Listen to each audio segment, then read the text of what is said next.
The stupid Abdul, they insult Paul when their leaders, they praise Paul. Well, the fact is the one who kissed men between their legs. That is your prophet. The one who put eyeliner 3 times a day. Do you put eyeliner in your face every day? Can you take a picture and show us how pretty you are? A man, an Arabian man, he put eyeliner 3 times a day, and he said, I never received Quran until I dressed the clothes of my wife. Is that true? Is that true or making up a lie? Who dare to answer? You see who's the faggot?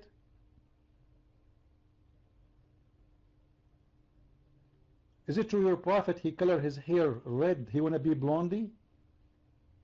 What, Muhammad is not satisfied with his hair? He wanna be blondie? Really? More than any human, is that including your prophet? Is your prophet in the competition? Anyone who rape a child, he is a Muslim for sure, because the first one who practiced that before anyone else is Muhammad.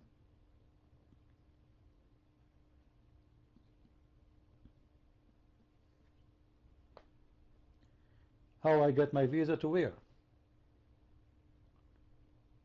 You see, he's in the corner. We talk about visa. What visa? Stupid idiot. Let me tell you how I get my visa. I married Khadija. Khadija, she was 45 years old. I was 19. She told me, I will give you a lot of money. Is that true story? Is that true story or I'm making things up? Huh? Who is a brave Muslim? He dared to debate me.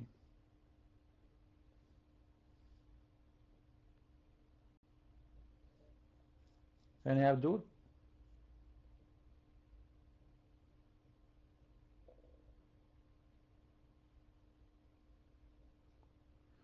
Anyway, you know, the funny thing about Muslims, they are the most people who speak about being decent when Islam is religion of prostitution.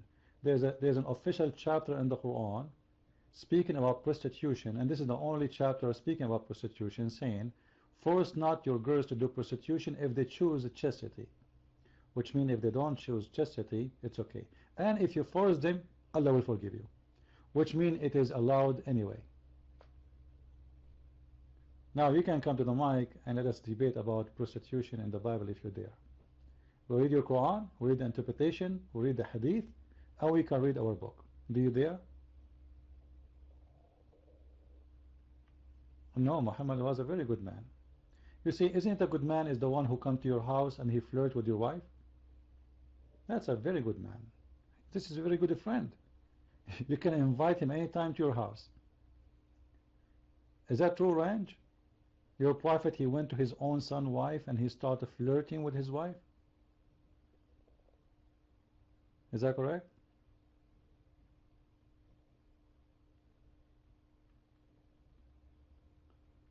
Any Abdul?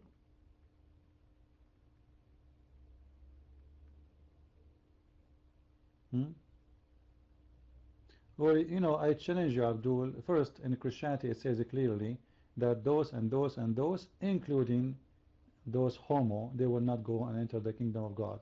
And marriage in Christianity is only between man and a woman. And we have tons of verses about it. Anyone who go out of this is not a Christian. However, I challenge you to show me one verse in the Quran. It says you marry a man to a woman. Show me a verse in the Quran says you marry only a man to a woman. You don't marry a man to a man. I can show you the opposite. You want to challenge me? Isn't it your Quran says وَانْكَحُوا مِنَ الْغُلْمَانِ and go and do the F to the boys?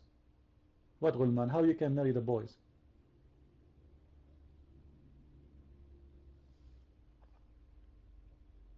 Who is the Muslim want to come and read? Is it true you are going to do nukah to the غُلْمان? Anyone?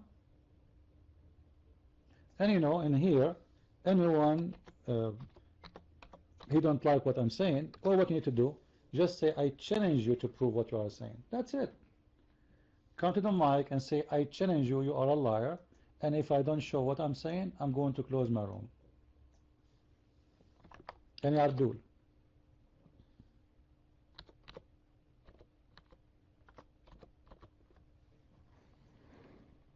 Anyone? Obviously, all of you agree with me, Muslims, to the point none of you want to challenge me.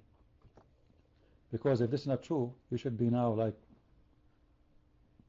so upset.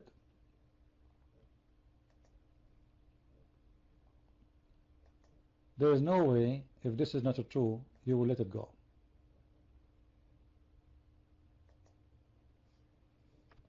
So who want to take the challenge?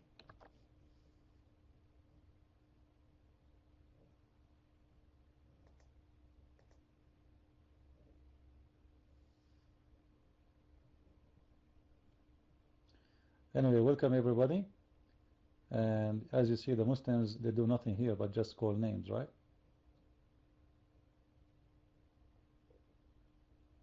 You notice with me? They cannot debate, they call names only. Can you debate? Can they prove me wrong? They just call me names. Liar, etc. You know, all kind of names. But can you prove me wrong? You cannot. And that is enough for me to, you know, to tell the story all. Even TV stations, they have hard time, actually impossible to get someone to debate me. Cowards.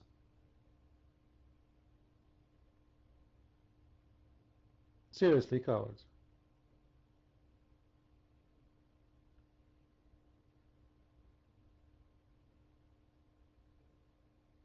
Any Abdul? And if we give the mic to somebody, oh, what he will start saying, he will start cursing me and calling me names.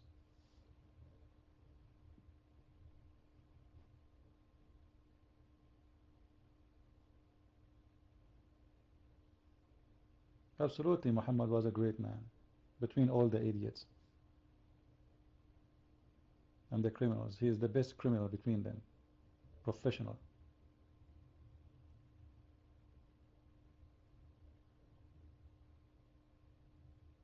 Actually, Aisha, she was not 6 years old. You see, it's wrongly people think she was 6. The hadith say she was 6, but this is in the Islamic calendar, which means she was 5 in our calendar.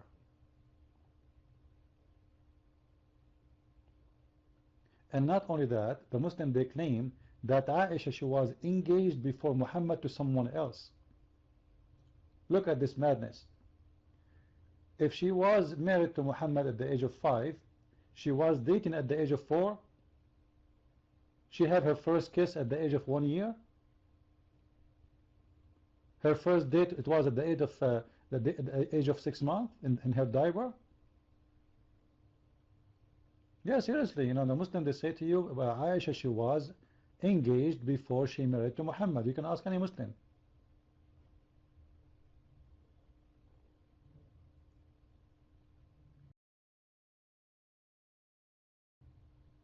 And not only this, you know, why even, you know, you see, like, if Muhammad was 18 years old, and he is just doing this stupid thing, like he is in love with little child. He's a child already, let us say.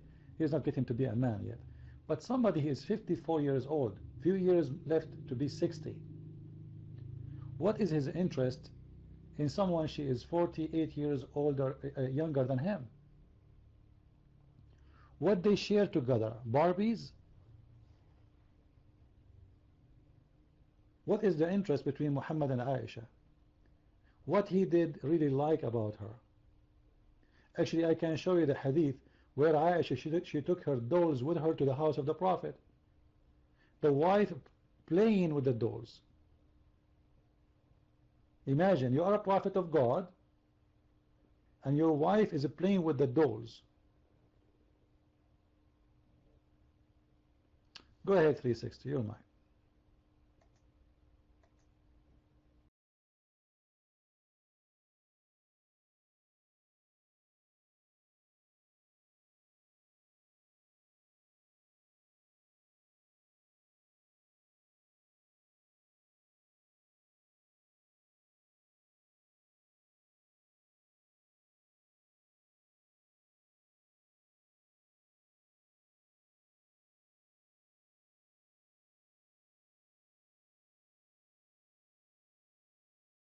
360, are you there?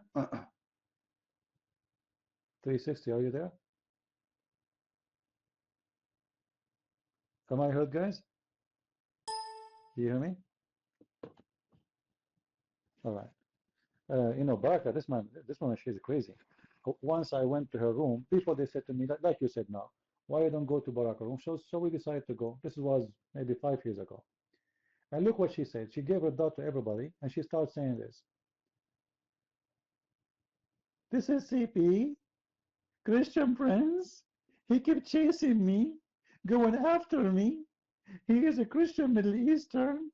He's an Arab. He don't leave me alone. I never went to her room. I never spoke to her. Honestly, I was afraid she would accuse me of rape 5 minutes after, or we would have kids together. If you read that, and she was talking forever, and all of it's about me, when I never ever spoke to her before.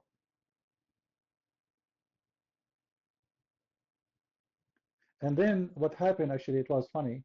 I remember at that year I took a vacation. And they told me that Baraka, she took a vacation exactly in the same day. And we came back in the same time. So they were saying, aha, something fishy. How come you and Baraka disappear in the same day and come back in the same? Unbelievable. Uh, you know, I have a lot of memories from the old days in Paltalk. You know, before I used to open my room for many hours. I don't know how many of you been here like the old days. Uh, so I used to open a room really for long, and my room used to fit for 300 people. And if my room is less than 100, it means the room is just started. Seriously. Actually, there's many people stop coming to Paltalk because I stopped coming to Paltalk too. There's many people disappear. I don't know how to contact them actually, just because I'm not coming no more. Which means there's many people that used to come just to come to my room. I remember once a lady, she contacted me using the name of her husband.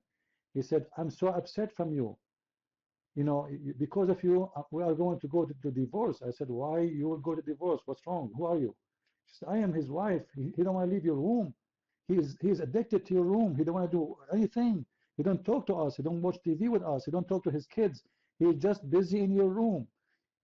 Do something, ban him. I said, I cannot ban him. So I gave him a warning. I said, every day in my room, you cannot sit more than 2 hours maximum. So I used to count the time for him, and I bounce him after 2 hours. You know, 2 hours exactly. He stayed 2 hours, and then I bounce him. Yeah. Anyway, so actually, before guys, if I want to say the word sex in the room, Paltalk, they bounce me in a second. They used to watch my room 24 hours non-stop. Anything I say, I will be bounced right away. Uh, he doesn't know anything about science. For sure, I don't know anything about science. You're talking to me? I'm not a scientist. But in the same time, I'm not a fool. For sure, I have degrees. But my degrees is not about science. My degree is about farting. This is what my dad said to me when I get my first degree in Islam. I called him, was so happy. I said, Dad, I got my degree in the Islamic law. He said, you got a degree in farting. I was so upset. But later I understand what he meant. It's a degree in farting. Like what degree in Islam mean? How can you speak on science when you are not a PhD in science? Well, do your Prophet Muhammad have a PhD in science? Like, is it science?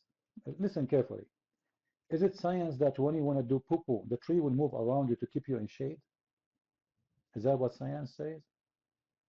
And you know what? I want to ask you, how many hours the Prophet was doing poo-poo in order to keep him under the shade? Think about it, guys. The Prophet is making poo-poo, and now the sun is coming over him, and his ass is exposed. So what Allah did, He made the trees move around the Prophet to keep him in shade. The first question you should ask, how many hours the Prophet doing poo-poo? Because if you sit under the tree For half hour, you will not be out of the shade. For 2 hours, 3 hours, it must be this guy doing poo-poo for maybe, what, half of the day?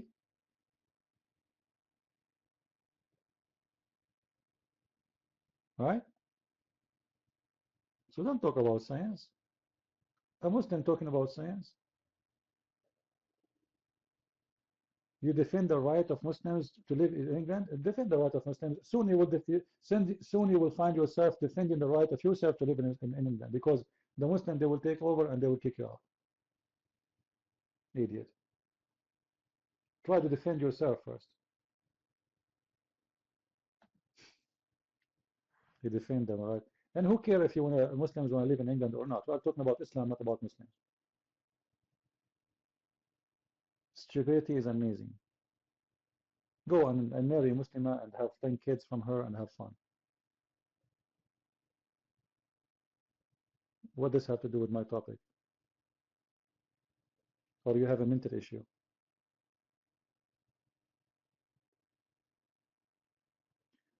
Any Abdul?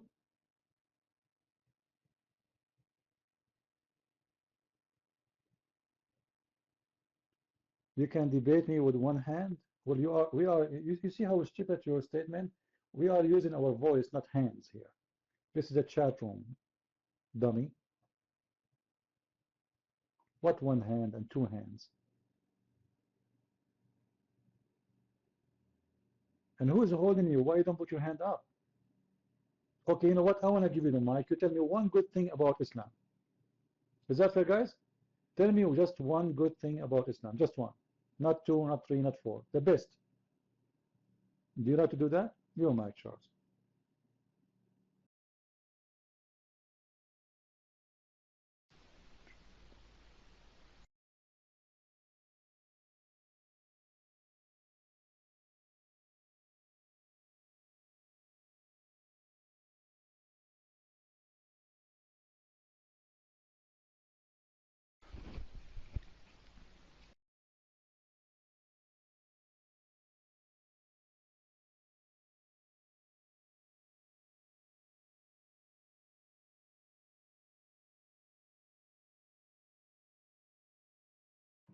Charles, I think you are not from England. I think you are from Afghanistan, because your internet is horrible.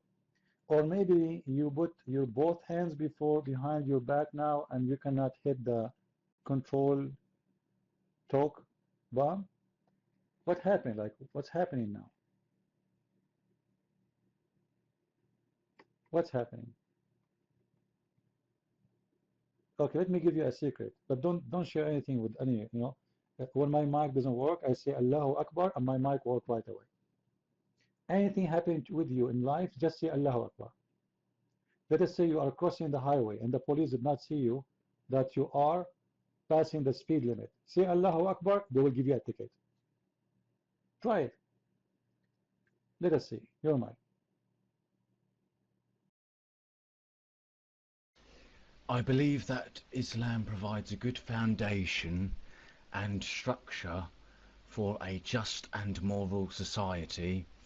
It is compatible with democracy and peace, as David Cameron has said.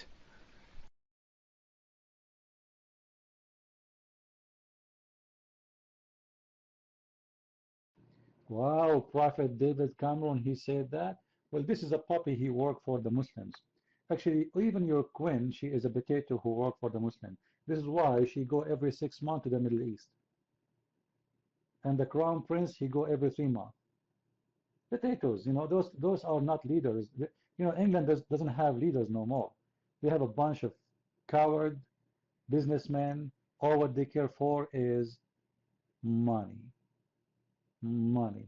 You tell me what the Queen of England she had to do with the King of Oman, who don't even speak English.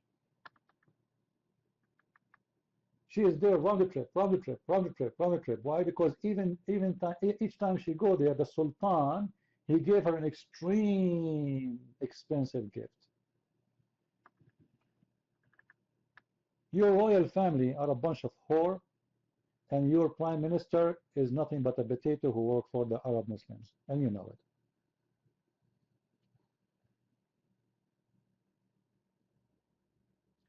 Isn't it true that the wife of the crown prince, she was screwing around with Muslims? Is that true, or I'm making things up? Huh? What kind of royal family this family is? Is it true that the crown prince himself was sleeping around when he was married? Is that a royal family or a shame family? Obviously, you people have no shame to have a family like this to be your royal family. Shameful one. Disgusting.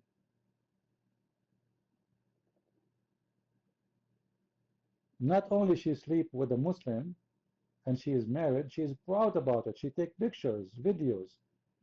Actually, when I was in England, I saw in I think in channel number 4, I forgot what the channel, anyway, they have a documentary about her.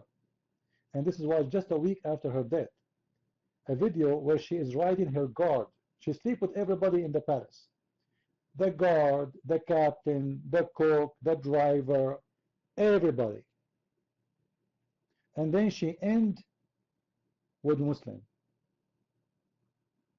I remember, when she died, the TV, I know I dress black most of the time. I like black. So they thought I am sad. So the TV was going around, making an interview, and they saw me wearing black. So they came to me and says, "Oh, what do you think about the death of the Princess Diana?" I said, "She is not a princess. She is a whore. Honest to God." And the coward, they never broadcast this. You know, they thought I am sad for her. I am not. She is a whore. Why people? Why people don't accept the truth? If your wife she goes sleep around and she is married to you, she is what? Can you tell me the definition? Seriously. If your wife, she is married to you, she's not divorced yet, and she goes sleep around, she is a whore. Same for the man too. If the man is married to a woman and he goes sleep around, he is a whore. Why people get upset for saying the truth?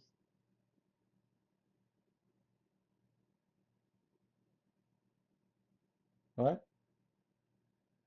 You can put me in prison if you dare, if you can. You see? You see, you speak about democracy and you get so upset and you want to put me in prison for saying words. You see how filthy those people are, how hypocrite those Muslims? For saying words, you want to put me in prison? Okay, democracy. A second ago was speaking about democracy, preaching about it, and he said, Cameron, he said, Islam is a religion who what preached a form of democracy.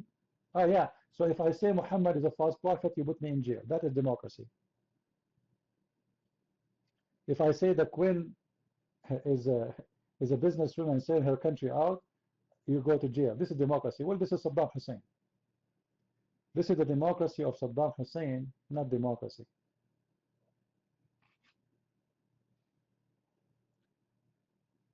Do we have any brave Muslim here? It doesn't matter how many educational center you build for Muslims, Muslim will never be educated. Because those people, they believe that everyone else is a kafir, should be killed, and they are najis. What the point of education? Osama bin Laden, he's an engineer, by the way. Al-Zawahiri is a doctor. Is that correct? Is that correct, people? Osama bin Laden, actually, he studied in the West. Al-Zawahiri, he is a doctor. Those are the leaders of Al-Qaeda.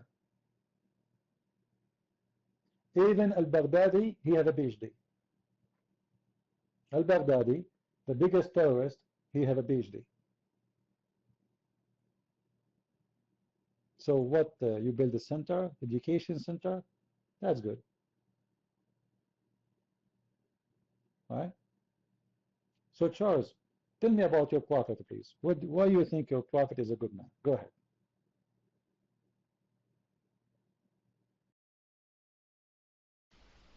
I mean, you can accuse Muslims, but look at the Crusades. Look at the war in Iraq. 1 million people dead by the hands of US weapons of mass destruction. And if we look at this, we can see that it was the US that started that war. It wasn't the Muslims that began the war. You know, they were living peacefully until One day they accused Saddam. You accused him of having weapons of mass destruction, but the only weapons of mass destruction with your US tanks and your US missiles.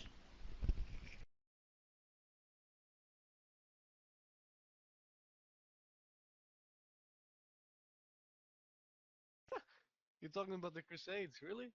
The Crusades have like seven, I think they had seven.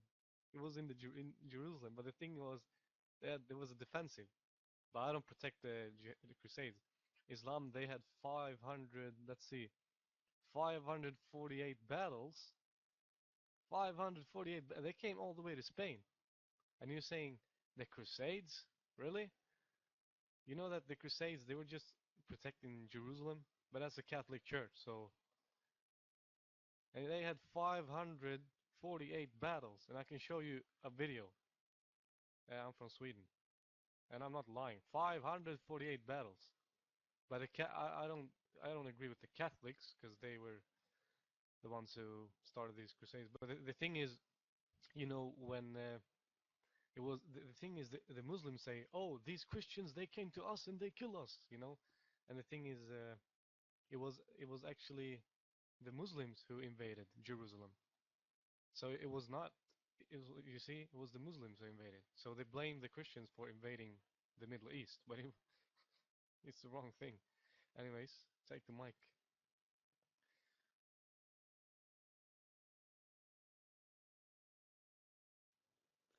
Thank you so much.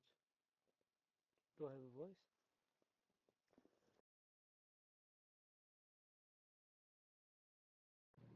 Alright, please don't take the mic unless I give it to you. Only serve. The crusade never started the crusade. It was the Muslim is the one who started the crusade. The Muslims, they are the one who attacked. The crusade was a reaction, not the action. And actually, the best thing Christians did in their history, it was the crusade. If not the crusade, all of Europe will be occupied by Muslims long time ago. And America today and Canada and Australia will be Muslims then. So it was the crusade who protect all the world, actually. No, the crusade never been wrong. Actually, if I was existing at the time of the crusade, I would be honored to be a crusade. Why they are wrong? What they did? The Muslims attack you. Aren't you going to defend yourself? The Muslims, they took our holy land. You will not defend your holy land? The Muslims took our church. You will not defend your church? But don't show me. You see, there is many lies they made about the crusade. There's a big propaganda against the crusade. Nobody want to speak about what Muslim crimes they did. You see, this is because let me tell you what happened. Because the crusade supposedly, as you said, you mentioned the word Catholic. There's many, they try to put the crusade down for a very simple reason, because they are Catholic. That's it. But the fact the crusade was the best thing happened in the history of Christianity. I'm not a Catholic myself, but people don't want to see the truth. A lot of propaganda against the crusade. If not the crusade, Spain will be now a Muslim country. And all what you hear about the Spanish war against the Muslims, the acquisition. From all the victory they did, only they remember the acquisition. If I was there, I would do the acquisition too. Because the one who betrayed me, he should be, he's a betray me. Even right now in USA, the one who do treason, the punishment is death.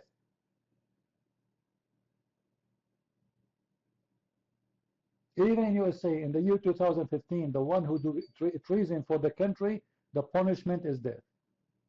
So why the Spanish, they will not do that? All right?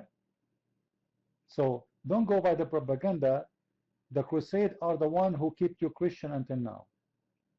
Did you guys hear about the Charles the Lionheart? The Lionheart? If not him, England will be now a Muslim country. Not only France and all Europe. What do you know about the Crusade? Those are the brave ones who gave their life to protect you. Actually, every one of you should have a flag of the Crusade in your house. They are the one who you should pay respect for your freedom and your country freedom.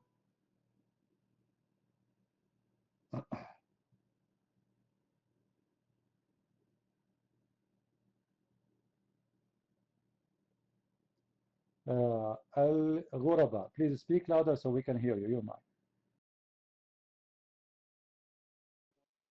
Okay, thank you. You know, I don't think you know the history of the Christianity because if you look at the history, you know that the Pope, the one who called all the Christian Europe to come to Palestine, he lied about the Muslims. They killed women and they killed children. You know the history or not? Did Salah ad-Din Ayyubi killed women? If your prophet he killed women and children, why Salah ad-Din will not? Did your prophet kill children? Do you want me to show you the hadith where they asked the children to take off their pants, and if any one of them have little hair around his private part, they chop his head right away? They are children. So don't play games. Filthy criminals. And what's the difference between killing men and women or children from killing children anyway? Like, is the man is okay to kill him anyway? Just because it's not from your religion? Like, you see guys, they try to say to show themselves they are merciful. Oh, we don't kill kids, we kill you. You see how nice they are? Like, you know what, we are very nice. We slaughter only men. We will wait until you are older and then we will slaughter you. This is how filthy this religion.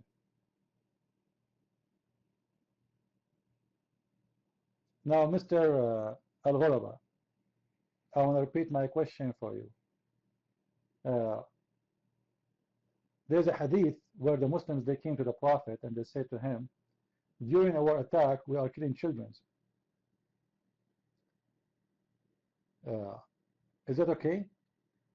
He said, وَهُمْ مِنْهُمْ. Well, they are from them, aren't they? So it's okay, kill them.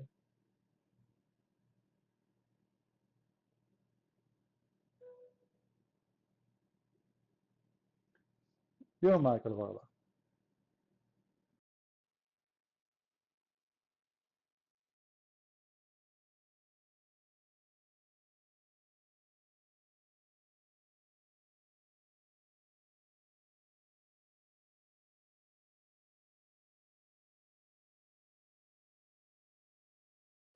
Why did you drop? Okay, I just wanted to ask you, Prince. You were a Catholic, right?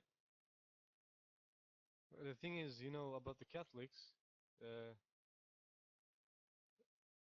uh you're not a. I thought you were a Catholic. Oh, okay. They have invented some things, you know. So I don't agree with that. Like the purgatory and stuff like that. I don't agree with that. Doesn't support the Bible. But I don't know. The other things, I'm not so sure. Italiano. He's Italian. I don't know. He's from Middle East like me. I'm also from Middle East, but I live in Sweden. Are they Christians? I wouldn't say. The thing is,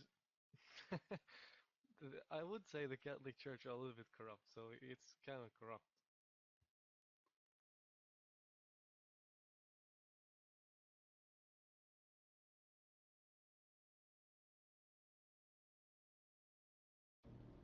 Alright, only. Let me tell you something.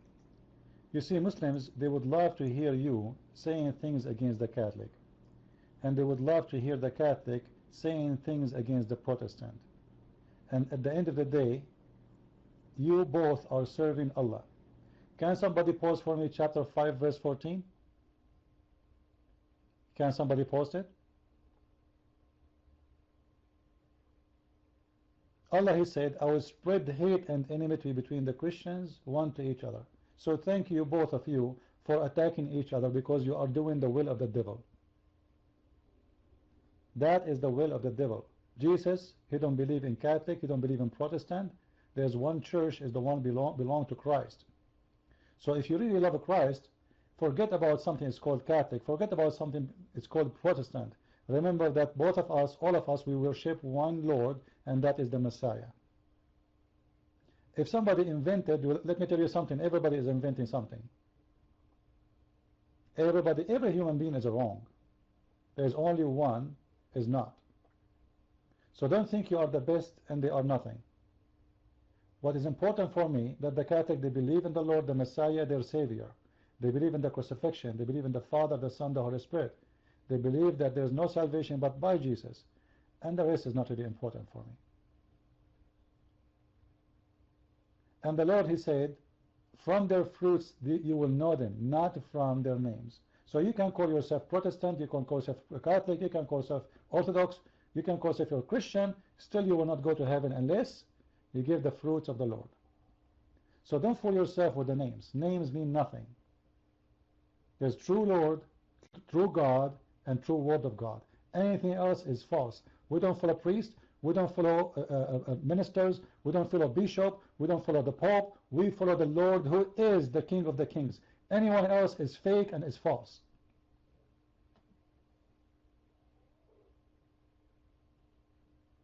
That's it.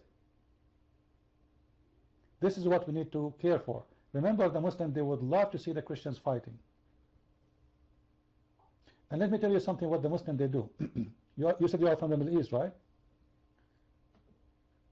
The Muslims, they used to come to me in the Middle East, they say to me, Christian Prince, how come you don't hate the Jews? Isn't it them who killed Jesus? I said, it's funny. I thought they did not.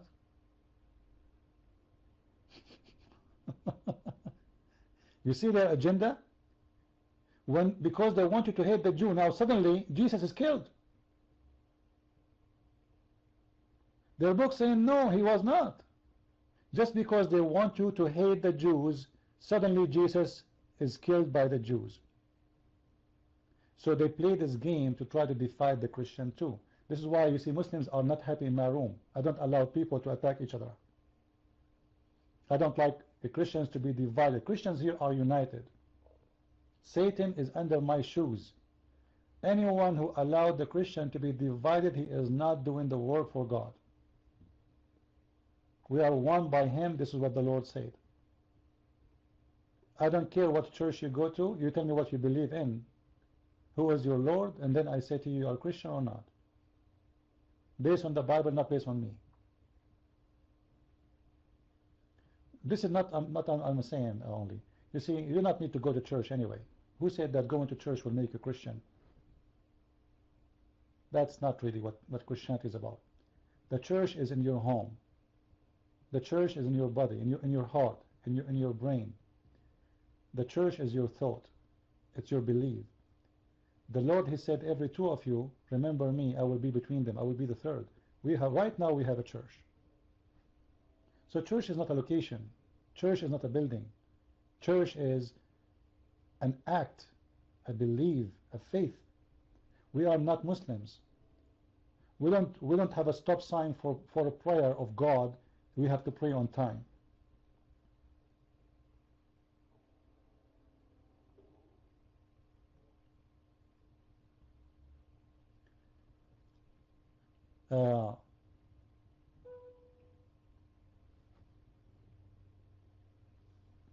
Each time, if you go to the Christian section, by the way, you see Muslims, they go there and they use the Christian names.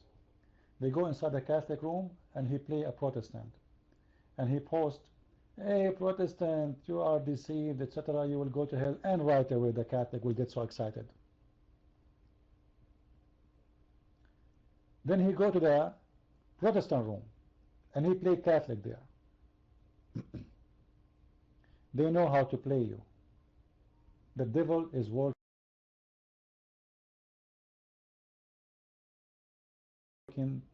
to agree with the Catholic, but doesn't mean the Catholic are not Christians.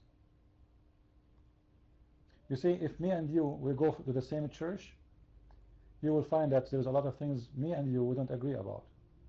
That's fine. There's nothing wrong there. You see, because God, He presents Himself to each one of us in different way. If you read a verse in the Bible, you will see a story belong to you. If I read it, I will see a story belong to me. Why? Because this is individual story made to everybody, not for a group.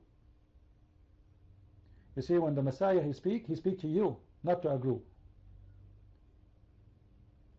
This is why when you read any of the stories of Jesus, you will see that he is speaking to you about something have something to do with you only, something unique about you, as if he really know your needs. And that because this is the true word of God. It's a magical thing. It is something have to do with you, not with the group of people.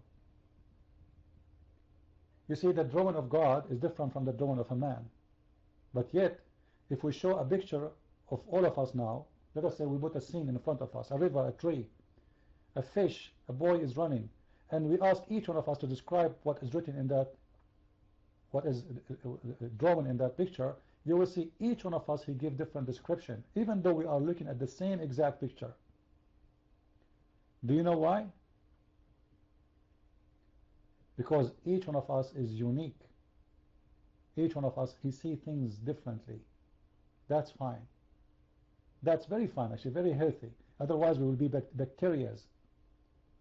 Copy-paste. We are not copy-paste. We are not animals. We see things differently. The important is that we will not lose our way from who is the one who will guide us.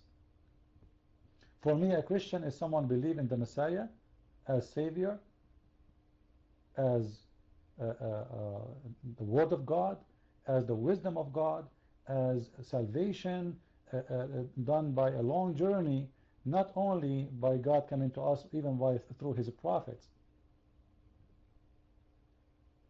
The rest is not really important. You see, the Muslims, they concentrate on stupid things. Like, you know, you have, if you want to enter the bathroom, you have to pray.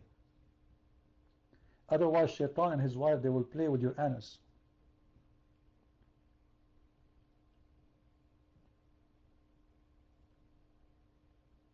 And this is why this nation is nothing but, Muhammad, you need to ask yourself a question. Why Muhammad, he come with all those fabrications? Like, if you don't pray, if you enter with the left foot, if you enter with the right foot, what will happen to me? Or Shaitan will play with your anus.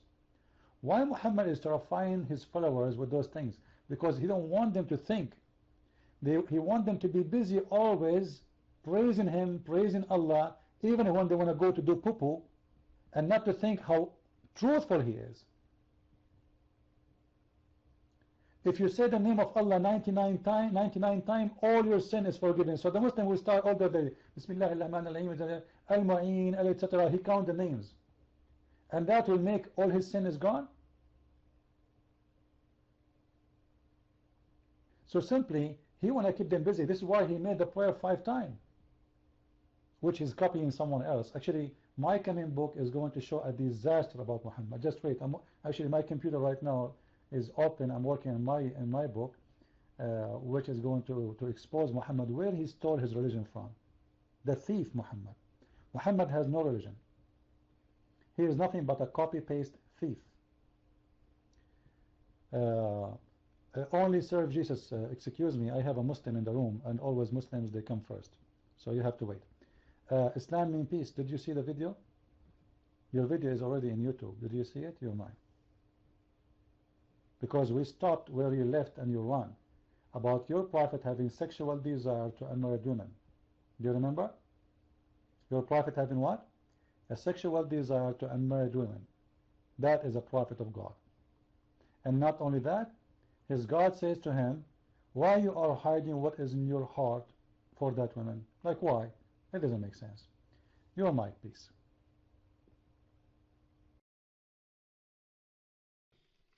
Okay, I'm here to learn about Christianity, and I have a question about Christianity. That's a very good thing. Can you tell me how Allah, he says, how Allah can have a son if he don't have a girlfriend? Because this is about Christianity. How Mary, she was able to have a son, she don't have a boyfriend. But Allah, he says, how I can have a son and I don't have a girlfriend? You're mine. Okay, it seems like you want to learn about Islam more than I want to learn about Christianity.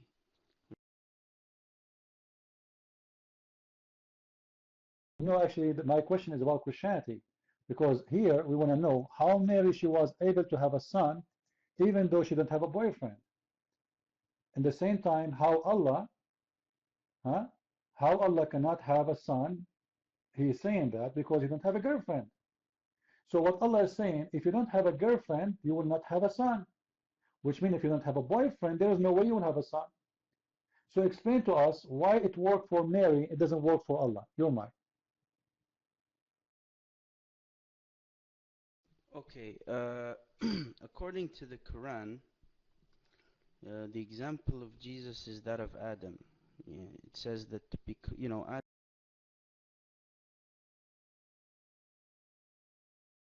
Abdul, I don't know what you ate before you come here, but this is not my question. I'm not asking you an example of Adam. I'm asking you, how come Mary, guys, is my question clear? What does have to do with Adam? Adam is made from dust. Is Jesus made from dust? Is Adam born? Your God, Allah, when he said the example of Jesus is the same as Adam, he's stupid because Jesus is not made from dust. He is born from a woman. Adam is not born from a woman. Very stupid. Adam did die. Jesus did not, according to the Quran. So there's nothing to share. Adam was a sinner. Jesus was not a sinner in the Quran. You see, guys, how we can refute them very easy? Adam was not born. Adam, he died. Adam was a sinner. Adam was made from mud. And none of those happened to Jesus, according to the Quran. Are we following, guys? So do you see how funny this God, Allah, he's out of logic. What the example of Jesus the same as Adam? Nothing. Nothing.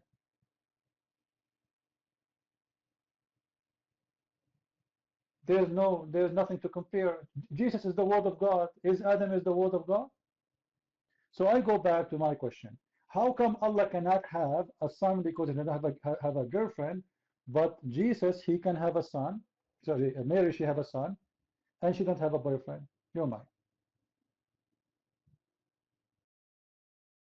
Okay, to be honest, I truly, I came to this room to learn about Christianity, but it seems that you Christians have turned me away. You know, I'm very sad right now because Don't worry, just eat 7 ajwa, and nothing will happen to you. No black magic can touch you, and no poison can kill you. Still, this is not my question. How come Mary she can have a son without boyfriend, and Allah cannot have a son without a girlfriend? How many times I need to repeat my question? I don't care if you are sad or me. I'm sad. I'm going to cry. Give me a tissue. Christian Prince, you hurt my feeling. Hello, Abdul. Go watch ISIS. Some beheading will make you feel better. Now take the mic and answer me. How Allah cannot have a son for he have no girlfriend? What kind of logic that logic is? If in his book he says Mary she have no boyfriend but she can have a son, what I see here is a contradiction.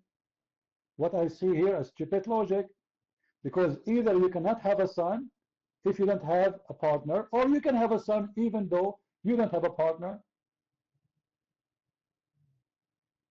So how come it worked for Mary, it doesn't work for Allah? The mic is yours, and you can tell me later about being sad. alright, I hope I don't get dotted before I finish my sentence.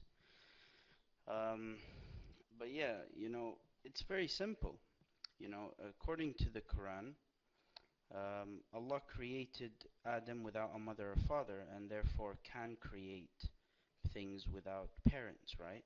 So in fact, it's the Christians that believe that Jesus is special because he had no father. So Allah's example is that Jesus and Adam are the same, because Jesus had no parents, had no father, and Adam had no mother or father.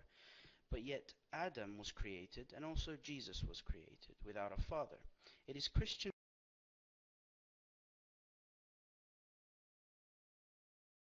Abdul, what do you mean Jesus don't have parents? Doesn't the Quran say that Mary, she is the mother of Jesus? Guys, did he say that Jesus don't have parents?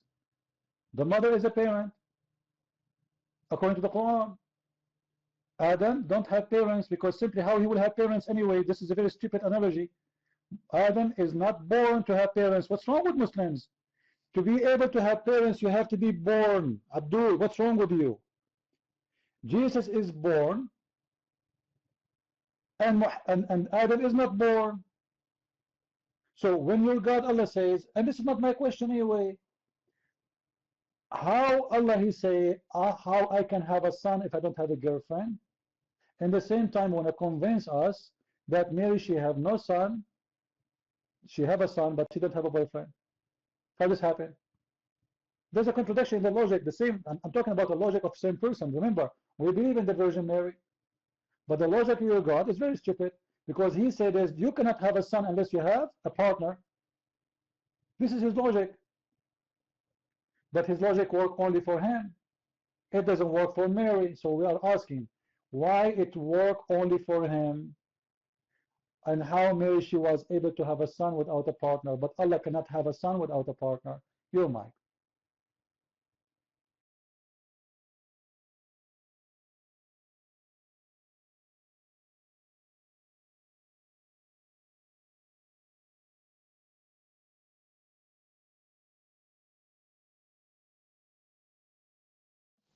I would agree with you, CP. Okay, you made a very cogent argument. So Oh, just wait, Alfano, please. You are saving his life.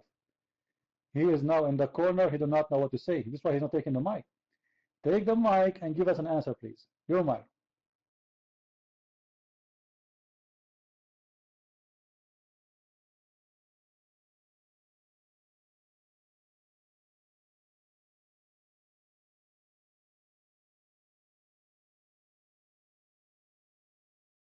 Do you see it, guys?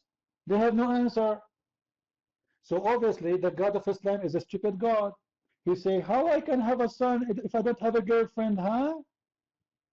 And then he say, oh, Mary, she have a son, even though she didn't have a boyfriend.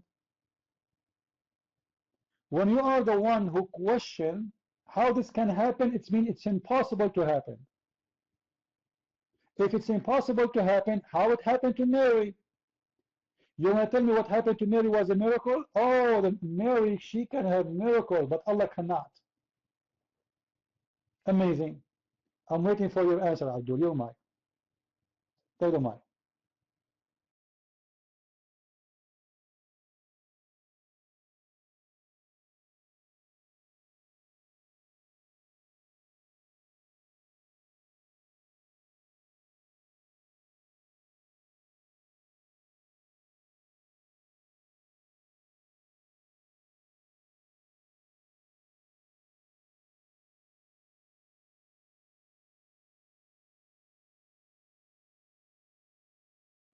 What happened?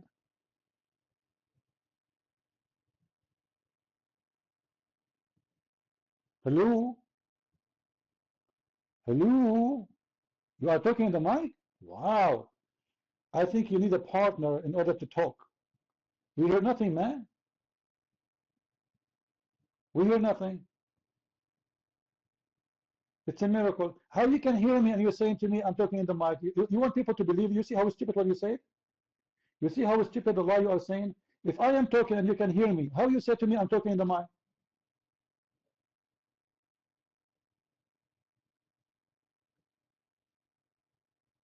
Unbelievable.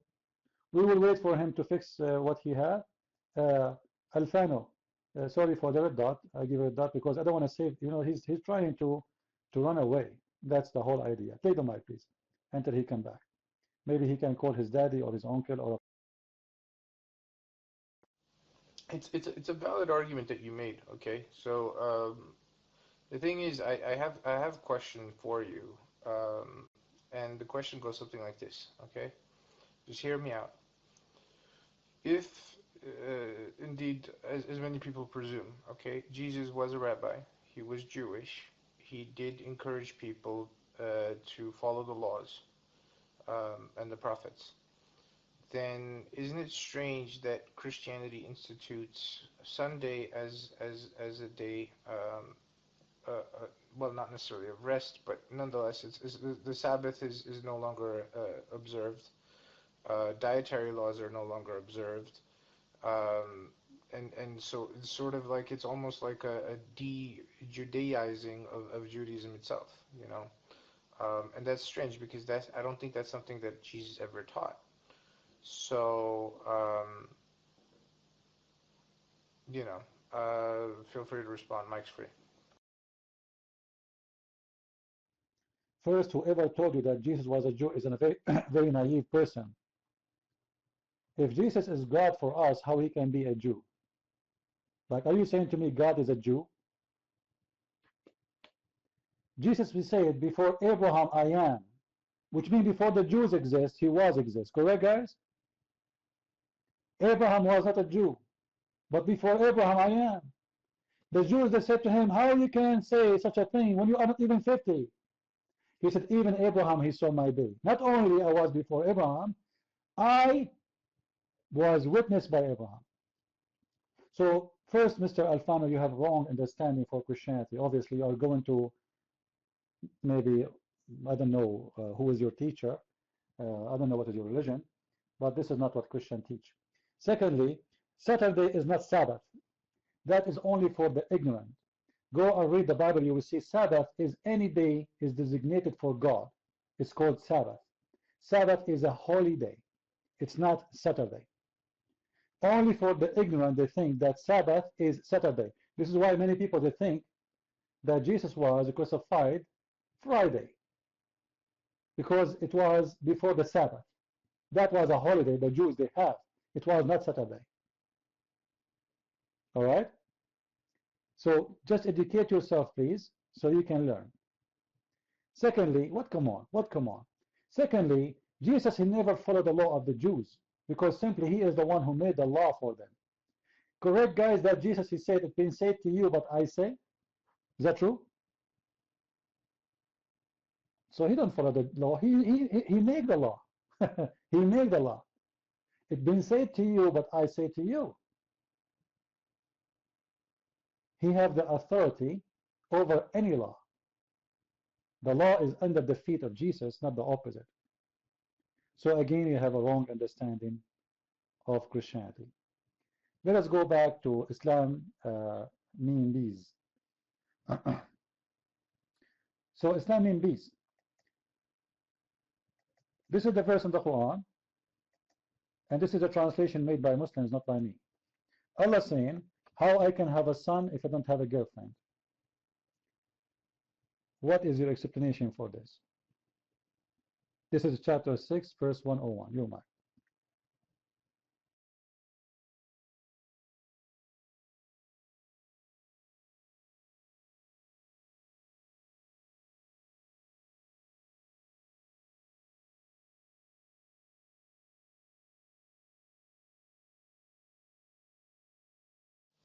I would have to disagree with some of your assessments, and I think that look, anybody who was living at that time, okay, knew Jesus as Yeshua, right? His father was Joseph, his mother was Mary.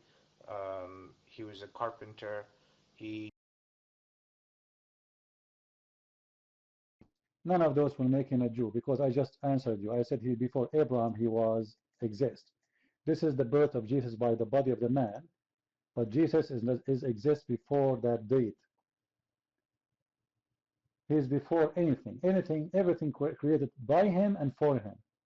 So let me ask you, Alfano, what is your religion, sir? What is your religion? Hello? What is your religion? You are what? Perennialist? What is that?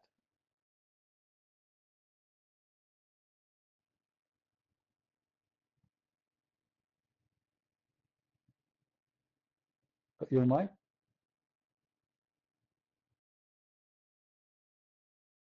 okay, so perennialism is concerned with this idea that that the truth is something that is evident in all faiths. Okay, um, that there is sort of like a sort of central truth. Okay, that is evident in all faiths. It's very similar, I would say, to Unitarian Universalism. It's similar to the Baha'is. It's similar to a lot of people who say sort of I'm spiritual but not religious. For the most part, it's sort of like being open-minded and saying, look, Okay, Alfano, let me tell you about open-minded. If someone come to you and he said, I want to sleep with your wife, aren't you open-minded? Be open-minded. They will have fun. She will sleep with him. She will enjoy him. Maybe he's more handsome than you. And you are open-minded. Correct? When you say, I am spiritual, but I'm not religious, what does that mean? I'm spiritual. Do you do yoga? Let us fly with the yoga. Right now, imagine yourself, you are a chicken, and you are laying eggs. All right? And now the egg is coming out, and you are squeezing it, squeezing it, squeezing it. The egg is coming out, mashallah. What's spiritual but not religious? You don't know who is your God. You don't know you worship what. You don't know. You have no idea. And you say, I am an open mind, which means I am a box of garbage. You can throw whatever you want inside me. I will take it all.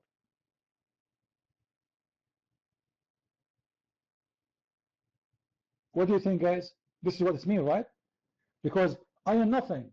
I accept anything. I am a spiritual person. What spiritual person? What does that mean?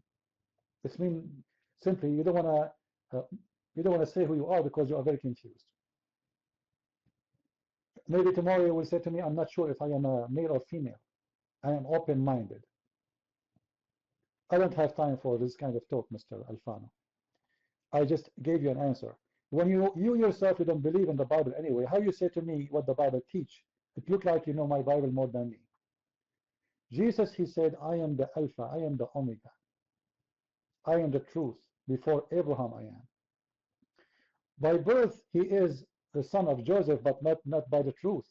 By birth, because Joseph was engaged to Mary.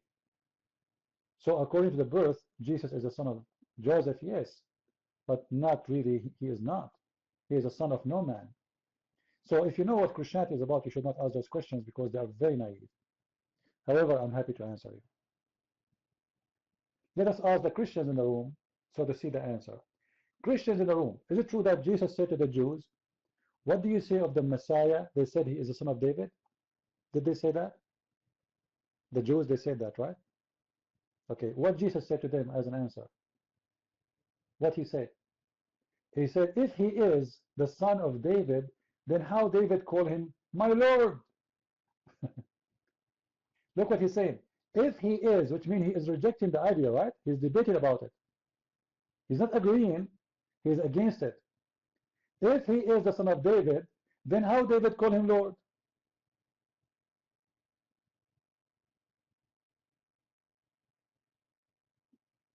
It's impossible. How he can be the son of David? So Jesus, actually, by the way, it's an honor for any Jew to be called the son of David. Do you know that? That's the most honor you can get. To be called the son of David. Jesus refused that. Who is David for me? No one. I am the Lord of David. So you got it wrong, Alfano. Now, what happened to Islam? What happened to Islam? Did he leave? Maybe he's contacting Dr. Fell. By the way, Dr. Fell is going to make a special series about how to grow up your hair. And I believe strongly you should believe in it. All right?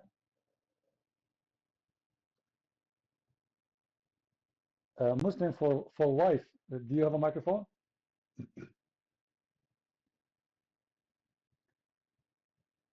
If it proved she was above 18, you know what? If you can prove to me that Aisha, she was above 18, I will close my room. What do you think, guys? If this Abdul in the room, he can prove that Aisha, she was above 18 when she married Muhammad, I will close my room. I promise I will never open my room again. Never, never. Abdul, what if I show you that Aisha, when Muhammad died, she was 18? Oh, she married him after his death. Did she marry him after his death? Hello? What do you mean I will reject them? Okay, you know what? In the front of the room, show me something accepted by Muslims, which is hadith. What Muslims accept, guys? Quran and hadith. Fine. Show me from the hadith that Aisha, she was 18 years old when she married the Prophet. Can you? Hello? I have in my side Aisha herself saying the Prophet, he did marry me when I was 6 years old. Can you show me where Aisha, she said the Prophet married me when I was 18? He left? Oh, you guys, some of you step on his tail.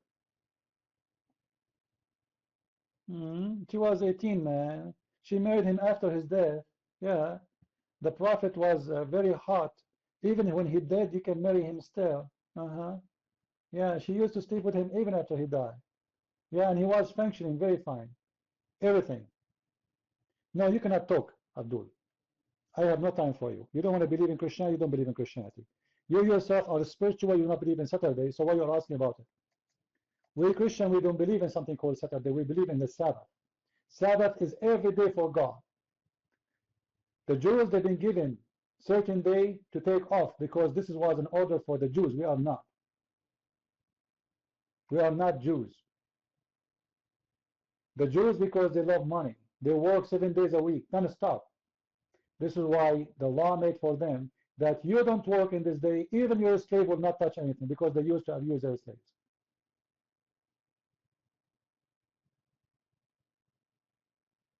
It's not new to know that in the time, in old days, people used to marry their sisters. It was okay. Later, it's not okay. So why you don't accept the same, that it was okay for them, it was not okay for us? And nobody actually says not okay anyway. I'm saying it's not really important. It was something for the Jew, had to do with the Jews because they love money. They worship money. As simple as that. I will give you the mic for the last time because this is not our topic in our room. Your mic. Okay, so I hope I'm not interrupted. Okay, even if you disagree, I'm hoping that you can just address your counter arguments afterwards. So for starters, I would say, look, if you begin with the assumption that that Jesus is God, then you're not approaching this from a historical perspective. You're approaching this from a already accepting that postulation.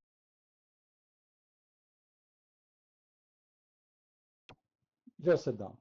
Guys, how you know God from history? This is stupid to say. For me, I believe in God, for I heard his words only, not the words of historian. History says stories. They say Jesus was crucified. History doesn't say Jesus was God. What does this have to do with this? Very stupid argument. I advise you to go to nursing school so you can grow up again. Earth is only 6,000 years old. Maverick, how are you? Are you an atheist, Maverick, or a Muslim? Maverick, are you an atheist or a Muslim? Are you a Muslim or an atheist? There's nothing called Coptic Catholic. That's a lie. The Coptic are Orthodox. What are you, Abdul?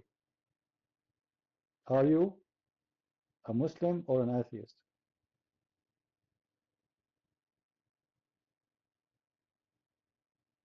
Hello? A second ago you were Catholic Coptic. Now you are Christian Coptic? Man, we can change your blood in a second. Maybe you have a bad liver or something. We change your blood every 5 minutes.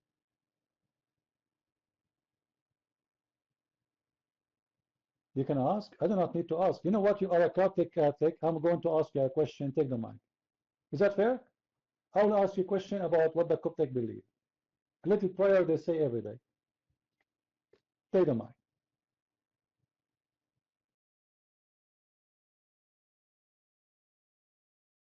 It's my turn. Can I take the mic? Yes, thank you. And Mr. Christian Prince, it's this room is answering Quran and science and deep. That is a Quran is under as a science. It's a really it's I don't know whether I don't know about Quran, but I try to learn the Quran. But it has a science in deep. It's a fact. Anybody, please explain that one. This Quran is magic. Okay. Kiramlingam. Hello. Hello, blue sky. What is this? What is penis? Why you're please blue sky? I don't know who are you. Black. Okay, block your list so people will not text you. All right. Is the Quran is full of science? For sure, the Quran is full of science. What are you talking about? It is the only book says that the sperm of a man come from his backbone. I have a friend. He have an accident. His backbone is broken. His balls is fine, but still he can't have kids no more. Unbelievable.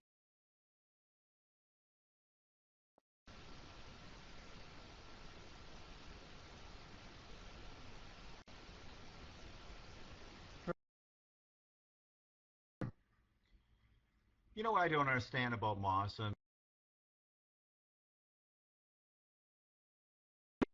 Guys, please don't take the mic without my permission. Gopher, if you want the mic, put your hand up. I will give it to you. Is it true the Quran says that women's sperm come from their ribs? Is it true? That is science. Until now, no science book teaches us a thing. Actually, once I remember I was on the beach and I saw women, she have white things in her chest. I thought it's a lotion, but now I know. Now I know after I read the Quran, that was a sperm. It was not a lotion. I thought at that time I was naive. I thought this is a lotion. All right? Okay. When Jonah was stuck inside the whale, did he do any camping? Yeah, he was doing camping. Yeah. Now, if you have the courage, put your hand up and let us see how good you are, so we can laugh. Islam, peace. The mic is yours again, and let me repeat my question again for you, please. This is your God text saying how I can have a son. All right, your God text saying how I can have a son if I don't have a girlfriend. So the question is, how Mary she can have a son without a boyfriend, but Allah cannot have a son without having a girlfriend. Your mic. Okay, if you're serious, Christian Prince, I'm willing to answer all your questions, but I need enough mic time because you keep red dotting me. I can't even finish my arguments. And I sincerely will answer all your questions, Christian Prince, but I really would like a word, your word, that I will get enough mic time. Okay? So can we have like maybe an agreement on 3 minutes, or 2 minutes? No agreement with Muslims, because a Muslim, you give him your word, he abuse it. If I say to you, I will give you 3 minutes guaranteed, you will start talking about Pepsi Cola and handicap, but you will never answer my question. So I want to be sure that you will not play around. Take the mic. What I promise you is, as long as you don't go out of the topic, I will never doubt you. And start quoting for me Adam. I'm not asking about Adam. The topic is Mary, she can have a son without a boyfriend. Allah cannot. Why? Your mic.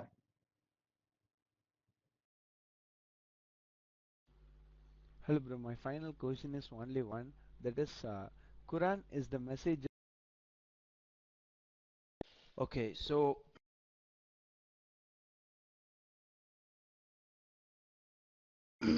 here spirit into her, that Jesus, peace be upon him, was created within her. And that is why when he was born through her, she instantly became his mother. As soon as Jesus was created within her, she was a mother. Okay? She was that parent of that child. But Allah, right? Allah can create things without actually having to do any lower animal sex function. Because begetting is a lower animal sex function. And the example that Allah gave in the Quran is that, you know, Allah created before. He created Adam before without any parents. That's why I brought up Adam, because I was trying to explain to you why Allah was saying that He didn't have a partner in the Quran. Because He created Jesus within Mary's womb, right?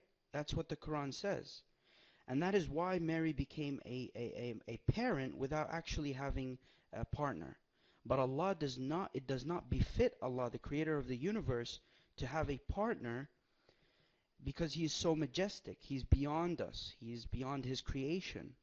Therefore, He can create Adam and Jesus without, for example, Adam without any parents and Jesus without a father. But what the issue here is that there are many Christians today that have an issue with this. They believe no, that no, Jesus is the actual Son of God, the actual begotten Son, and the word begotten is a word that was interpolated into the King James Version, which is based on the Codex Texticanus, which is much later than the Codex Sinaiticus. Right? The Codex Sinaiticus, which the international version. Here we go. Potato tomato now. Listen, Abdul. Until now, you see all the minutes I gave you, until now you did not give me the answer.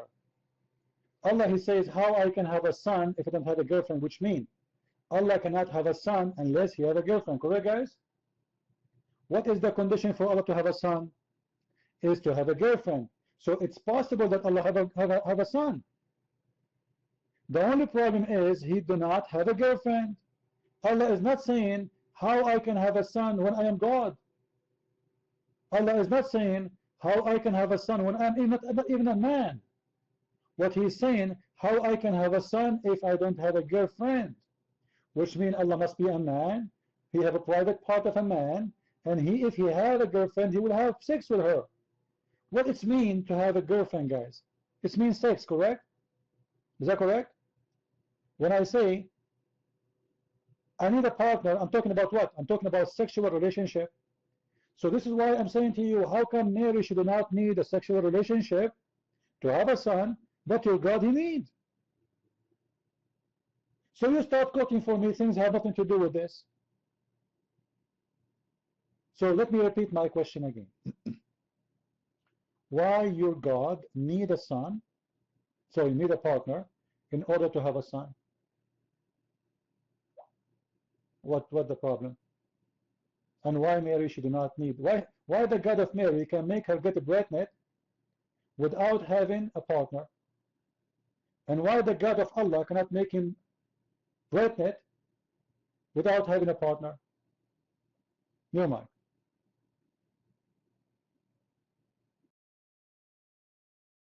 Okay, before you start disrespecting me, you have to understand that that's incorrect. The Quran says very clearly that there is nothing like Allah, that there's no one and nothing like Allah.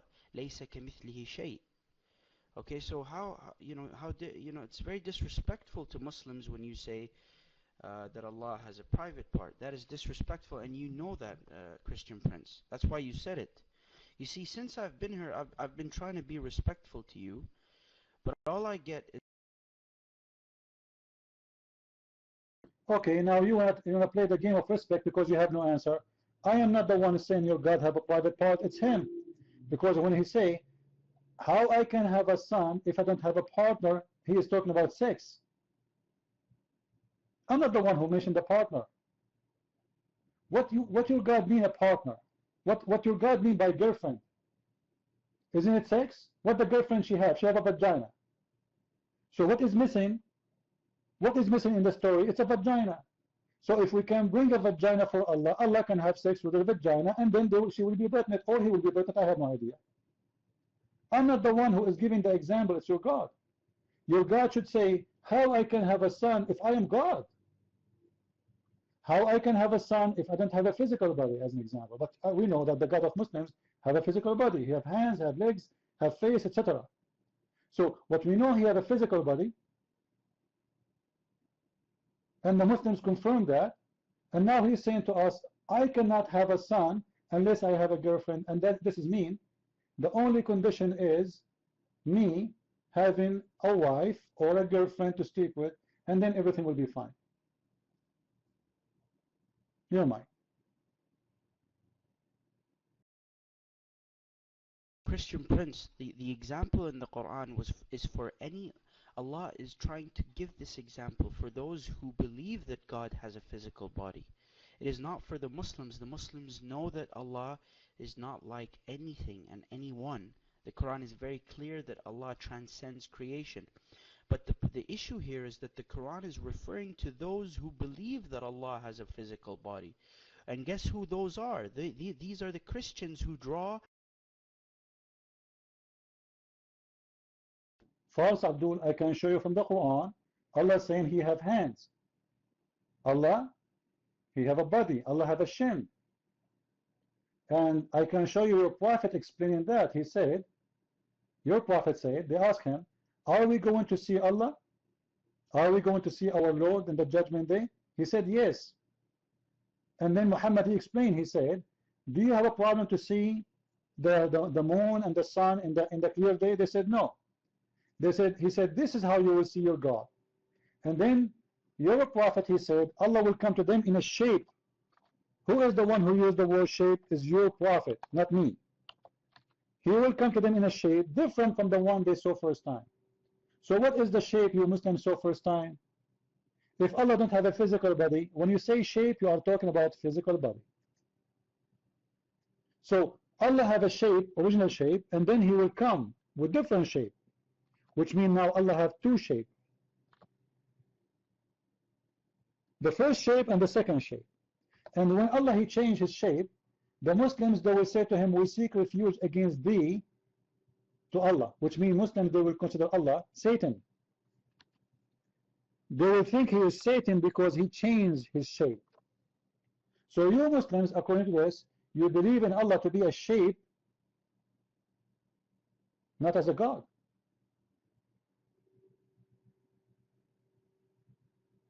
If Allah changed his shape, you Muslims will not follow Allah no more, and you will not accept him to be God no more. So when you say, this was the answer for those who believe Allah has a shape, who are those who believe in it? And he is the one saying that. Let me give you the hadith so everybody can read with us. That your God Allah will come to them in a shape different from the one which they saw first time. It's not our words, it's not our teaching, it is your God and Prophet teaching. Here we go. Let me show everybody the hadith we are talking about.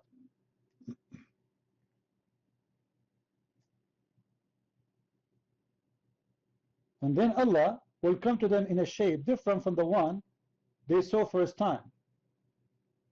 And they will say, we seek refuge with Allah from thee, from you. And then Allah will come to them in the shape which they know. And then they will recognize him. So when your prophet speak about the shape, that was a shape of what? And this is the link for the hadith. I will post it so nobody will say I'm making things up. You're mine.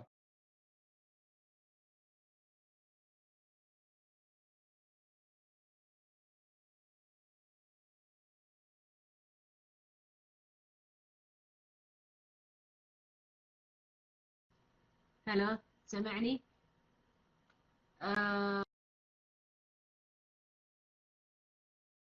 We did not give you the mic, sorry. The mic is yours, Islam. This is the link in front of you. Your God Allah have a physical shape, and he is the one is saying that from his own mouth. And the one is explaining that is your prophet, your mic. Okay. I need to explain this to you, Christian Prince. No human being, according to Islam, no human being can see Allah in this life. Okay? Now, this concept is not a new concept in the religion, okay, of the Abrahamic faiths. It exists in Exodus 33:20. Wait, let me finish. Let me please finish. Don't doubt me. You see, this is the thing. In Islam, in the next life, we will be different. It will be a totally different dimension. And we will be able to see.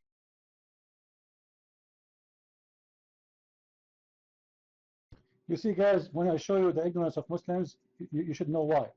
Let us say you change your dimension. Instead you have eyes, Abdul. What dimension? You will have a penis, you will have testicles, and you will have a sperm.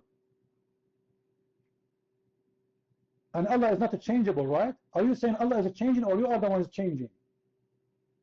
When Allah, He says, I have a shape, it's mean you have a shape.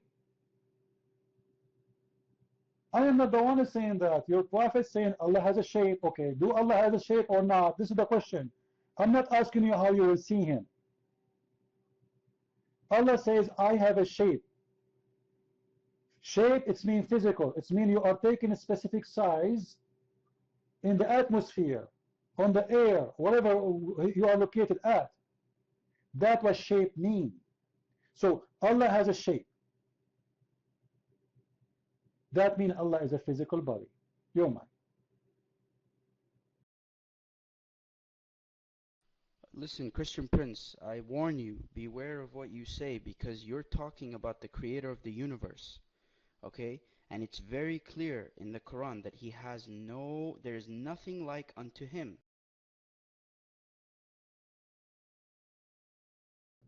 Abdul, there's nothing like unto me too. According to science and according to God, everyone is a unique person. Is that correct, guys? Even my finger, there's no finger like it. Does that mean my finger is God? Hello? So this is not my question. I'm not asking you if there's something like Allah or not. This is not the question, Abdul. Wake up. The question is, your God saying, I have a shape. I have what? I have a shape, and I will come to you in a shape. Different from the one which you know. Which is the one you know, Muslims? You tell me. Which one is the one you saw first time? You tell me. I'm not the one saying that. Your prophet saying that. Allah will come to them in a shape. Somebody pause the hadith, please, again. Other than they know, and will say, I am your Lord. They will say, we seek refuge with Allah from you. This is our place.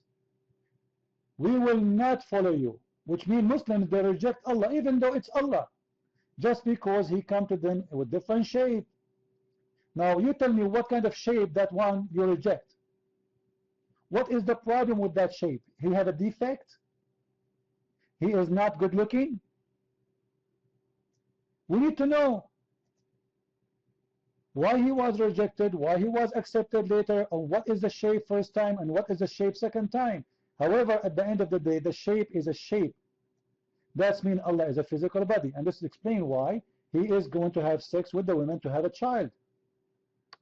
And this is the hadith again, your mind.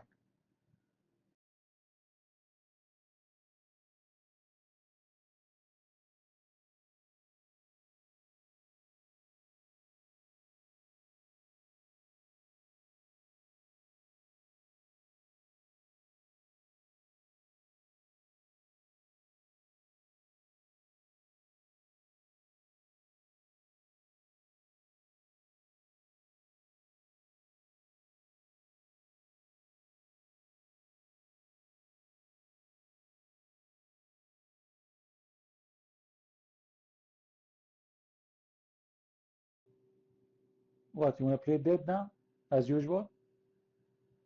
Seriously, are you going to play dead?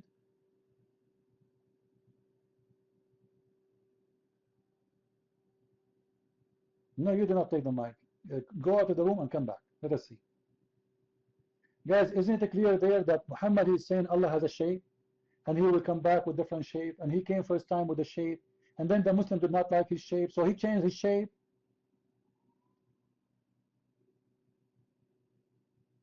How you can insult your God and you say to him, we seek refuge from thee, which means you are considering him Satan.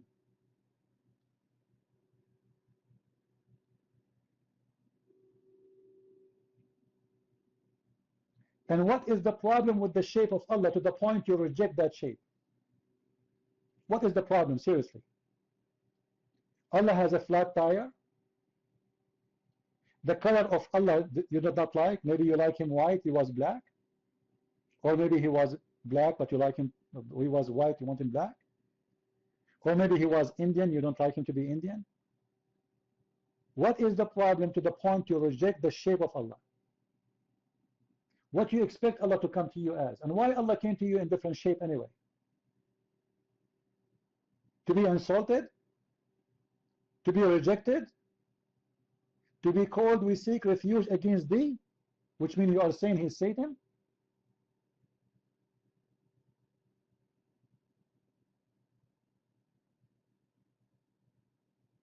What do you think, people? Obviously, there is something wrong with this religion.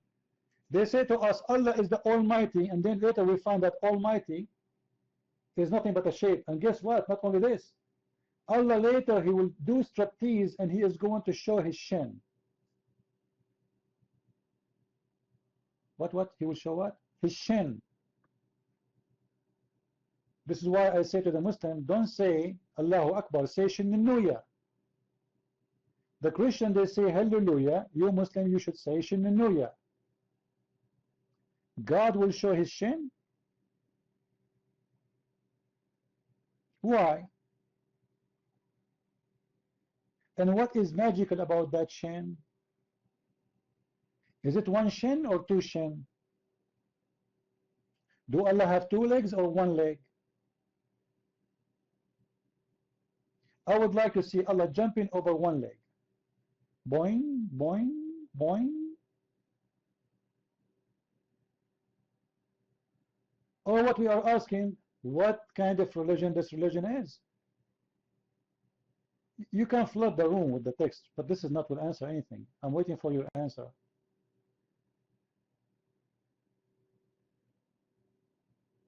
Yes, this is the entire hadith. I'm posting the whole link too. You will see the shape of Allah. Does it say that? Post it in, no problem. You post it for me in contact, guys. You post it in the context of the hadith. Post it. Tell us what is happening.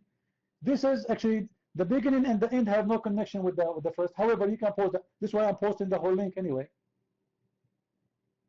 Allah will come to them in a shape. It has nothing to do with the sentence before. Read it. In the beginning, they asked him. There's the only connection. Are we going to see Allah in the judgment day? He said yes. You will see him so clear, the same as you see the sun and the moon in a clear sky. So they will see him. Now what they will see a shape. What they will see, not a light, not a shadow, not a glory. They will see a shape. And then Allah come in a shape different from the one they saw first time. So what is the shape you saw first time? What is that? And what is the shape you know? Do you know the shape of Allah anyway? And then Allah, he changed his shape. Reference and mic, no problem. This is Sahih al-Bukhari. Hadith number, book number 76, hadith number 577. Sahih al-Bukhari, book number 76, hadith number 577. And the mic is yours.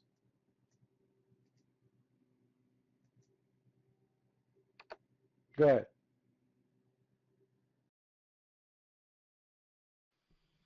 Okay, can I be heard?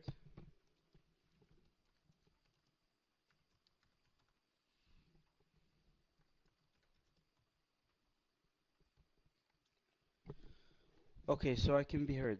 Okay, so yeah, let's read the entire hadith in context, right? Why do you want to quote something out of context? Let's read the entire hadith in context, okay? So you posted the link, and I'm just gonna read from the link you posted, okay? Narrated by Abu Huraira, some people said, O Allah's Apostle, shall we see our Lord on the day of resurrection? He said, do you crowd and seize each other on looking at the sun when it is not hidden by clouds? They replied, no, Allah's Apostle.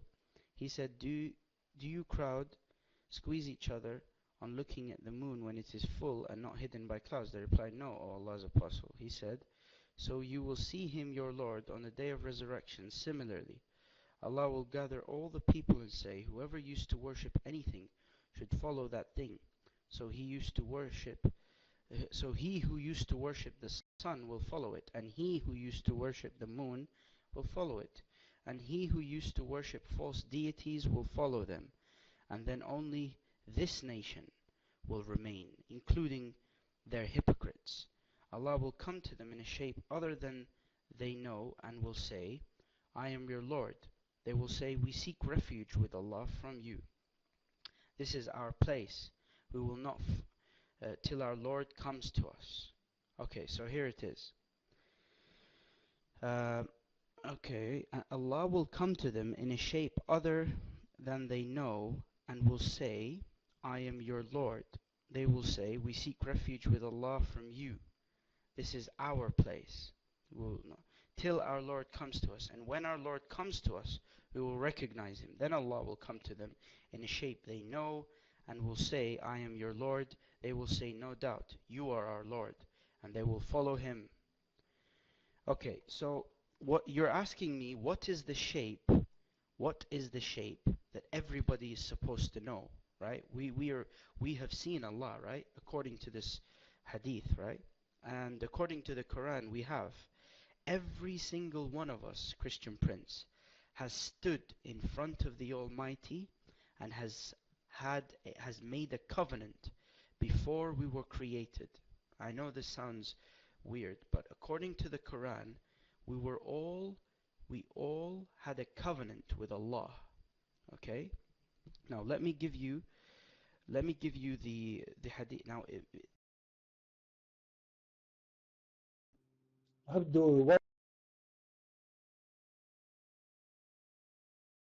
covenant? Okay, I'm not asking you what a promise you made to God, a shape you know. The question, you are the one who read the hadith. Everybody heard you saying, are we going to see Allah? What they will do? See Allah, not hear Allah, not talk to Allah, not listen to Allah. See Allah. See. You know what see mean? You will see with your eyes. And then your prophet is the one who would come with the idea, a shape. Not you making a promise to Allah. What the shape have to do with the promise? Hey Allah, I promise your shape to do everything you ask me for. May Allah shape you the better shape ever. What this have to do with this? Take the mic. What is the shape of Allah? What is the shape of Allah which you know? Not the promise you made to Allah. This is not the question. Out of our topic. Your mic. Okay, so I'm giving you the okay. I will show you. I'll show you I've explained it to you, Christian Prince, that in this dimension, according to Islam, there's another dimension, and in the other dimension, in the other life, we can see Allah, and we have already seen Allah, but in this dimension we cannot see him, and that's the same thing the Bible says in Exodus 33:20. Abdul, what dimension before, what dimension after? Are you saying your Allah have a dimension? Guys, did you hear it? Okay, what is the dimension of Allah? You saw Allah first time, you saw Allah second time, and both of them were shape. What is the shape and what is the dimension of Allah? Your mic.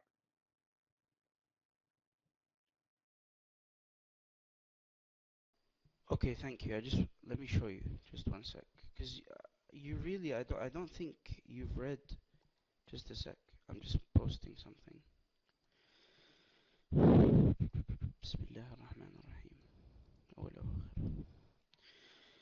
Okay, but so this is from Exodus 33:20. Okay. Now just a second, just a sec, please. I'll explain to you. It says very.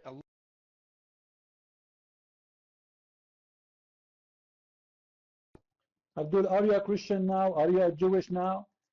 The Christian and the Jew, they believe that God himself came to Abraham as a man.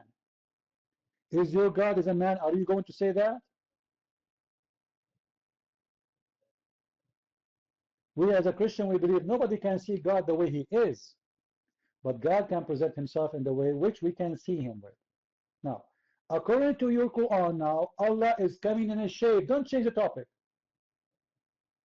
God came to us in a person of Jesus. We know that. This is something the Christian believe, not you.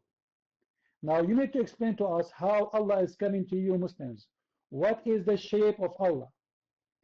What is the shape you know first time and what is the shape second time? You might. Stop playing games. Okay, I'll get you the.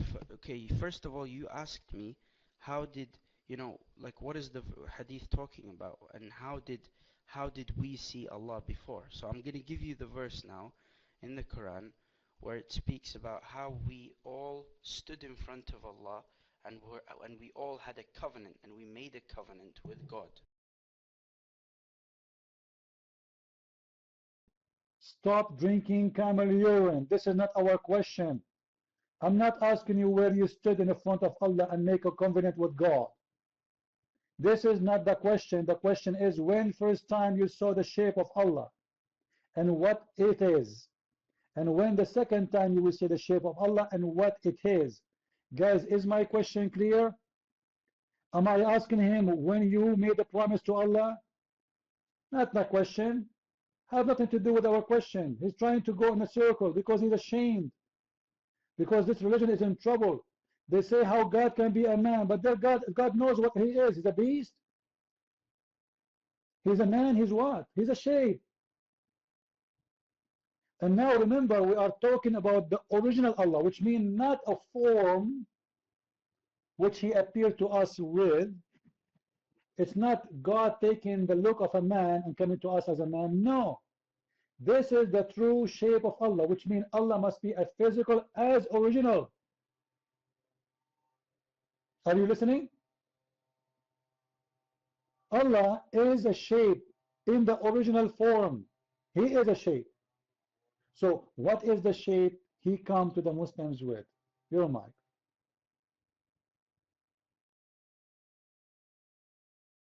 Okay, so here's the verse, Holy Quran chapter 7 verse 172, that it is inside all our souls, this covenant that we made with the creator of the universe, that there is no God but him.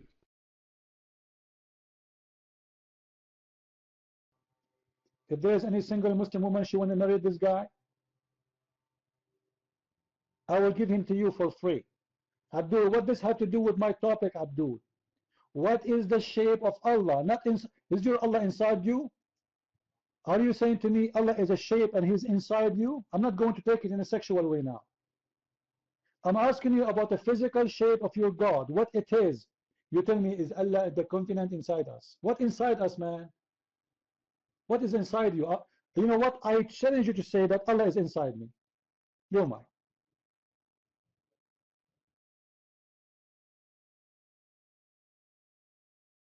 Why is it, Christian Prince, that you're badgering me? You asked me where did we meet Allah before, and I've shown you the verse. So why is it you cannot, why? I never asked you where you meet Allah, and this is a lie, because even your prophet never met Allah. Secondly, I'm asking you, what is the shape Allah appeared to you with first time? I don't care where you met Allah, maybe in the restaurant. Our topic is the shape.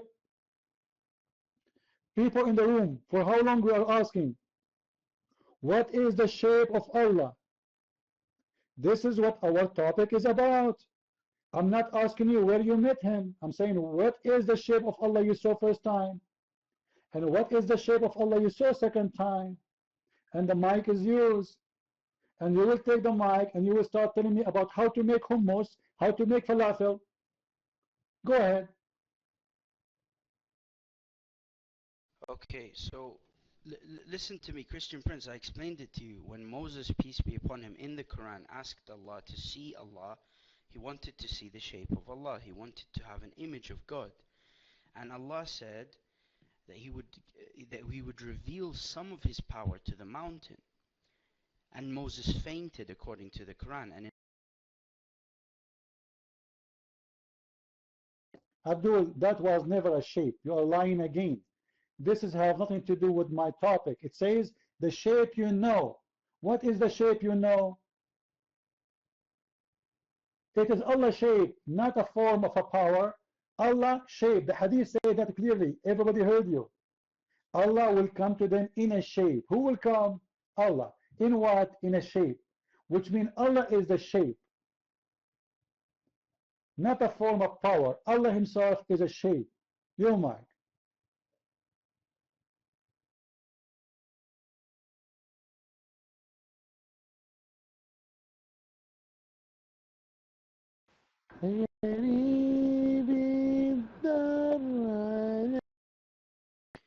Okay, so according to what I'm telling you is that we humans cannot even perceive anything above the third dimension through physics. If you study physics, we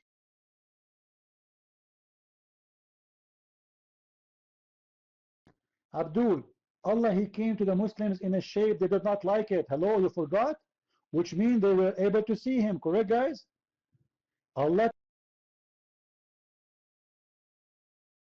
come to them in a shape other than the one, which means they saw the shape. They were able to see that shape in that dimension. So what is the shape of Allah? It is obviously something you can see. It's obviously something easy to see. To the point your prophet, he said you will see him the same as you see the moon and the sun.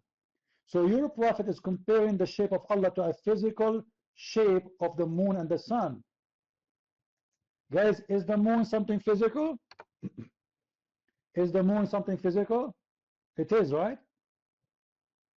Okay. So it is who is the one comparing Allah to the moon? Your prophet.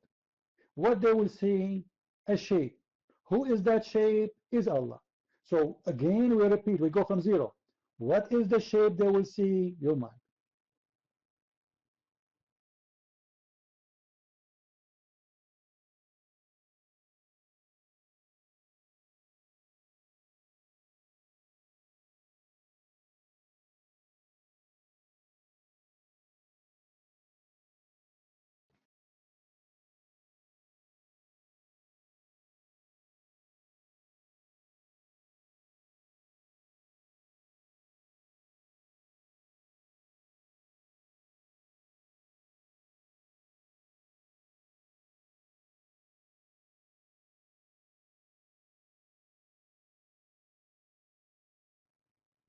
What's happening?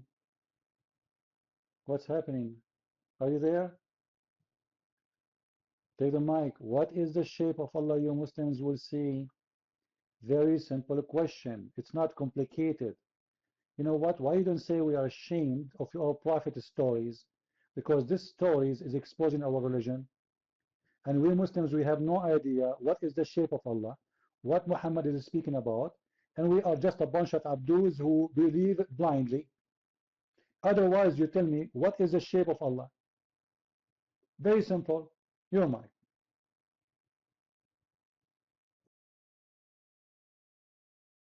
can I be heard? Can I be heard? Okay, Alhamdulillah. Bismillah ar-Rahman ar-Rahim. In the name of Allah, the most merciful, the most beneficent.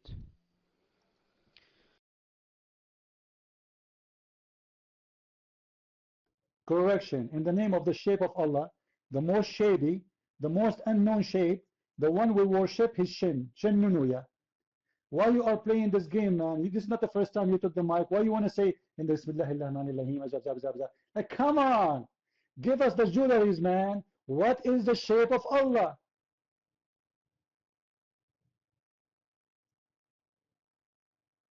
Why it's impossible for a Muslim to answer a question? Very simple question. Your prophet said Allah has a shape. What is the shape of Allah? iPad, iPhone, iLeg,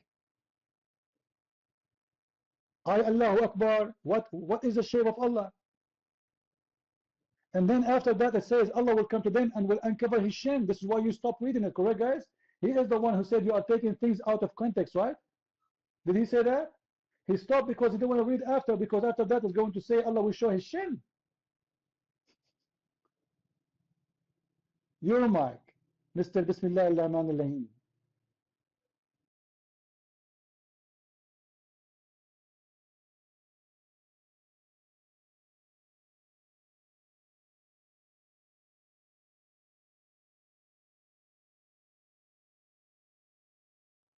Abdul, you see how stupid you are? The verse is saying there, it doesn't say Allah has a shape. It doesn't say that Allah even, Musa saw Allah. It doesn't say any of that. This has nothing to do with our question. Your prophet saying you will see his shape. You are in this debate, you are ashamed, you have no answer. Otherwise, we are asking you a very simple question. What is the shape of Allah which you saw first time? And what is the shape of Allah is coming with second time? You see, Allah is changing shape. It's not a form of power, no. Allah himself is a shape. Allah is coming in a shape. Not making things appear in a shape, no. He is coming in a shape. So are you going to answer or no? I'm waiting. Your last chance.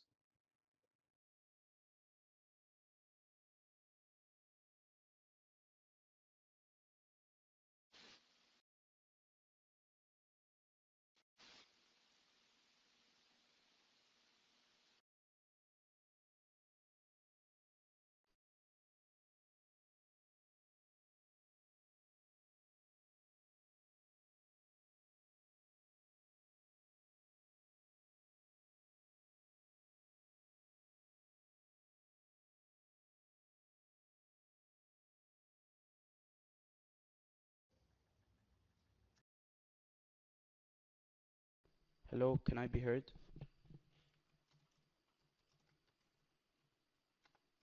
Okay.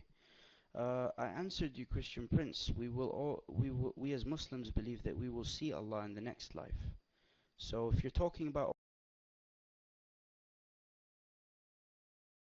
Just sit down, man. Just sit down. Next time you come with your daddy. Okay, don't come alone. We will see Allah next life. This is not the question. The question, what is the shape?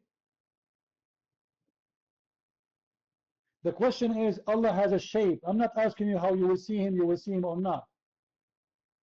I'm saying to you, what is the shape of Allah? So you admitted right now that Allah has a shape, which means he's a physical being. Guys, when we say a shape, does that mean he have dimension? Is that correct? Every shape have dimension, correct? Do we agree? That means is Allah is exist inside his creation, because as long as he have the dimension, he is exist inside something. But the Muslim reject God to be in the man because he cannot be inside his creation. But obviously, Allah not only inside his creation, but yet he has a shape. And not only this, the shape is disgusting. How we know? Anyone notice that this shape is disgusting?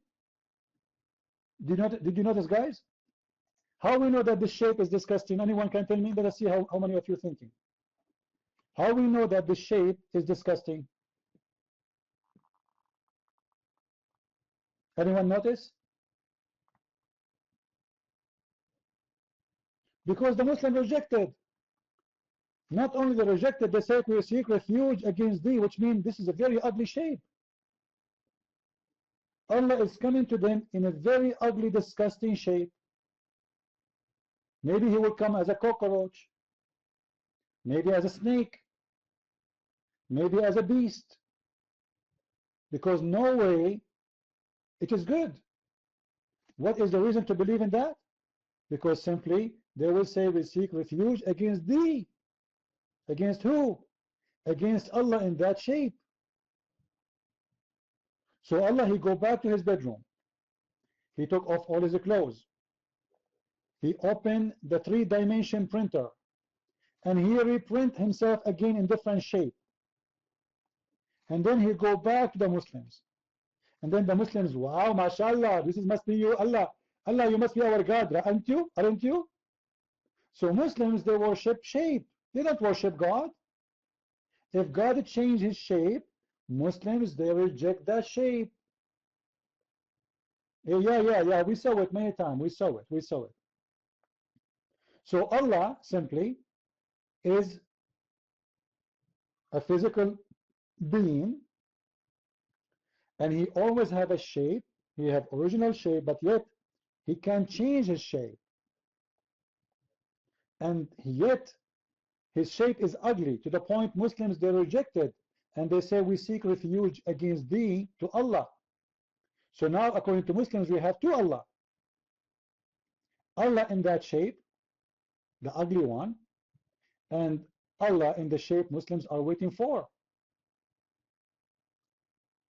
And my question is, what is the shape that Allah will come with second time? And look what the Muslim will say when Allah come to them in the shape which they know. Then Allah will come to them in a shape they know and will say, I am your Lord. They will say, yeah, no doubt, you are our Lord. And they will follow him. What a drama. What a drama. Anyone knows why this is a drama? What the point of coming first time with different shape, man? If you have to change your shape to be accepted anyway.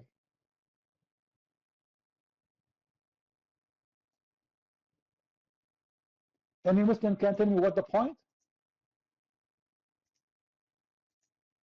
First shape, second shape, third shape? Is that hide and seek? Is that the Halloween day?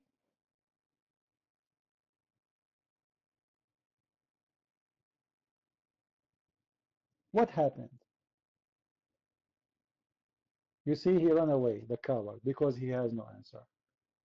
Do you see, guys, how we expose Islam? Do you see how we expose Islam? Very simple, very easy. This is the most stupid religion ever you can imagine. They have a God, he have a shape, they don't know how he look like, or what they know he have a shape. He have a leg, he have a hand, he have an arm. How they look, they have no idea. But Allah has a shape. He is the creator who cannot be inside his shape, but he himself is a shape. Oh, who is the one who created the shape of Allah? Or maybe he bought it from eBay.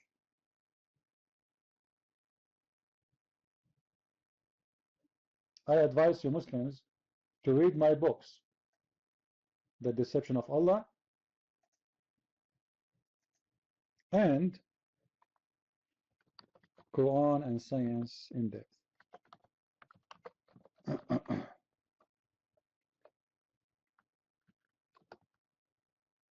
All right? I believe you need those books badly so you can see how stupid your religion is. Any Muslim? Do we have any Muslim in the room?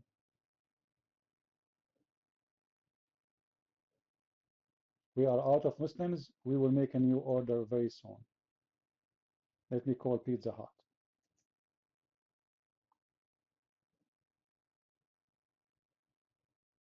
I'm calling.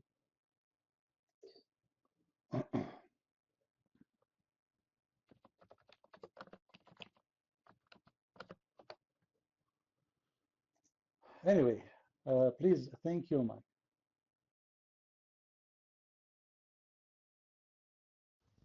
Yeah, I just wanted to say, because you mentioned the shape of Allah.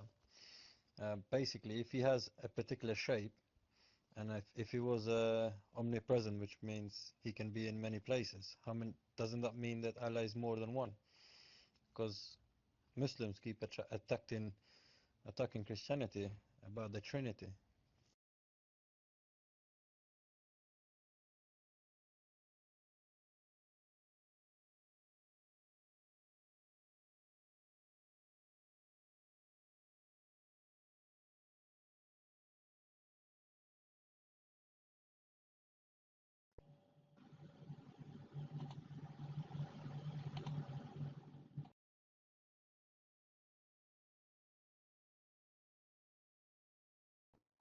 What's happening here?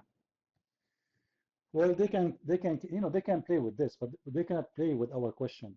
They can say to you, yes, Allah has a shape, but Allah is everywhere by his knowledge, brother. All right? Any Abdul? Are we enjoying the room, guys? Are we enjoying it?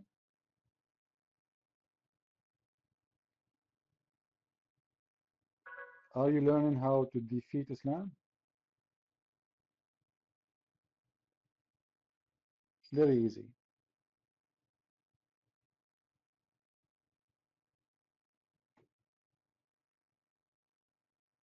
And you need to learn always. I don't speak Arabic, Stephen. The Muslim, they say my Arabic is very bad. So you have to speak to me in English, sorry. I don't know even what is my language. I don't speak Arabic, I don't speak English. My English is bad, my Arabic is bad. I'm not sure. I don't know. Anyway, so uh, you Christians are funny. You believe that God can be a man. And actually, I have more surprises. I just gave him one. I just gave him one surprise. I did not even mention the rest of the surprises because we have a lot of them. Where Muhammad himself, he compared between Allah and the false Messiah. The false Messiah for Muhammad is a person who is a man. And simply this man have no difference between him and the real Jesus or the real Messiah except the right eye. That's it. This is the only difference.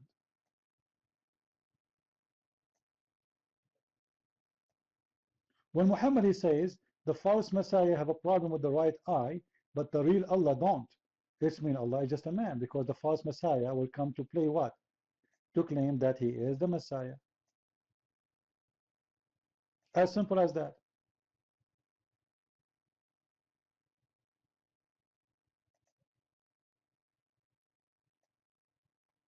There is no difference between the false Messiah and Allah except the eye.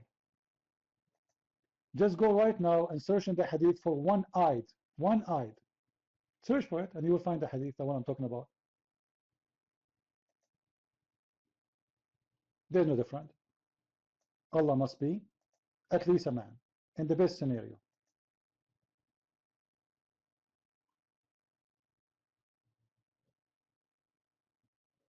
But yet the Muslims cannot really answer. They are very confused. They have no idea who is this God or what they know. They've been told that Allah is God. How, why, who care? Muhammad, he said so, it is so. Who is Allah? Only Allah knows. Actually, it's very well known that Muslims always, when you put them in the corner, they will say to you, only Allah knows.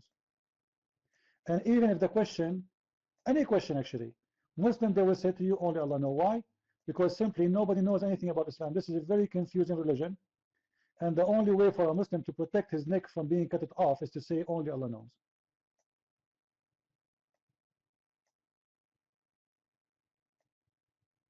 There's a guy during the Khalifa time, not long after Muhammad's death, he just said the Quran is created. He said what? The Quran is created. He did not insult Muhammad, or he's a Muslim, he's an Imam. Just because he said the Quran is created, the Khalifa, he chopped his head.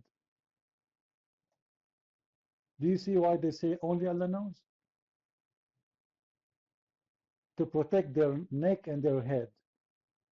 Very filthy, disgusting religion. Nobody dare to question. You have to take it blindly or you die. The second they will, like you start questioning, then the second you are looking for death. This is the only way for them to make Islam stay alive and survive, is by killing the one who don't agree, the one who question, the one who say it doesn't make sense. You should not do that.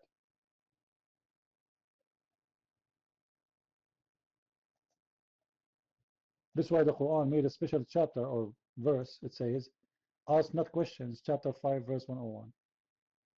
Why we cannot ask questions? Because if you ask questions, verse 5102 saying the answer. Because former generation before you asked the same questions and they left the religion. So Islam simply knows that this is a religion. If you ask questions about it,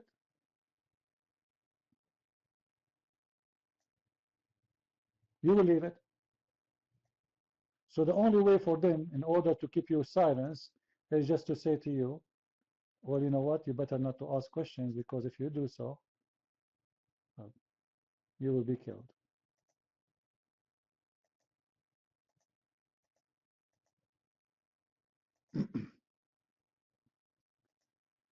Do we have any Abdul here?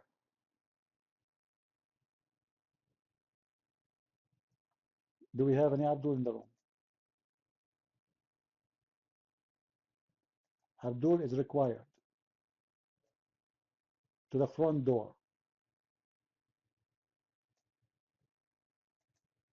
Any Abdul?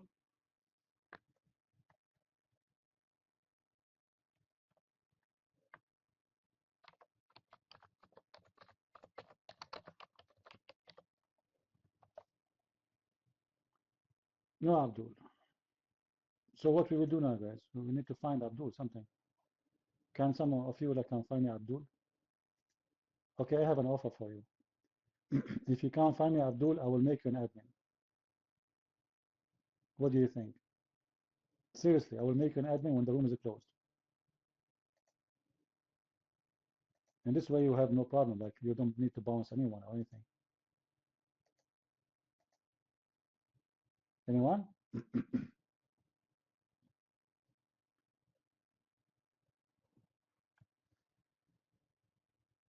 360, you are an ex-Muslim? I keep asking you to take the mic. We don't take it. Take the mic. Go ahead.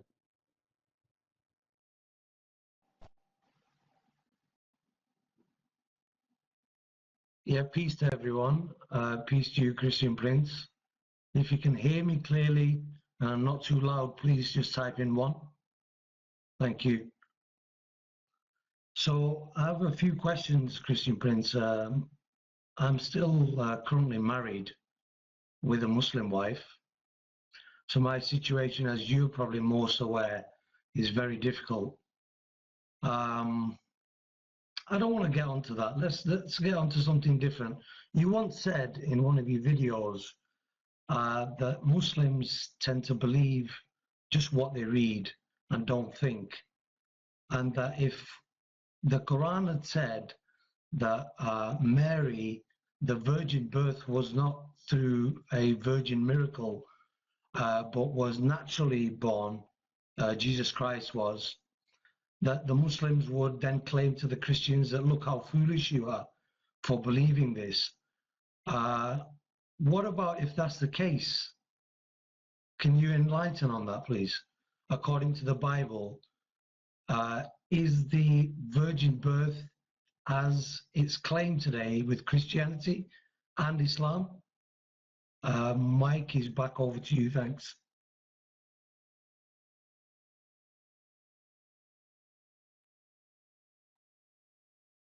All right. What I'm trying to say that when Muslims believe in Mary to be a virgin, why do they believe in it? If Muslims they speak about logic, well, this is not logical. Correct, guys? It's not logical for a woman to have a child without a man. It's against science too. But the Muslims don't question that. So when the Muslims they say to you, it's not logical for God to have a son, then we need to ask ourselves, do Muslims believe in logic anyway? Is it logical that God can, a woman, she can have a son without a man? So why the question don't make fun of it? Why the Muslims don't make fun of this? If it's funny, simply because Muhammad he said so. So if Muhammad said Jesus is God, Muslims they will follow blindly. It's not because it's logical or not. If Muhammad never said Mary she was a virgin, trust me, every Muslim will be making fun of you for your belief. But just because Muhammad he said Mary she was virgin, every Muslim don't question. Who dare to question? You got my point? Who dare to question? Nobody. Nobody. They cannot. Not because it's logical, not because it's acceptable, it's because Muhammad he said. So what I mean here is the hypocrisy of Muslims. Muhammad, he says something. Muslims, they take it. Whatever it is. Is it logical that a man, his penis will be endless? No question. Muhammad, he says so. Is it logical that God will give me unlimited number of women in heaven for sex? No question. Is it logical there is an angel, he have nothing to do except standing behind my back and organizing the door for women who want to sleep with me? Is it logical that in the judgment day Allah will make me white and will make those who they are disbelievers black? No question. Is it logical that my house in the heaven will be brick of gold and brick of silver?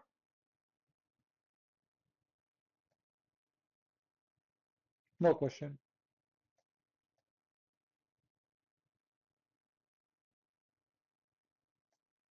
It's very ugly to have a house made from gold and silver. And what is the value of gold and silver in heaven?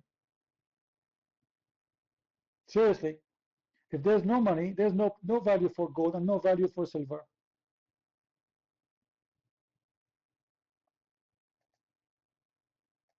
If everything for free,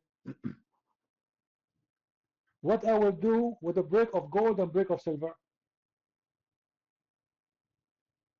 Is it logical when Muhammad he said that in the heaven the most poor of you will be 3 times rich more than any king? What do you mean rich? Okay, now I am in heaven, I have $1 trillion billion. What the benefit of them? If everything is for free, I will go to the mall to buy a car. They say, sir, it's for free. I said, no, no, no, I need to pay. Sir, it's for free. No, no, I have a lot of money. I'm rich. Hello? Take money. Sir, it's for free. No, no, I don't like it free. I want to pay. Sir, everything is for free. And you are telling me I will be 3 times richer than any king? Are you stupid idiot? Obviously, he's fooling them with desire. Desire for money, desire for sex, desire for wine. A river of wine, what I would do with a river of wine? For God's sake, just tell me. What I will do with the river of honey? What if I was next to the river of honey and Jada, she pushed me in the river? How am I going to get out?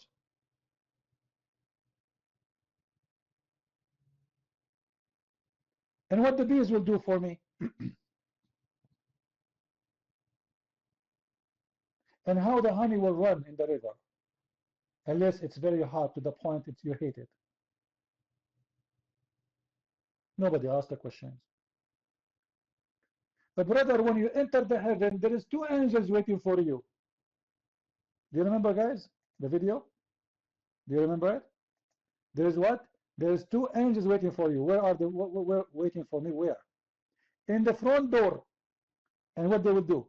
They will give you 2 drinks. The first one will make you white and tall.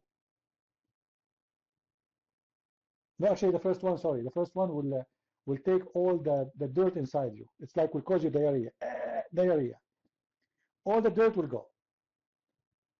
Now the second one, the second drink, will make you white and tall. I like that.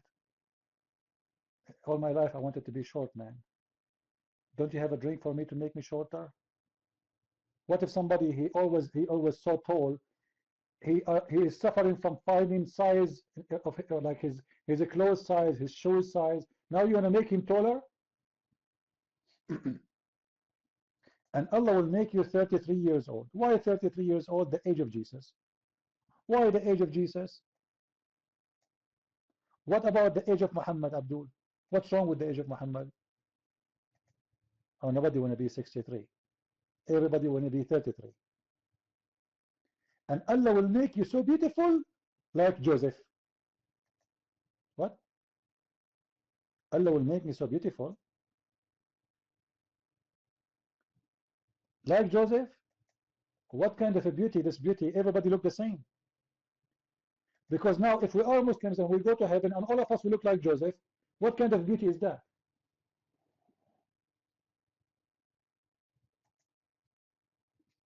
Everybody is Joseph. You say Joseph, everybody say hi. You look like Joseph. I look like Joseph too. Oh, you look like Joseph too. Oh, mashallah. Even everybody look like Joseph. No, the women actually, the funniest too, that all the women, the black-eyed women, they are the same look.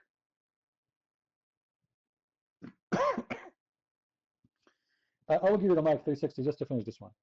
Guys, look what Muhammad said. Allah promised the Muslim women when she go to heaven, she will be 70 times more beauty than her beauty in the earth. She will be what? 70 times more beauty than her beauty in earth. Just to show you how stupid this, you see, the Muslims don't think. I'm not like them. If we have three women, let us say. The first one is ugly. The second one is twice beautiful. The third one is 3 times beautiful from the first one and twice beautiful from the second one. And then Allah made them all 70 times more beauty. It's mean you're still ugly. Because still the one who was 3 times more beauty than you is a 3x70. And the one who was twice more beautiful than you is twice x70. Are you getting my point? So where you were ugly in earth, you are ugly in heaven, and nothing changed. Yes, Allah made for you 70 times more plastic surgery, fixing your nose and your toes, but still you look ugly because simply everybody there is more beautiful than you. And actually now it's more ugly too because now they are the one who is 3 times more beautiful than me is 3x70, which means she became extremely beautiful. She became like a Barbie maybe. You see the logic of this religion? Anyway, if you feel like converting to Islam, brother, don't worry. Allah have a lot of versions for you. And right now, Allah is making their skin smooth. Anyone knows how long it took Allah to make the skin of the women smooth in heaven?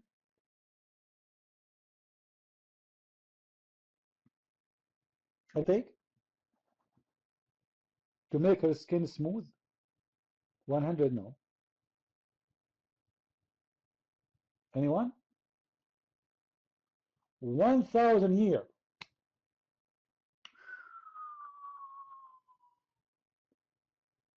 That's a lot of time, man. And Allah's so slow. It looked like he's having sex with her. He's not making her skin smooth. He don't want to leave her. I thought Allah, he say be is going to be. Isn't it the Muslim they say, Allah, if he wants something to happen, he say be is going to be? And then we find that Allah will take him 1,000 years to make the woman's skin soft. Like why? She is a gladiator?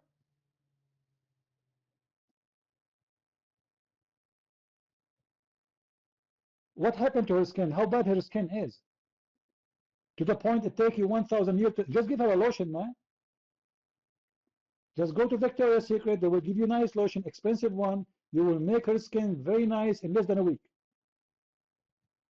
Allah will take him 1,000 years to make her skin beautiful. 360, you're mine.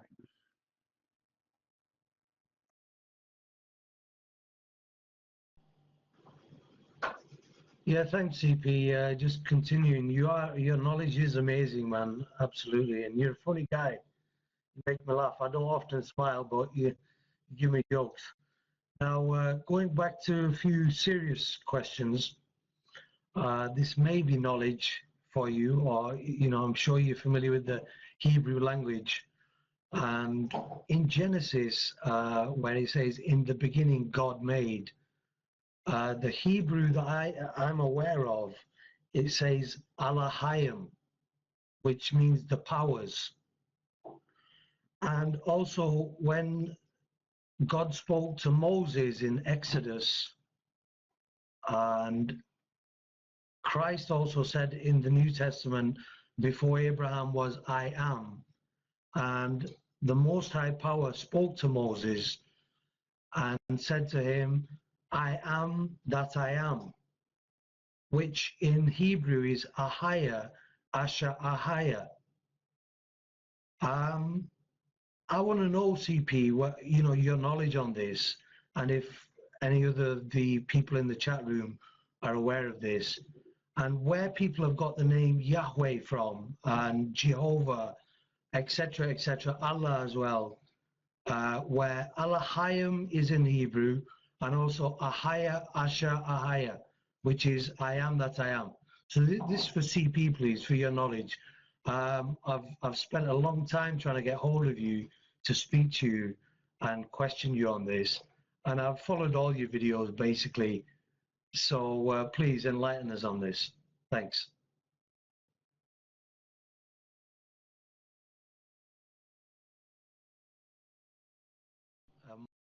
Mike is yours, CP.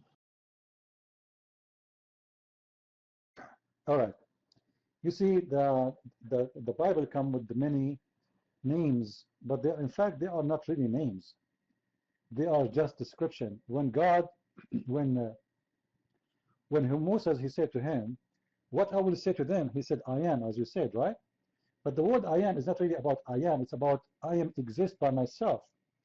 I am the one who do not need to be created. I am the one who by himself. I am the one who is everything. I am the eternal. The word I am is not about I am as much as about the independent, the one who don't need. I am your Lord. So all the names you mentioned and those, they can come as description for the power of God, the might of God, etc. But they are not really names. As an example, you will see the Muslims, they say, like, here we go, teacher is a Muslim. What is the name teacher is posting, guys? What is the name he's posting? Jibril, correct? Is that correct? He's posting Jibril. But if you look in the Quran, Allah has 99 names. None of them is ear.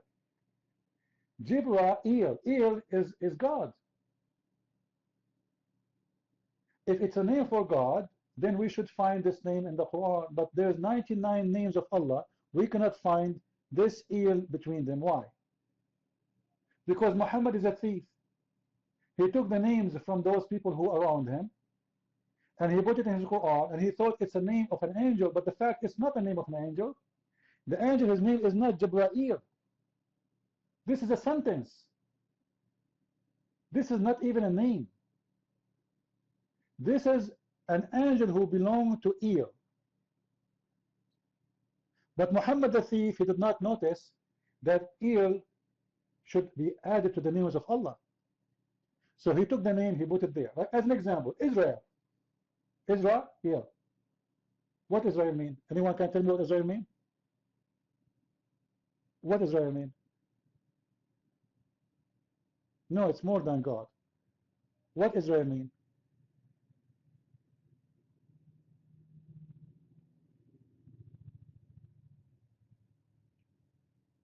Nobody knows? Struggle with God. People who struggle with God. The people of God who will go with God. They will live with God. They will struggle with God. They will associate with God, which means they will go under the rule of God. But this is not a name. It's a sentence. Muhammad, he took it with his Quran. He forgot that this is belong to ear. But his ear, this ear is not exist in the Quran. Same for Ishmael.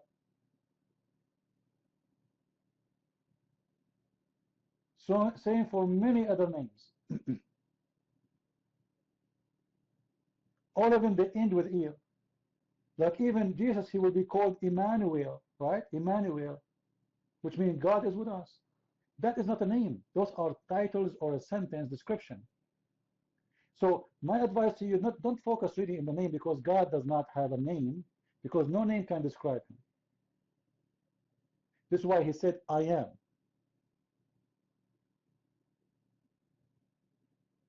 I am. This is the perfect description is exists for God. He is the one who gave it to us. For no other name can really fit to his glory.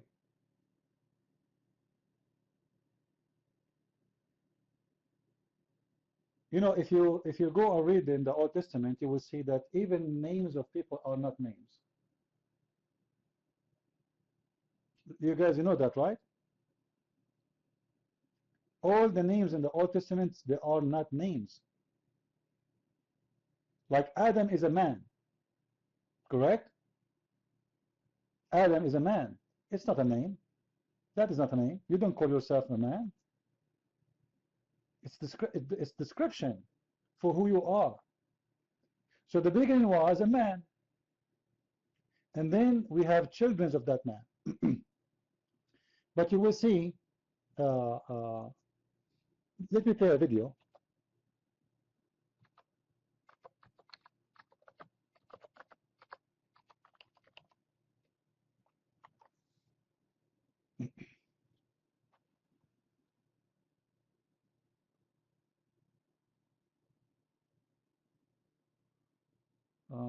Let me see.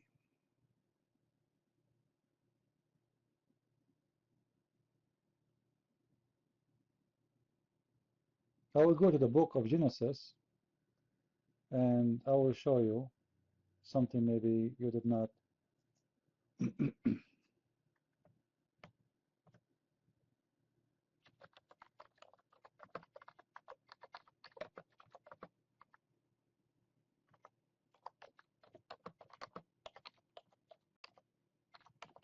I'm searching for it.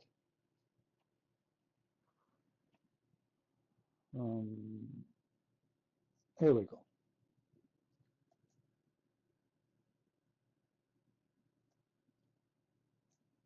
Let us watch this video. And I want you to watch with us 360. You guys, if you have a phone, you cannot watch the video in the room. Simply, you can search for hiding message in Genesis video. You will see an old gentleman speaking there, hiding messages or message in Genesis. Now watch this video and see how amazing what you do not know about the Bible. Enosh, Kenan, Mahalalel, that God appears to have laid out.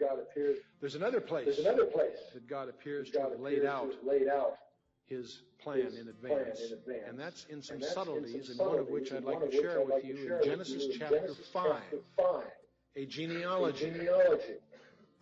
The genealogy in Genesis chapter 5 goes from Adam, the first man, down through Noah.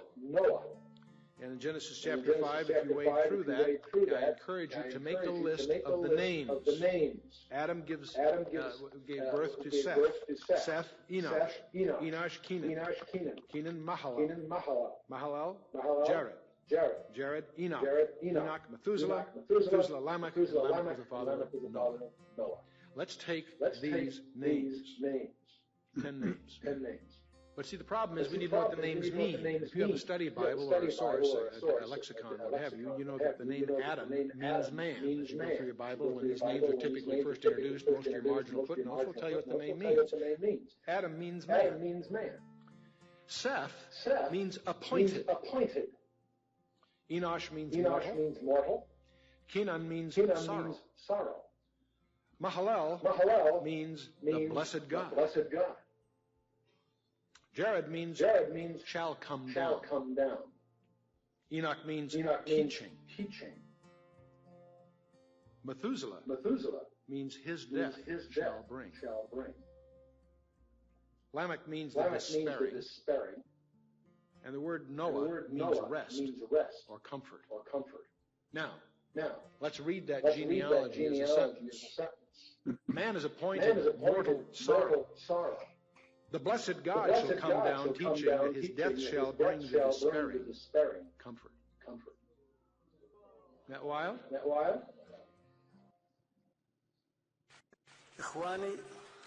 All right.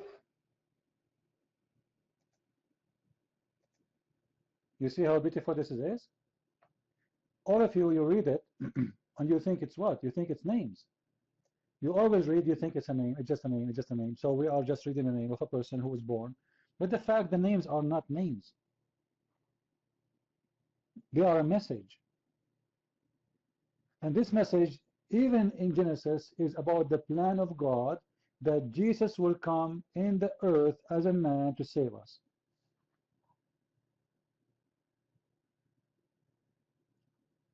So in fact, there's no names. The Bible doesn't come with names. Every name is a reason, not a name. I call it a reason because there's a reason behind those, what you call names. The word I am, as an example, if you read it as a translation or Ojimi, or Yah, or Yahweh, it's coming from I am. That exists, the one who exists by himself. So it's not really a meaning. It's not a name. But let us say this is the easiest way that God he can describe himself. Or when you say, like you hear the Jews, they say Adonai, Adonai. Adonai simply that he is the one who mastered everything, the artist, the one, the designer, the master, the one who is in control. So all those are not names; they are a description for the power of God and what he is about. But there's no name really, I believe, which can tell us who is God. This is why I believe that the best was given to us in the Bible, according to God, is I am.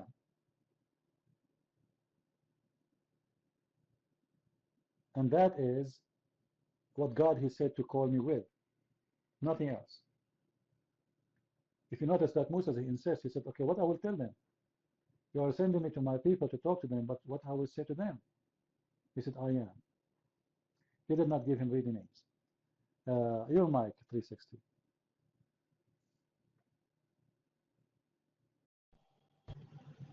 Yeah, thank you, CP. Beautiful video.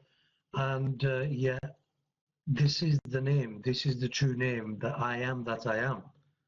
And like you said before, nobody can comprehend the Most High power. So that name is enough for everybody to just consider and come together as one, under that name. If that's not the case, what is the true name of the Most High Power, CP? I didn't get that answer from you before. Thank you.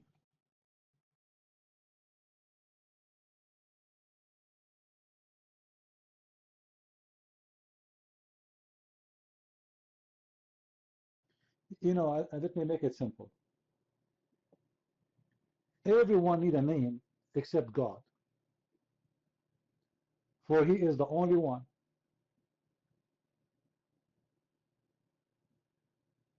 There's no, like you say, I have a name because you need to differentiate me from you,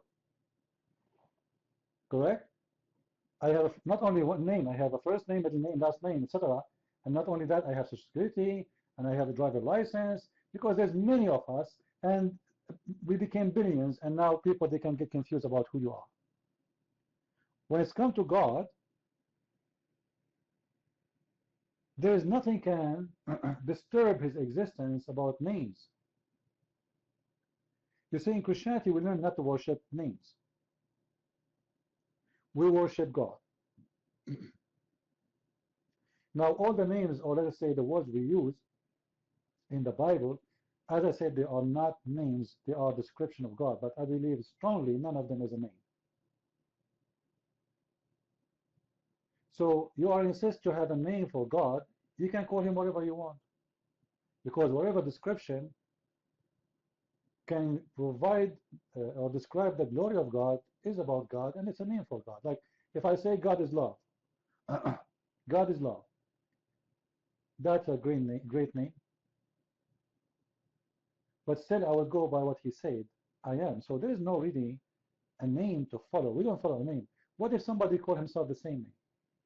Are we going to follow the name? You see, sometimes Muslims they come and say, "Do you know that the Christians in the Bible translation in Arabic they use the word Allah?" For sure, this is a false translation. However, our problem with the Muslims is not the name. Let us say, for the sake of argument, Muslims they change the name of their God and they call him Elohim. For sake of argument, let us say they change the name of their God and they call him the Messiah. Still, he is not our God.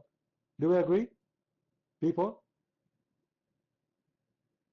So it's not the name. As long as there's nothing comprehend God, there's no word can explain God, which means there's no name can describe God to us. Each one of those names describes something about God, but all your language doesn't have, if you use all the words you have, they cannot describe God. So how do you want to put God in a name? This is why I say that there is no really a name as much as it is about, even you don't have a name actually. You know, the Messiah, he said, you shall know them from, somebody help me? You shall know them from what? From their fruits, not from their names. Even you will be known by your fruits. So God will be known by his fruits too. Because trust me, the logic of God on you is the same logic on him. He is known by his fruits. He is not known by his name. Otherwise, anyone come to us with the name which we think is the name of God, and then we worship him. How we know the Messiah is the Messiah? The Messiah is a title. Anyone can call himself the Messiah. Actually, just a few years ago, there's a guy in Florida. I don't know if you guys saw the video before. They have interview with him in TV. He claimed to be the Messiah, and then later he died. I think he died. You know, I don't know what kind of disease he had. So he claimed to be the Messiah, and he called himself the Messiah. Is that him the Messiah? No. How we know? The fruits.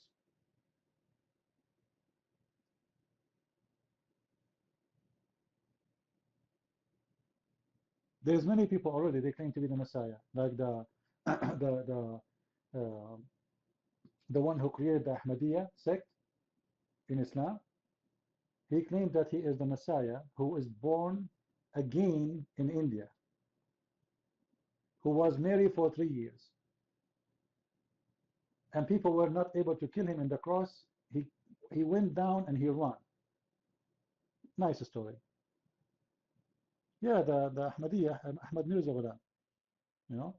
So there is many they claim to be the Messiah. Actually, the Messiah himself, he warned us about many people. They will say the Messiah here, the Messiah there, right? Is it true? I don't believe them. Be aware of false prophets who come to you in the clothes of sheep, but they are wolves. So then how we will know the Messiah, which means how we will know the true one to follow. How we will know God?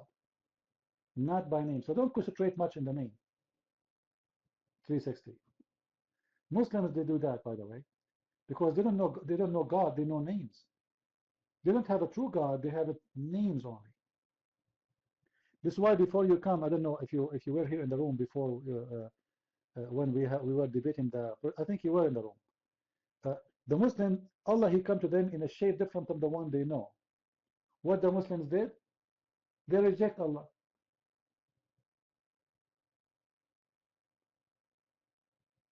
They reject him.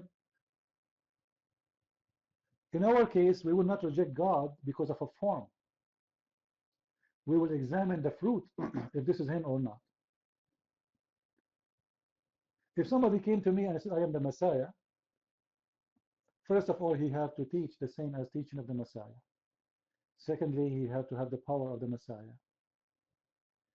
And the most important, he had the fruits of the Messiah. Because from their fruits, you shall know them. If you don't, he is false. Saint, your mic. Thank you, brother. And it's a privilege to talk in one of your rooms. I used to watch your videos in YouTube, and I always enjoyed and learned from it. And I cannot add anything to what you've already said. But regarding the name, it's just because it's kind of identifier. That's what it is. When the Israelite came out from Egypt and the God said like just tell I am who I am, and Moses said like no, they already know so many gods. They have like gods like this god Pharaoh god or this god I don't know, or Balaam or Baal is this god, you know. So there are so many names around there, and then if there is a god which has no name, then it's like they were like babies. They will just get confused. And so God gave his name, okay, I am the Yahweh or Jehovah. And so, but like, as we mature in our faith, like we have to disconnect ourselves from that idea, that name. Because as Brother Prince already explained, like, no, it may create some confusion. And he gave nice example of name of Messiah. And anybody can come and just claim that he is Messiah and misguide. So if we know who Messiah is, then it is very difficult for someone to fool you. The same way for the God, if you know who God is, name doesn't matter because you know who God is. And so generally we should not go after the name, but like we should understand who that name represents. If we know that, then we actually know the person. We don't need any name. I hope it will be helpful. Thank you very much. Mic is free for Brother 360. Yeah, thank you, brother. With all due respect, with that, what I'm saying with regards to the name, Christ did say that when he returns, he will say to many, I didn't know you. And Christ did also say that search for the truth and the truth will set you free. And being a follower of the Messiah, I search for the truth. And what I find is in the Kabbalah, which I'm not familiar with, but I'm sure CP is, with the Kabbalah following, the tree of life has many names upon it. And amongst these names are the names Yahweh and Jehovah. But the top of the tree is the name Ahaya, which is I am, Ahaya. Now, that surely should be an indicator again that why this name is being hidden, not revealed. It's very obvious that the Most High Power, if he's claiming to be I am that I am, and we understand that we can't comprehend, but the Most High Power knows everything about us, the Creator. So why we can't accept this name? I'm not being adamant about the name, but it's very easy. And like I say, I don't want to be amongst the people when Christ does come back that we haven't searched for the truth properly and we've overlooked certain things. Let's hear what Brother CP has to say on this.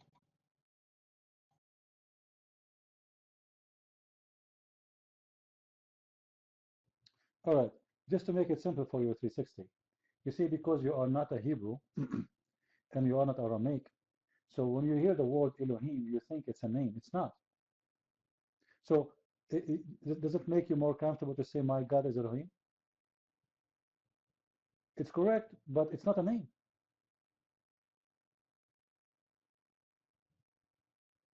It's a meaning. It's a title. It's about his power. The same about all the others which we use as a name, you know. But the fact it's not really a name. Like, you know, Elohim is actually is not about a God. It's about mostly it's about the Trinity. It's about the existence of God in three. But many people don't understand. But is it really a name? I don't believe so. Same as Yahweh or Yahweh, which is I am. Same as Adonai. Same as Jehovah, the Lord will provide. Those are not really, they are not really a name. But for you as a foreigner, you see, like, just to make it simple, in the East, they don't give a name as a name. They give description. I mentioned to you before, guys, that in the Middle East, as an example, the Arabic language, we have at least 300 to 400 names for the lion. The lion at least have such a number of names. But the fact, those are not names.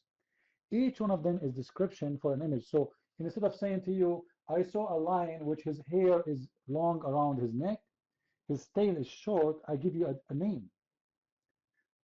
So every name is a picture, is an image. And because you are a human being who understands images, then you are attracted to the names. However, God is giving you description, He is not giving you names. If you go and check every name or something you think it's a name in the Bible, you will see that those are not meant to be named as much as it is about description of God. Are you getting my point, 360?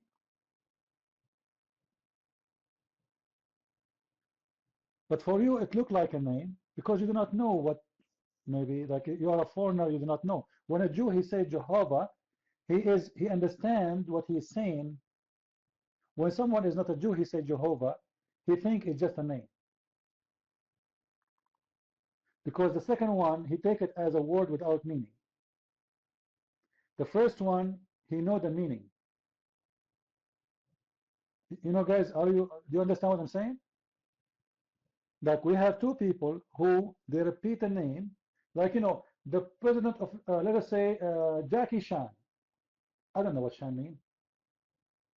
A Chinese, when he hears the word, then it's a name, yes, but there's a meaning for Shan. For me, it's just Shan. I don't know what Shan is. So I'm stuck with the Shan. I don't know really what it meant. Like when I used to study English in the school, you know, we have in the classroom always in English, Mr. Brown and Mrs. Brown, Mr. Brown and Mrs. Brown. So for me, I was saying to myself, as a person who grew up in the Middle East, I was a kid at that time. Mr. Brown, brown is a color, right? So for me, it stuck in my head that this guy must be brown. Like, why do I call him brown anyway? You know, just because I learned the meaning of the word, I am now thinking about it in a different way. Before it was Mr. Brown is fine. After that, I learned what brown means. It became funny. Why this guy is calling? They call him brown.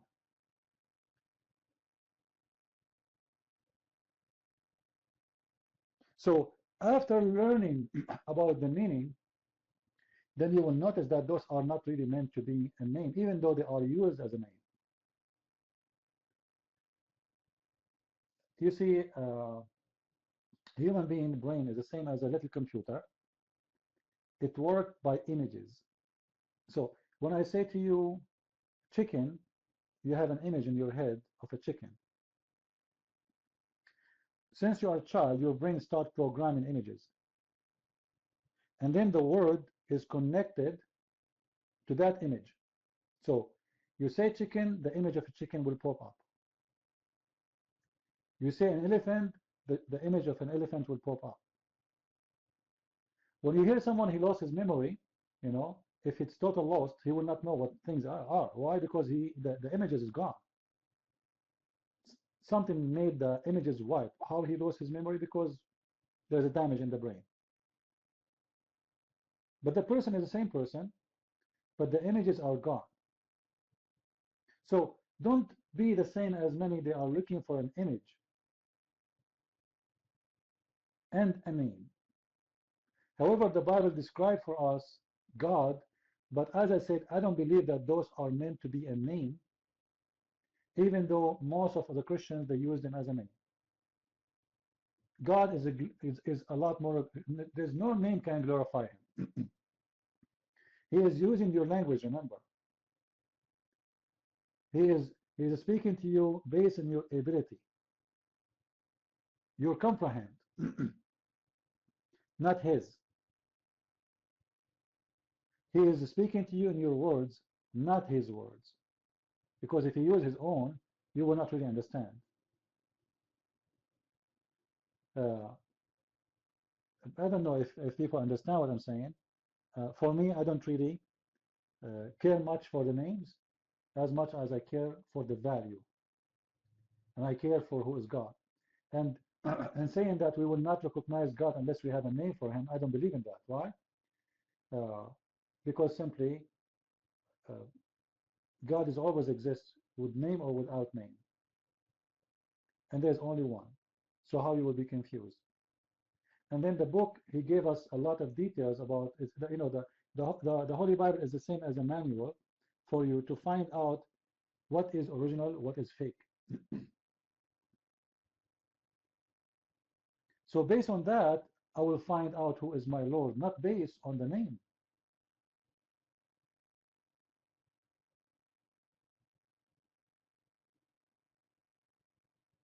Why I want to follow a name? It's not really what God he wanted from us.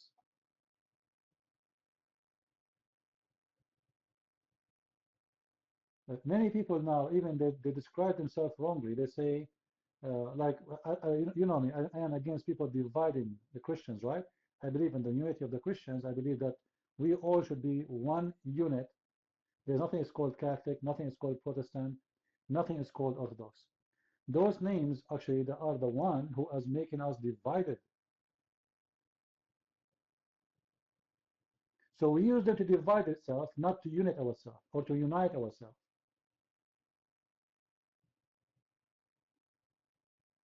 In the same time, the Messiah itself is a title, is not a name. It's what this person can do. The Messiah, who is he? It's about his power. It's about description of his power, not description of a name. So instead of saying we are Christians, which means we are followers of Christ, we say, I am Protestant, I am Orthodox, I am Catholic, I am etc. And we forgot we belong to who? Because we are following names.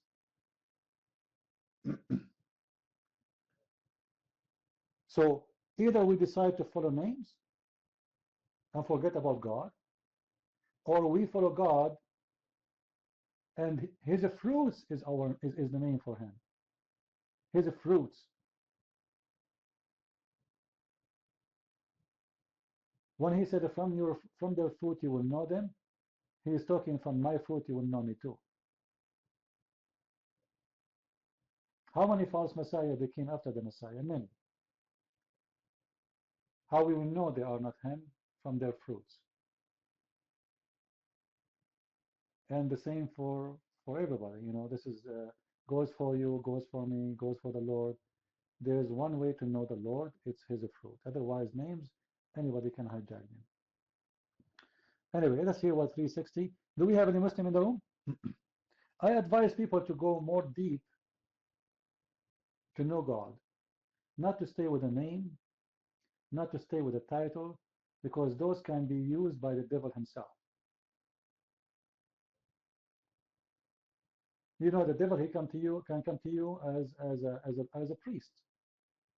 He can come to you even as the Messiah. How you will know is if he is the devil or not, or he is the Messiah or not. He will come to you with the name of the Messiah. There is only one way to know. It is the fruits. You are my 360.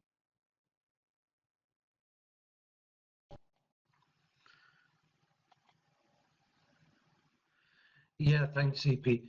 I understand what you're saying about the name, but for me, it's very important. Coming from the Muslim background, we call God Allah, and so the people in the Middle East who have the Bibles, you say it's a mistranslation or a false translation, and they use the word Allah in the Bible. Is that going to be okay for me, knowing that the Most High's name was given as I am? Am I okay still to use Allah in the home amongst my family? What would your opinion be on this? because it's a very difficult situation, understanding that which name I should be using for the Most High Power.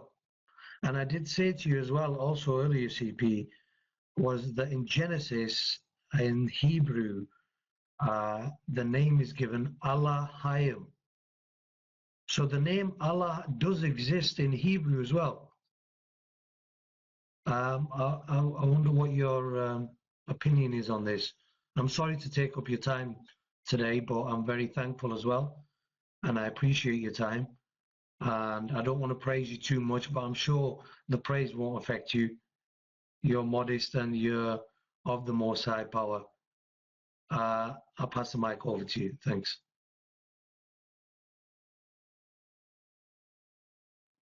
No, you are wrong actually about the book of Hebrew. The word Allah does not exist. Elohim is not Allah. Allah in Hebrew actually it's a curse. It's a bad word. You curse someone, you call him, you say Allah. It's a very bad word. Secondly, the God of Islam, his name is not Allah. You see, you speak Arabic, right? 360? Do you speak Arabic?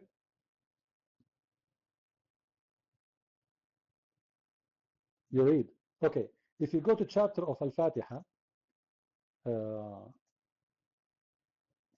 hold on, just wait. Just to show you something.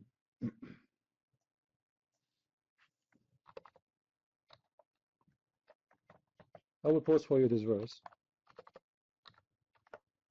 because many people do not know or don't recognize that the name of Allah, the name of the God of Islam is not Allah.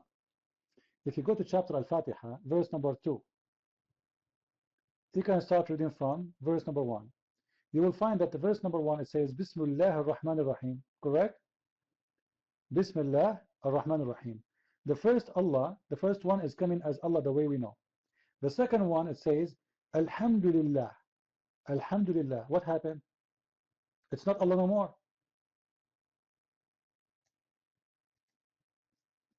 You know what I mean? I'm saying? Okay, so what happened? Where is Allah gone? If Allah is the name, should not be changed. Now it's Lillah. Lillah. Li in Arabic, you know Arabic. Li mean to. La is the name of the God of Islam. So AL is an addition which means the la. Lillah, it is an addition mean to la. So the name is what? Is la.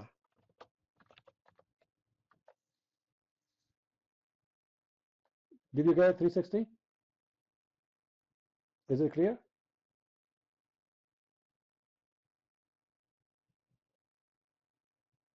All right. So the word Allah does not exist in the Bible. It's a curse, and there's no such a thing in the Hebrew Bible says that Allah or Allah is coming as the name of God. This is impossible. Whoever giving you the reading is wrong. And same time, the name of the God of Islam is not Allah, it is La. You can go right now and search for La and you will find that La is the moon. La is the moon God. It's not secret, just go right now, search in Google, God La, search for it, it's the moon God.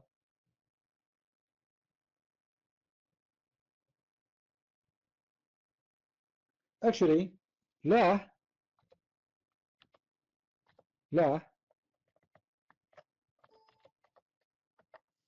you can read it in the opposite direction. It is what? It is Hal. Correct? If you read from the right, it's what? It is Hal. You know what Hal means? It's moon. This is why they call the small moon Hilal.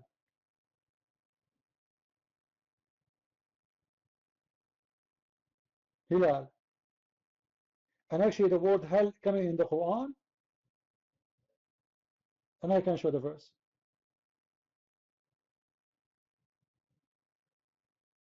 Are we following, guys? So the same word Allah, oh sorry, La is the moon God. If you read from the other direction, it is the moon God too. Some water.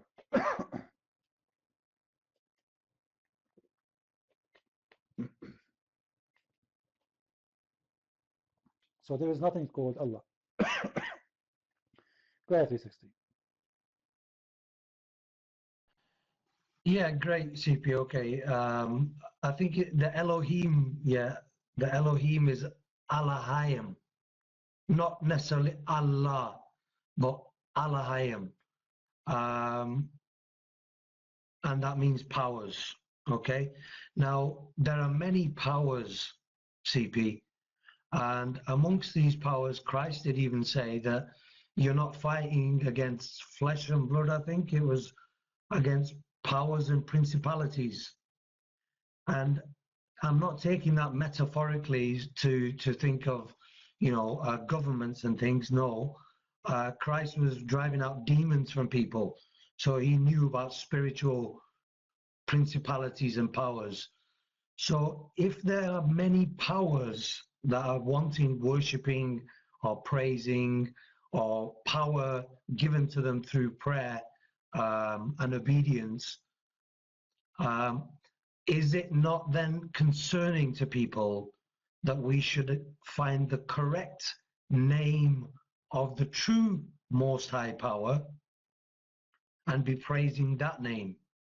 So therefore, we wouldn't see this where you were saying earlier that, because of the different denominations in Christianity, we have fallen apart and we are not as one. Well, you wouldn't see this because you would be blessed by the true Most High Power in the unison and communion of the truth, because you search for the truth. And Moses was given this name, I am that I am. And it also says in Exodus that this is for an everlasting name. This is an everlasting name. As far as I know, everlasting is everlasting. According to the dictionary, is forever. So if I am that I am is the name, why on earth are we still using powers names such as Yahweh, Jehovah, Adonai, which are, like I said, they're on these Kabbalah trees, and these are also powers that can give you things in this world if you praise them. So I think it's quite pertinent and needed for people to look at that if you're searching for the truth. I'm sorry to be a bit too adamant on this. I have a few other questions as well, CP, with regards to Christianity or the modern day Christianity. And if you'd allow me to speak, I'd like to ask these questions, please. I'll pass the mic over. Thanks. Please answer my questions, yeah? Thanks very much. As I said, 360, those are not names and they are not power. They are description of God. We are not worshiping the power of God, we are worshiping God. So when we say the Almighty, we are not worshiping the mighty. We are worshiping what that presents. And what that presents is one person. He is the only Almighty. So there's no confusion actually, because still this can be used as a name. We can say we call him the Almighty. You see, when I say, Adonai, which means Lord is Master, I'm right. Here we go. It's a name. But the name is not a name as much it's a description of his power. But the Jews, they use it as a name. Hashem. And it's not Elohim, by the way. It's Elohim. All right? So it is a name and description at the same time. It depends how you want to use it. As an example,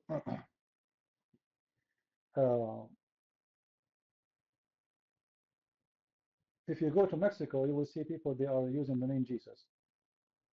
They have children, they call them Jesus. But still, all those millions in Mexico, still they believe in the Lord as Jesus, not their child as Jesus. Right? So the name here is not really confusing because simply they know who is the true Jesus. The confusion will be if someone come to you and claim to be the Jesus, the one you worship, and he called himself Jesus. How you will know which one is the one to follow? Simply is the fruits. So I hope what I'm trying to say is very clear. It's not a name we follow. It is a God with the fruits, which we will know by the fruit. Is it clear? As simple as that. You know, when we pray to God, what we say? Is it true that Jesus said, our Father? Is it true? Our Father? Okay, is that a name? Is that a name? No.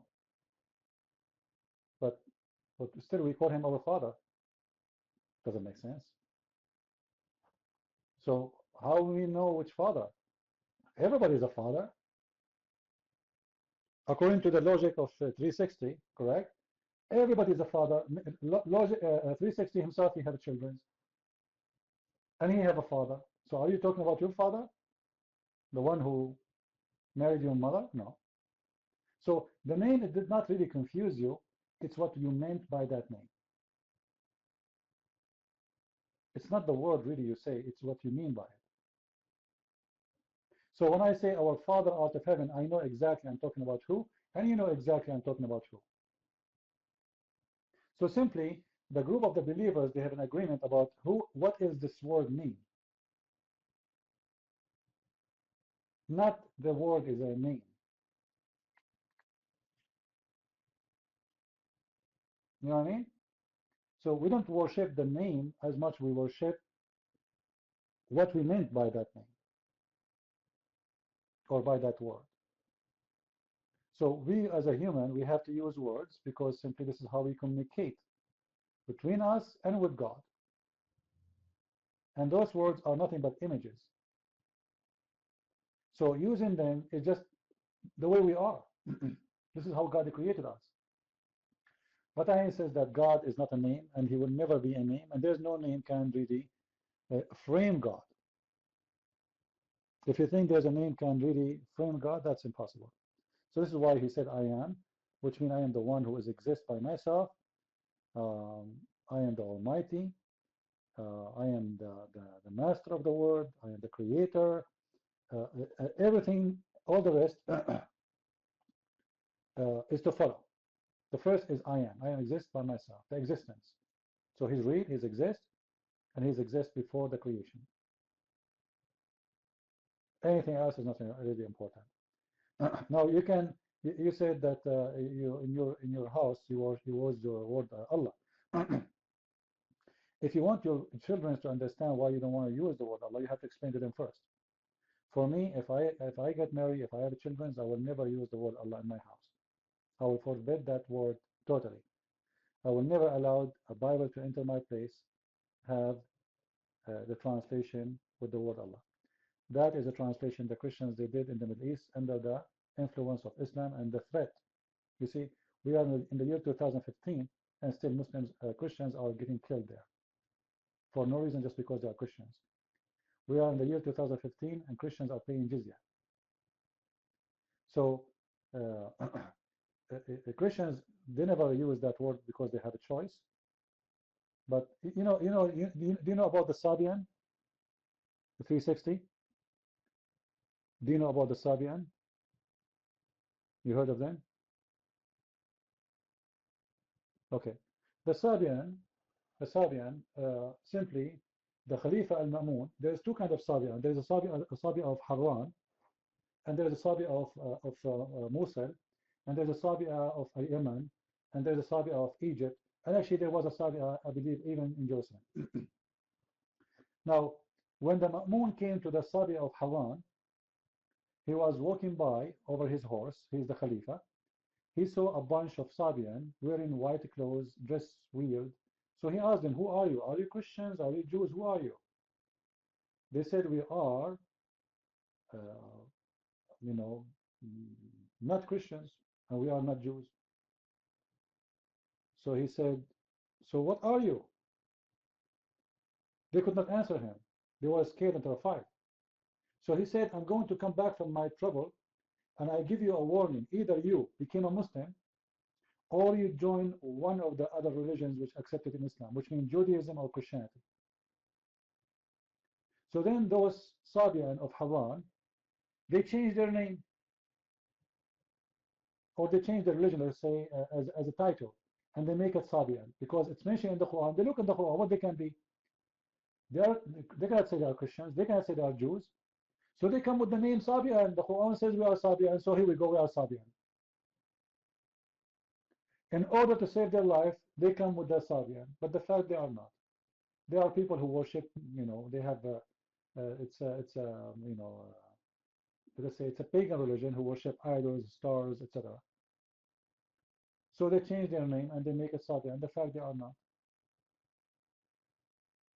And there's many they follow this method in order to save their life and their property in the Middle East. There's many they don't want even to join Islam. They hate Islam, so they decide, okay, you know what? I'm going to convert to Christianity, but I don't like Christianity too. But they say this is the only solution from those people. They cannot convert to Judaism because Judaism there's no conversion. So many of them, until the Ma'mun he died, and then they left back and they became back what they used to be,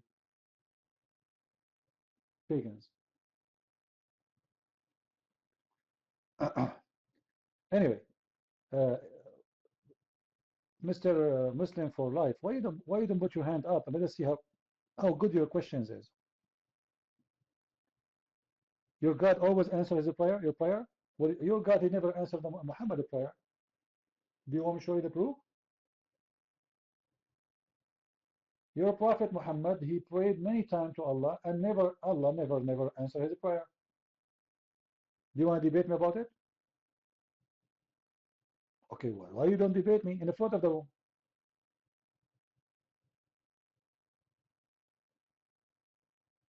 Do you dare?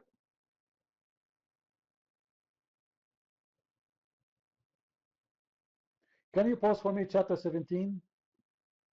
Can you pause for me chapter 17? Go start from verse number 1, Muslim. Can you do that? Just to show you.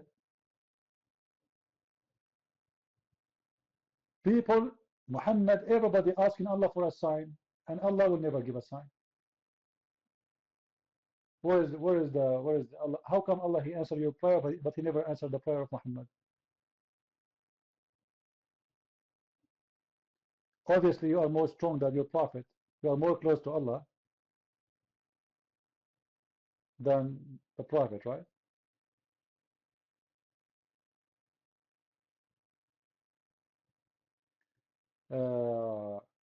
Garudi, you're mine.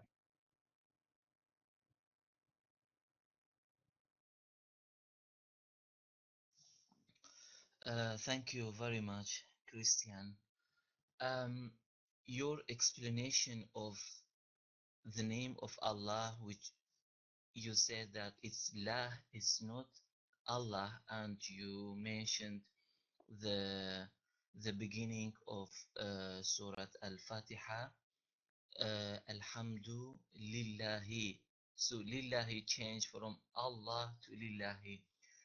At the beginning, I thought it's interesting. I have to think and rethink of this, but just at this moment, I think again.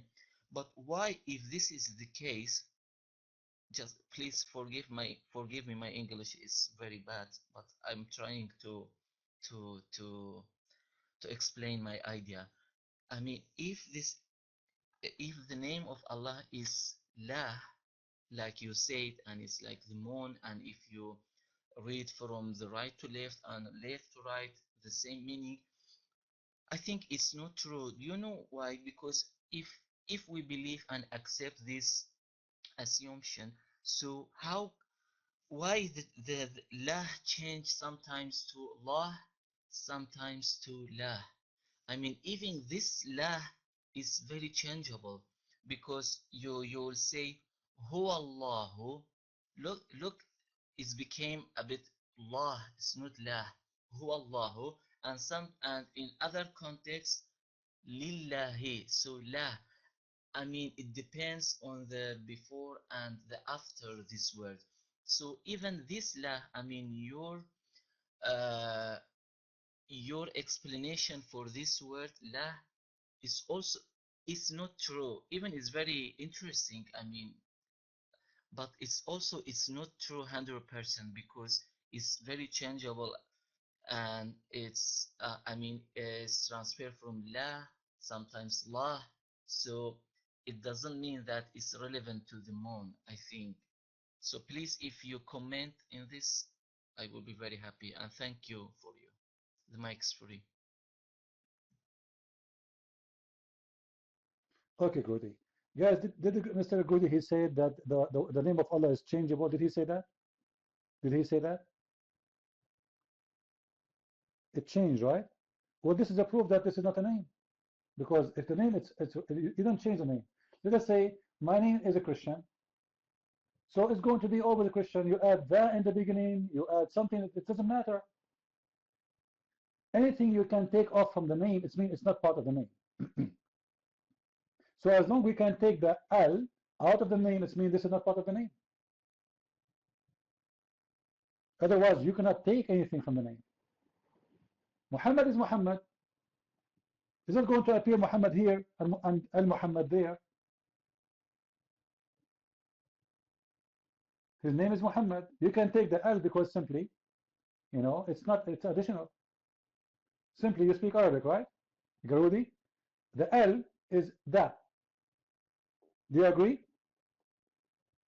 Okay. And lil, it is to. Do you agree? Lil bayt, to the house. Lil amal, to work. Correct? So this is a tool before the name. So what is the name? Anything you can take off, it means it's not part of the word. This is flexible. You can take off, you can add to it, you can make it back. But because Allah, he always appears as Allah, as you say, or mostly, because simply that is about the majestic. Like when we say the Masih, we don't say Masih, we say Al-Masih. But the fact the real word is Masih. Al-Masih, because there's only one is Al-Masih. But if you take the Masih, if you take the Al from the Masih, still you are right. The true word is Masih. But because there's only one person who is Al-Masih, we say Al-Masih. Are you getting my point, Goody? Now, even the name of Muhammad is not his name. You know that, right? Because one time Muhammad, he appeared as Muhammad, one time he appeared as Ahmad. Ahmad and Muhammad is not the same. They are the same as meaning, but not the same as a name. There's a huge difference. Muhammad, he changed his name from Qasim to the praised one. So once he say I am Muhammad, once he say I am Ahmad, because simply he is talking about the meaning. He's talking about a title, but this is not his name.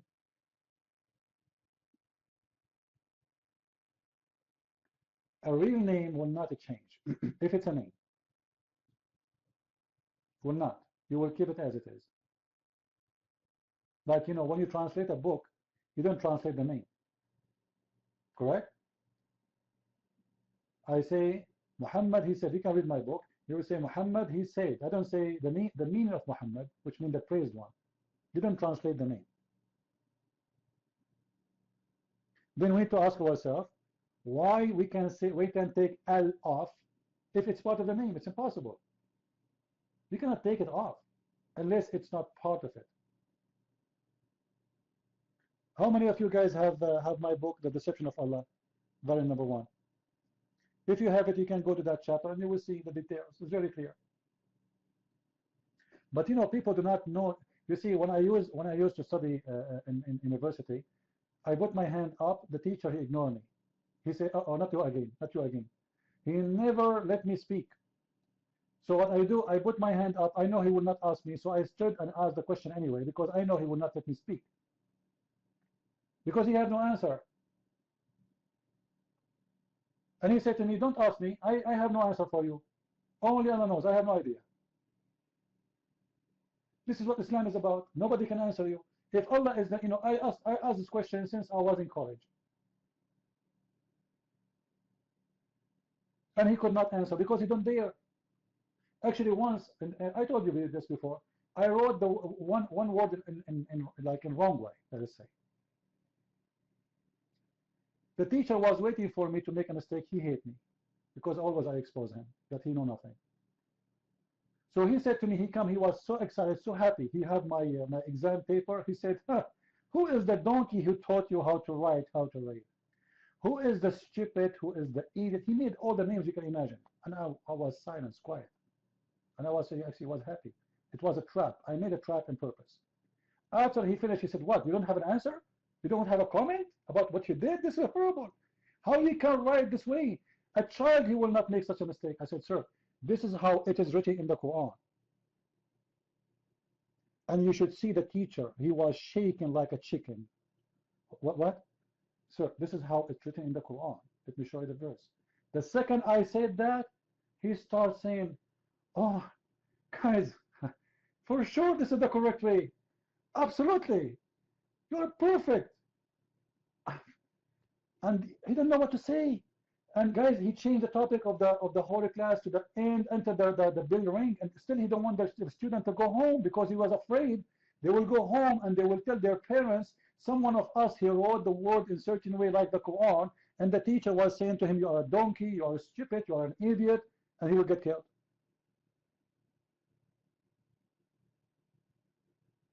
And this is Islam. So you don't, what I advise you, Garudi, I think you are a Muslim, right? You are welcome in my room, by the way. Don't go by what people say. Examine everything I say to you. Don't take my words for granted, let us say, because I might be wrong. But don't do, like, let's say, follow this rule with everybody. If someone's saying something to you, examine it. Names, they don't change. They are the same always. You cannot take a name, you cannot take word, or you cannot take letters from a name, and you cannot add to it. The second you can add to it, it's not part of the name. All right? Did I explain to you, Galawi, or still not clear?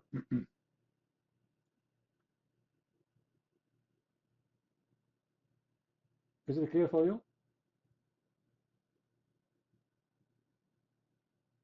All right. No, but I will let you comment after we hear 360. Go ahead, 360.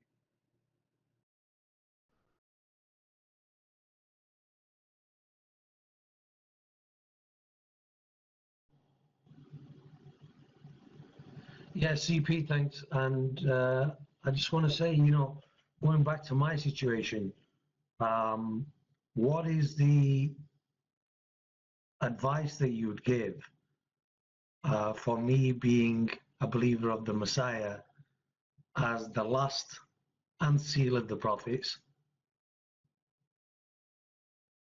and my wife believing in Islam, which comes 600 years later? What is the Sharia ruling, CP, under this? And can we live together, and what would Christ's advice be? You've been in the faith longer than I have, I presume. Yeah, definitely. So what would your advice be? I'm sorry it's turning into a bit of a a matrimony kind of advice center, but I need your help, man, and I appreciate your help. So what would your advice be, and what is the ruling under Sharia for this situation that I'm in? And should we divorce?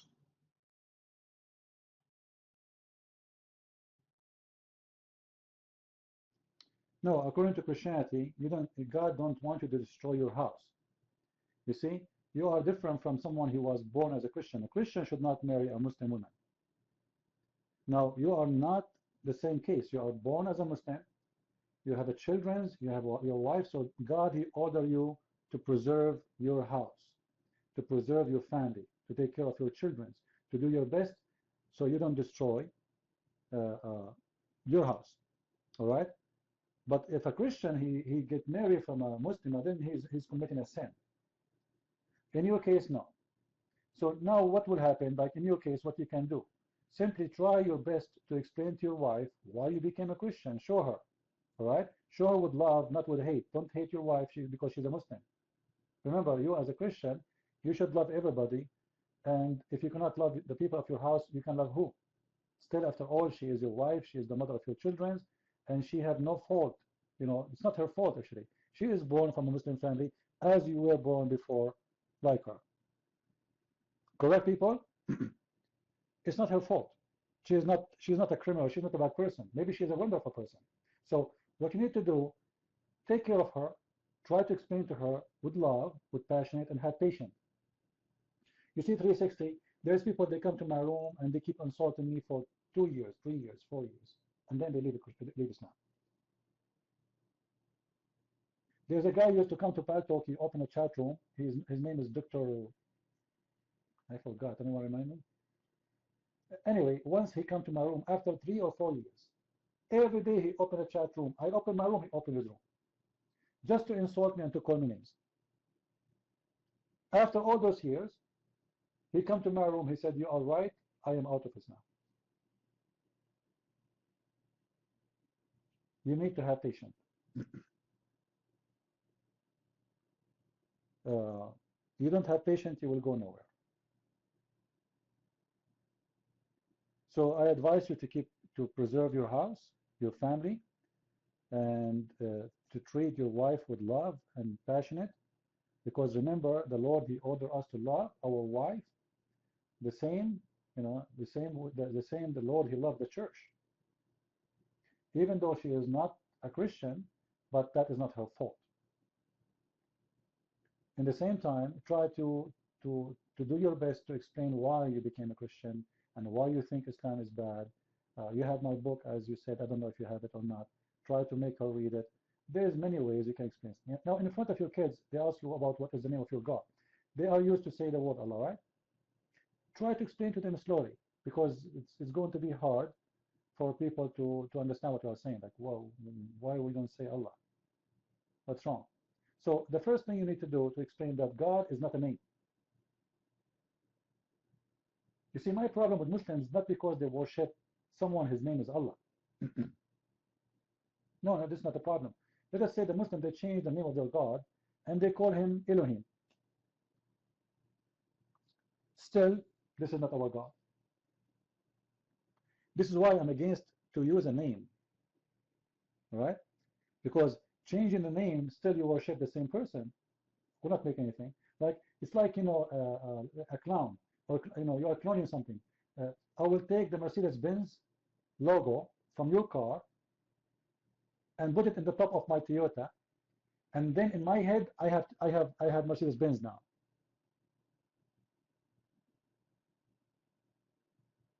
It's not the name, it's not the logo, it's the engine. The most important thing in the car is the engine. So we need to focus to teach them who is the true God and what the true God teach. The name will come with the fruits.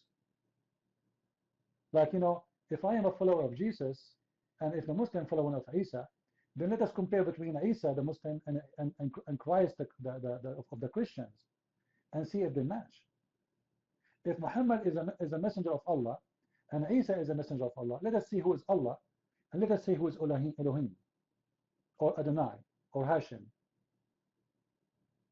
Let us compare between the fruits, the teaching of this one. You see, in the Old Testament, which is a time of aggression, and people are aggressive, still the Bible says, if you find the cow of your enemy, you give it to him back.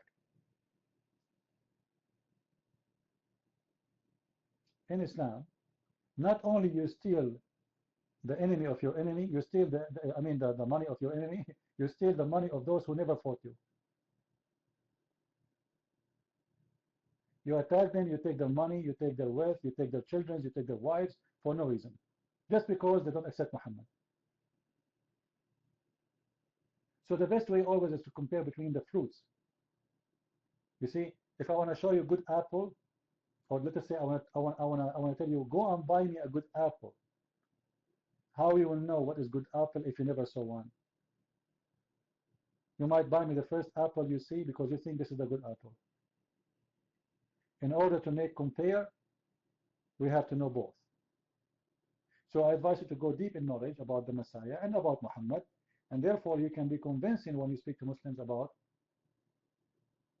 which one is the one to follow. The child molester or the one who never harmed anyone? The one who was busy having sex with women or the one who was busy healing people? The one who the blind man came to him and he kicked him out of his house, or the one who the blind man had his sight back again? The one who wants you to die for him so he can be saved, and that is Muhammad, or the one who died for you so you can be saved? The one who wants your son to die for him, or the one who his son sent his son to die for you? Which one?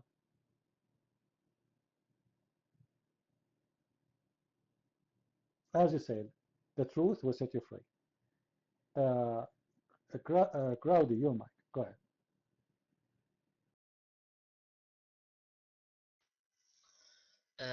Again, thank you very much, Christian.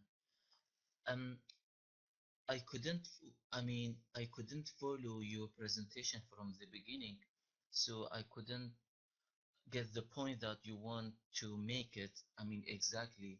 I mean, just let's agree with you that the Allah, or that is not the name of, it's not the exact name that he described himself, that he is Allah exactly. But with this, I think we can use it as like a sign to the Adhat al-Ilahiyya for me. For example, in Kurdish language, we are using Khode. Khode means like Allah or God. But for me, when I say Khode, sometimes when we use Allah, for me it's the same. It's not exact. It's doesn't matter if it's the name or it's not name. But when I use this word exactly, the Adhat al-Ilahiyya, or the God, it's come to my mind, and I know that he's something very great and things like that, and we pray for him like that. But for me, now it's about 2 years I'm living um, in the UK, but I hear very many times the name, God. But uh, when I hear the name God or Allah or Khode in my language, in three cases, just I know it's for me it's like description of the Adhat al-Ilahiyya. When I hear these three words, for me it's just like a sign to this, that I believe and I pray for him and so on. So it's not a very big problem for me, because it's not, I mean it's not a very big problem to say Allah, or to say God, or to say La, or to say Khode, or in Persian to say Khuda. All of these things is just like an a sign, and and they they taught me to imagine the Adhat al-Ilahiyya, let's say that. So for me it's very normal. It's not a very big problem if, and maybe it's better if he hasn't a specific name. If, for example, because there are many language, I mean and the language is like a tool we can understand things. So I don't know, maybe I am wrong, maybe you have something to add to my information, but for me, Khode, which is, or Khuda, or Allah, or God, all are the same. They mention to Adhat al-Ilahiyya. So for me, all is okay. I hope to comment on my understanding. The mic is free. All right. Let me tell you something. I don't know what is your education gradually, but I treat all people with respect. You see, when you study law, I have my first degree I got, it was in law, in Islamic law specifically. So let us say, speaking in general, speaking about law, let us say you are a police, you are a detective, and you go and you found an evidence. You don't go by one evidence to prove something, right? You have to have more evidence. All the evidence will lead to one thing, and then that will make you get the conclusion. Do you agree with me? Not only one, many. Is that fair? Okay, I gave you one. Let us examine others. There is an evidence that the moon god, his name is La. There is an evidence that the Muslim, they use the moon as a sign. There is an evidence that the Muslim fast by the moon. Am I saying correct or I'm lying? You fast by the moon, you stop fasting by the moon. Your calendar by the moon. The sign at the top of your mosque is the moon. Correct? And if we search in history what Lah mean, you will see it's the god of the moon. And I showed you that you can take it easy from those names because simply they are not part of the names. It is La. And even, I can show you many verses from the Quran speaking about, as an example, Al-Arjun. I don't know how much you know about your Quran. And you will notice that there's a lot of problems leading to one thing, that this prophet, he is a prophet of the moon god, which has existed long before Islam, and Muhammad is just copying other religion. If you go to chapter 36, verse number 39, you will say, وَالْقَمَرَ قَدَّرْنَاهُ مَنَازِلَ حَتَّى عَادَ كَالْعَرْجَوْنِ الْقَدِيمِ. Go and read that verse and read the interpretation and law. The one who made this verse believed that the moon, when he moved, he lived in houses.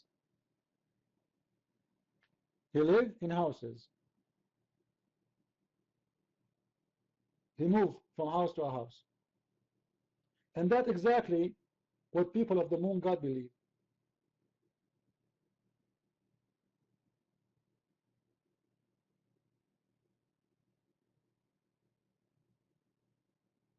If you read about even the sun, you see that because the moon god religion, they have their own understanding about the sun, about the moon, about etc.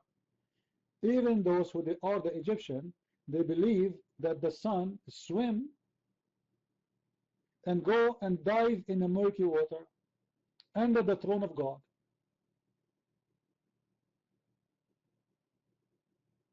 When Muhammad, he was with the Abu Dharr, Muhammad, he asked Abu Dharr, he said to him, Abu Dharr, do you know where the sun goes? He said, no, Prophet, you are the Prophet, you are the one who knows better, and Allah. Muhammad, he said, the sun goes every day from the east to the west and prostrate itself under the throne of God. This is exactly what the Egyptian, those who worship the moon god, they believe. And then the Quran continues saying that the sun is, go in the murky water or in the muddy water. This is exactly what the Egyptian who believe in the moon god believe.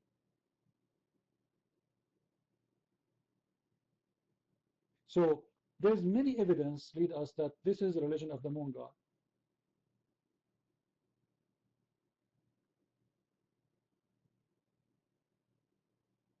Even the I don't know, there's endless evidence I can show you, but what I'm trying to say to you, Grady, don't go by what I say, search for it. This is not about Zat al-Ilahiyya. You see, Zat Ilahiyya, the one you use Arabic, it's description of your appreciation of God, His glory, His majesty, His almighty, etc. This is not about, this is actually, do you know what Allah means? Just to go with you, do you know what Allah means?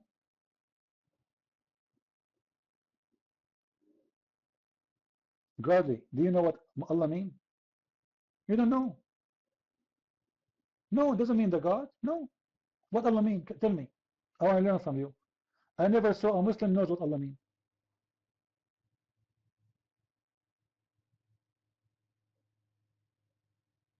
Since when Muslims they know what Allah means? Tell me. I challenge the Muslim actually to tell me what Allah means. It's a challenge.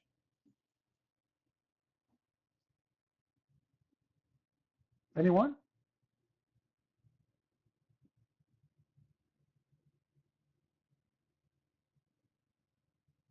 What Allah mean?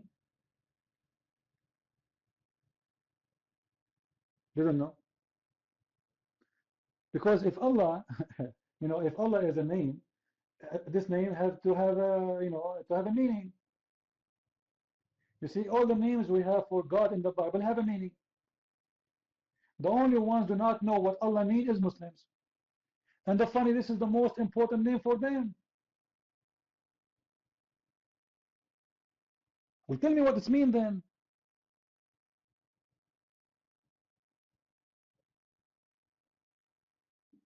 Who is the Muslim hero here when I tell me what Allah means?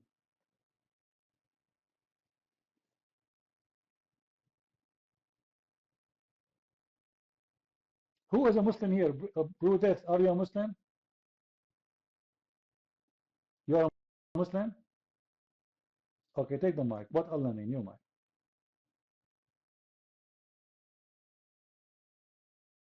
Please, thank you. Yeah. Okay. Hi everyone.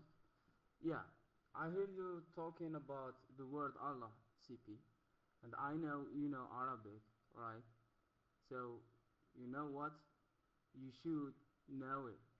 Because you said Allah is a proper noun, which is not. In Arabic we say, CP, open your ear. In Arabic we say, Allah is lafz jalala, la mahalla lahu min al-i'rab. Allah is lafz jalala. Don't tell me L. There is no L. Okay? It's not a proper noun. To or L, this L, we said al-alam. Okay? We use it for other words. So Allah is a proper noun. And don't forget that Allah have 99 names, which is Asma Allah.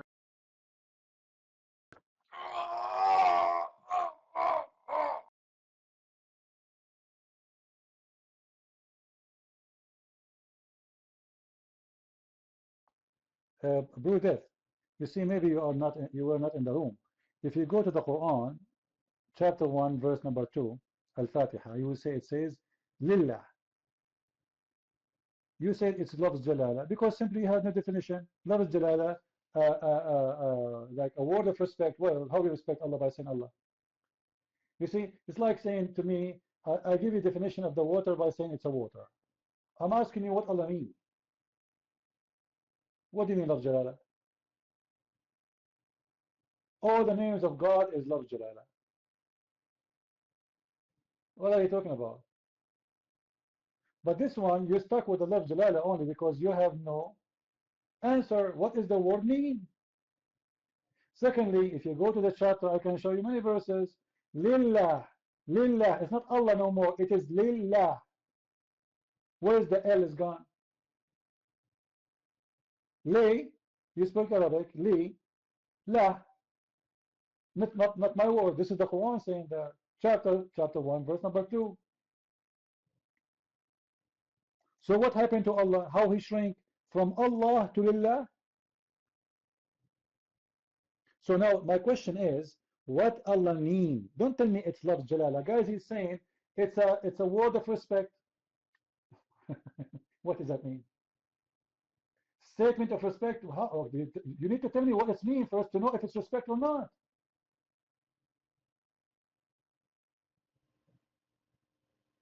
I'm asking you what it does mean. You're mine.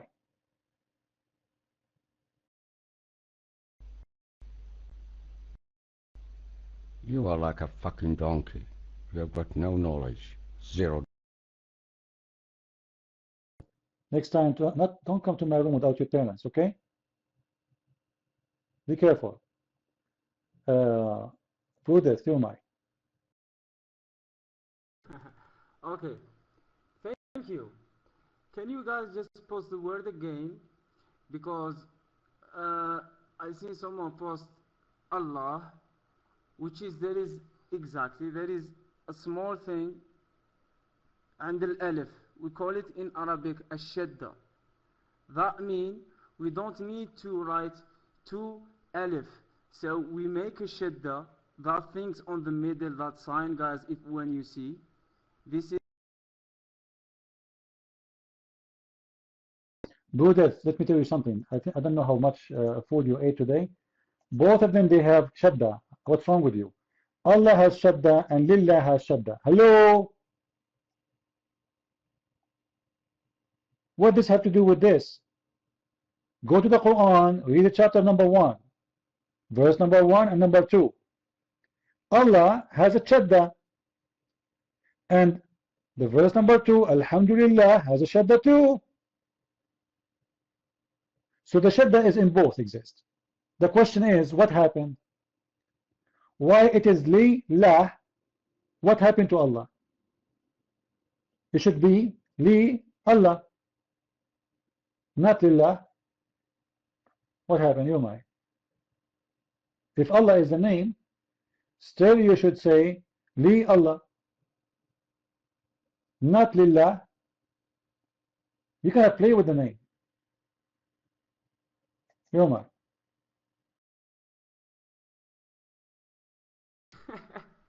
you're funny, CP. Okay, just let me finish, please. Okay, so this li that you are making it a big problem. Lam al because in Arabic language you can't say li Allah. You see, it don't sound right. Like we say in French language or English, we have double S to not pronounce it Z. So we have to write down double S phonetically. Okay, linguistically, it's right. CP. So lam is lam arab to make it good for the tongue to spell it. Okay.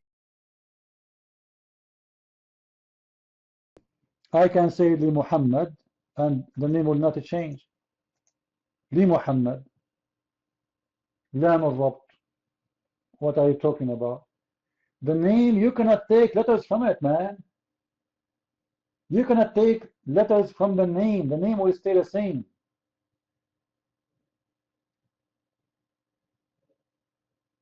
You cannot. The second you take out of it, it's not a name no more. It's mean this is not part of the name. You can only move letters which is not part of the names. You are the one who's confused.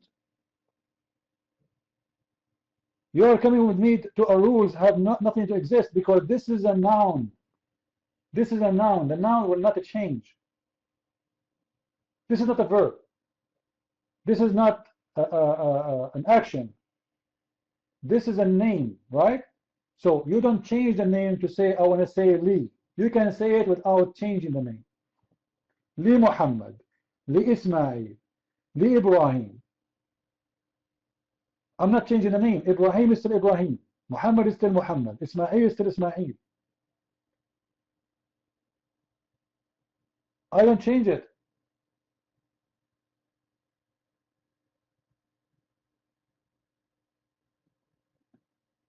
Okay, so how you change Allah then? How you are taking letters from the word Allah? Is Allah, all of it is a word? Or the first two letters of Allah is not part of it? This is the question. You agreed, right? You should not change from the name. Wonderful. So how come the A is missing in the second word? What happened? Where it goes? You might.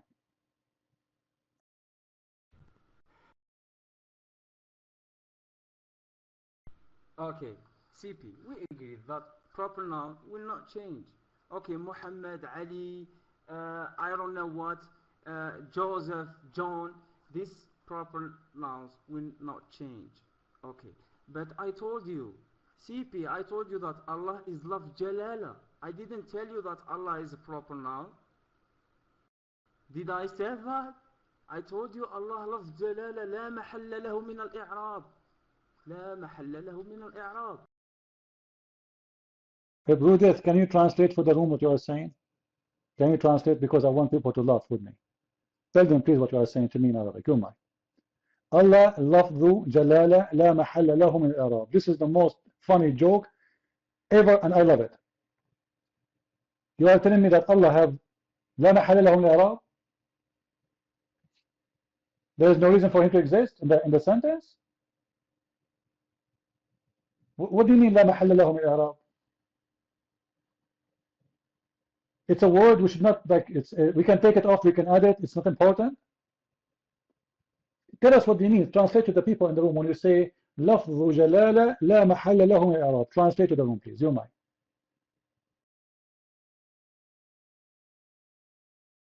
CP, come on, you are the Mr. Arabic teacher.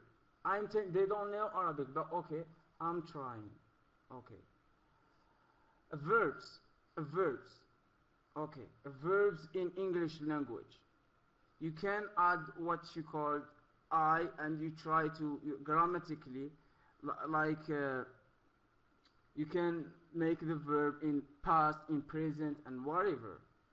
So this verb, you can له محل من الإعراب. You can give it تعريب. But لفظ جلالة, لفظ جلالة, you can't. It's لفظ جلالة. It's like it is. You can't. You can't. It's not in the past. No, it's. You know what I mean? لا محل له من الإعراب. You can't define it. Okay. So I am sure that you get this, and you told me we agreed that a proper noun will not change. But just please explain to me what means Jehovah, what means Yahweh, what means Jesus, why it's changing. Okay. So you find it strange when you said in Surah Al-Fatiha Rabb al-Alameen, when you guys call Jesus Jehovah, Yahweh, whatever, Messiah, whatever. You see? Yeshua, yeah. And he find it strange when he didn't find Allah, and he find it Rabbul Alameen, which is the God of everything.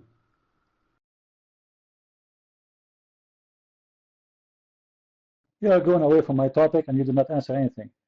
Oh, what I'm asking, first, do you know what Allah means? You said he is Lafz Jalala, is a sage of respect. What does that mean? Nothing. You don't know, right? Just say it. Say it to everybody. I don't know what Allah means. Just say it. Very simple. Do you know what Allah means? Buddha, do you know what Allah means?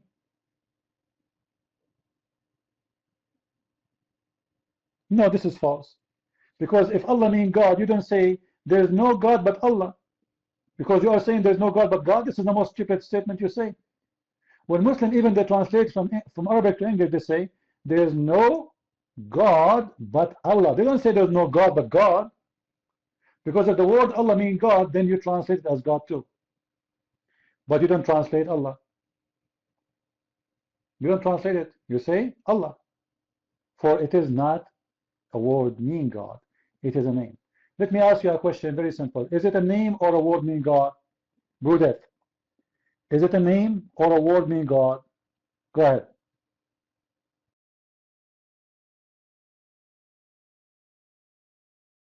Okay, I will explain to you, CP. I have no problem. When we said La ilaha illallah, that means there is no God, but only Allah. You know that's why? Because Quraysh trip was taking another God, taking idols, okay, as God. So Thank you. This is mean Muslims have no name for their God. According to you, Allah is a word mean God, and until now Muslims do not know the name of their God. Is that what you're saying? Is that what you're saying? Say yes. You Muslims do not know the name of your God? Is that what you're saying? No, we heard you. You said it's not a word. Okay, everybody saw in your text, everybody heard you. That Allah is just a word mean God. This means the people of Quraysh, they have Allah too. The pagan, they have Allah too. Because it's a word mean God. Do you agree with that or not? You might.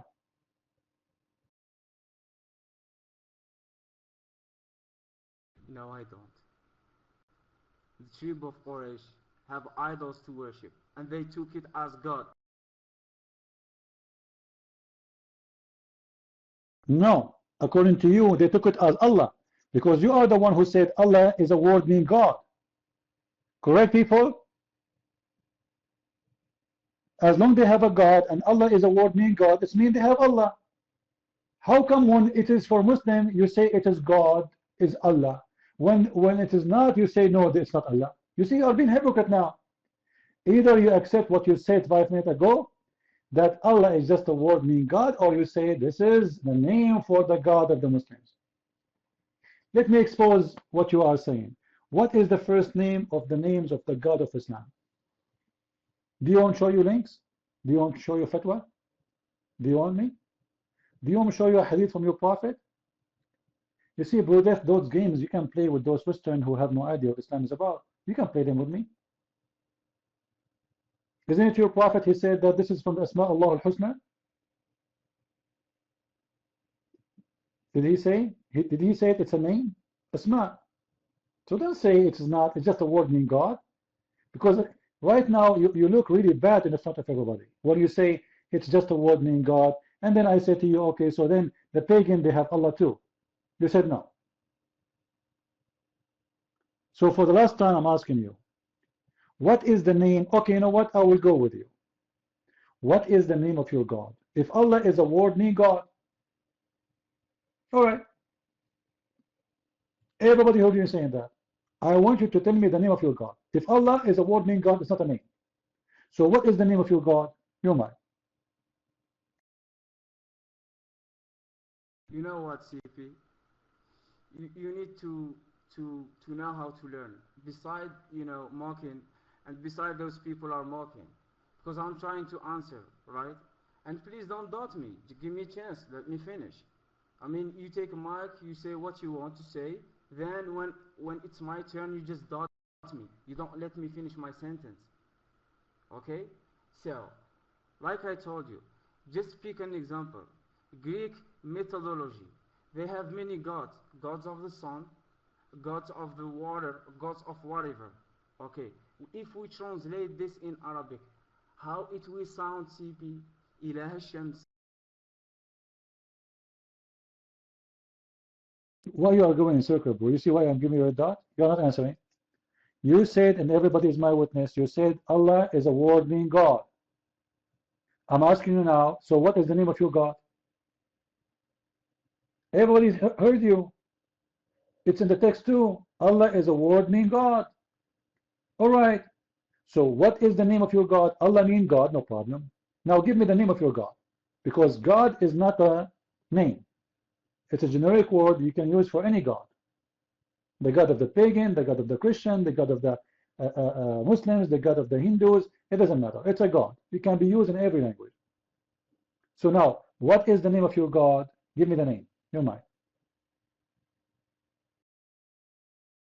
Okay, you wanna play?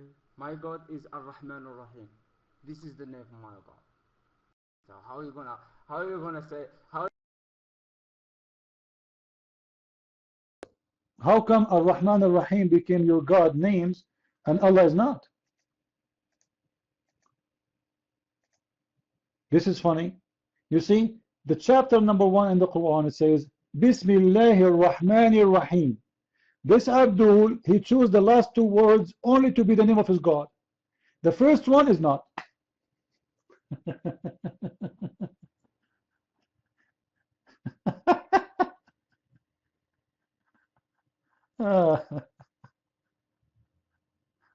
Unbelievable.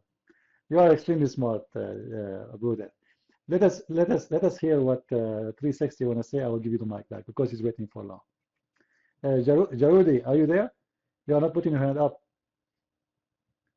Let us hear you, man. Let us see what you want to say. Go ahead, 360.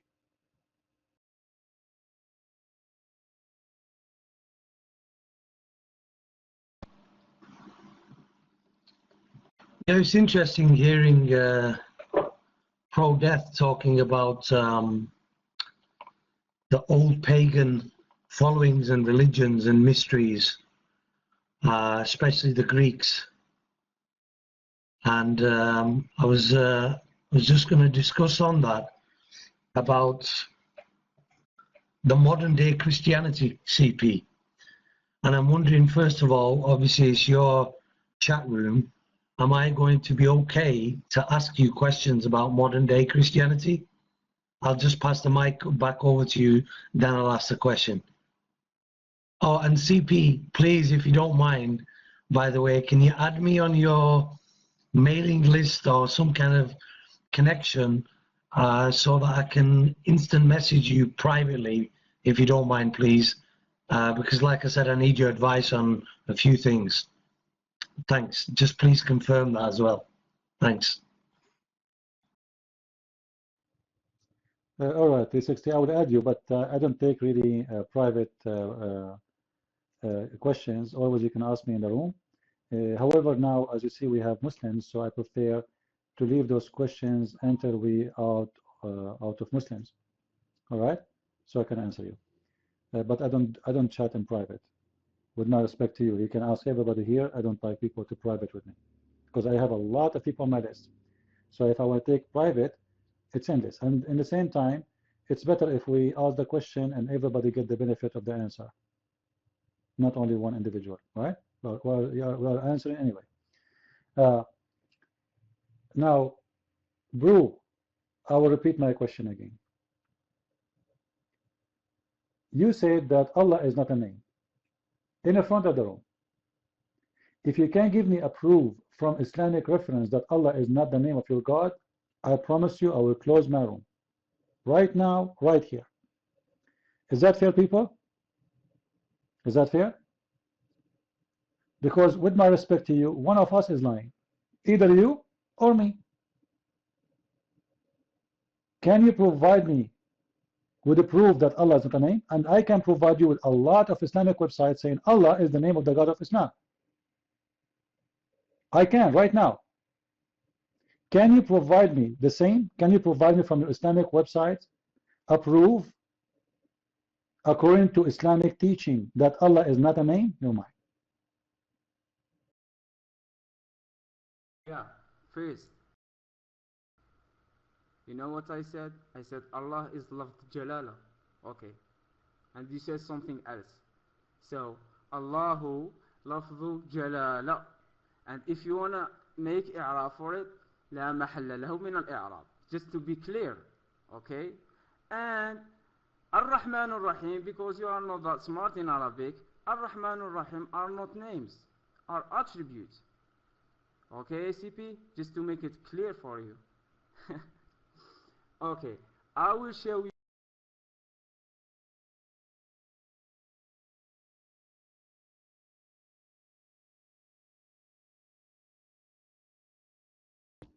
It's amazing how smart you are. You are the one who said Ar-Rahman Ar-Rahim is names, not me. Guys, did I ask him? So what is the name of your God? Your God, if Allah is not a name? He said Ar-Rahman Ar-Rahim. It's him who said they are names, not me. Did you forget what you said?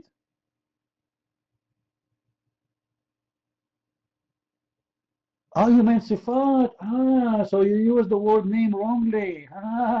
So until now we are still searching for the name of your God? Are you saying that? So again, so what is the name of your God? So Ar-Rahman Ar-Rahim is not name of your God. Okay. So what is the name of your God? In text, because later you will change your mind. Before I give you the mic. What is the name of your God? Can you give me the name?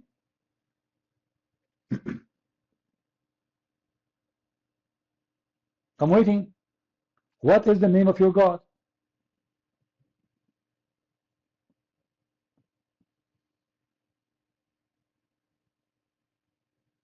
The creator of the universe? This is his name?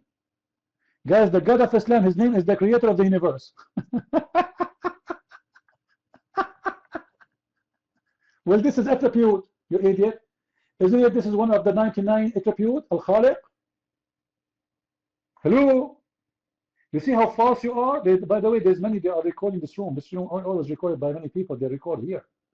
You became famous on YouTube. The people will laugh at you.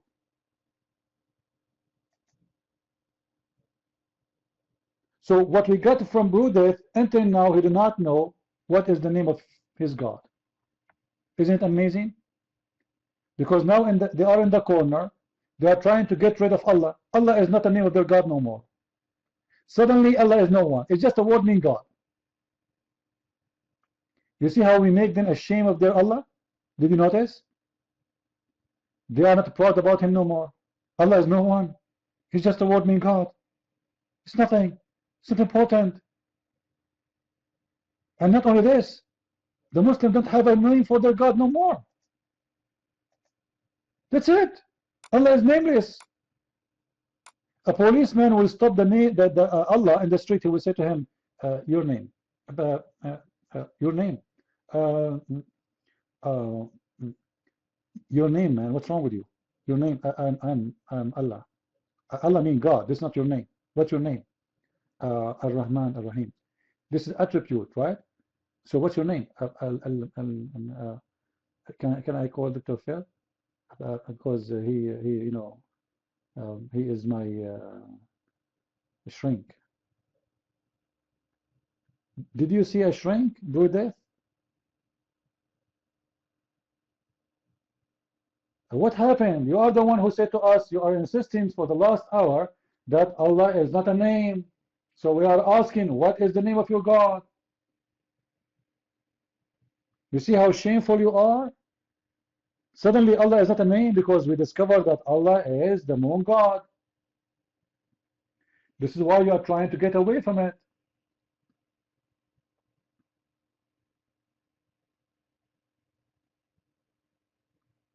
What love Jalala? I'm asking you what the name. So is it a name or not? Allah is love Jalala. He's stuck with this. Allah is love Jalala. It's a say of respect. Okay, so and is it a name or not? You said no.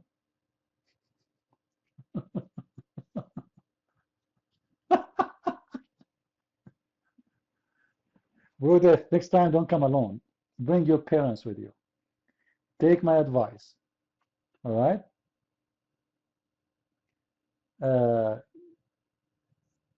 Karudi, you're mine.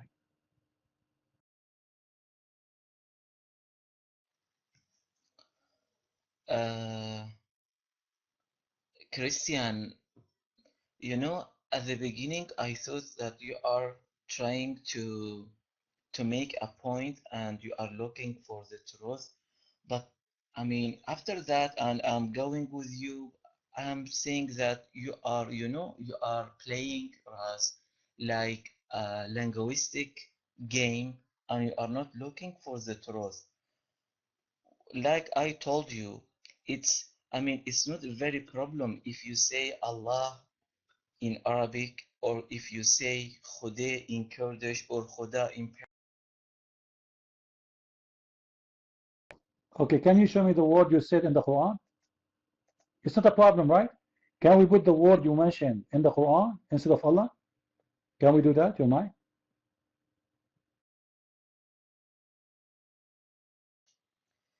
Yes, at the beginning, I told you, let's agree with you that, for example, La is the name, and let's say that Alif Lam is like the in English, and but I mean, I wanted to come with you, to just to follow you. What point are you trying to make?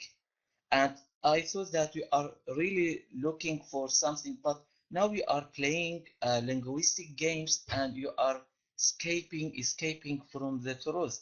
I mean, it's not very important. What do you mean I'm escaping from the truth? I have one question I keep insist to ask it. Okay, you know what? What is the name of the God of Islam? You are saying you can use Khuday in Kurdish? Okay, no problem. What is the name of the God of Islam? So you can replace Allah by Khuday. Okay, replace him. Forget about Allah. So what is the name of the God of Islam? Yomar.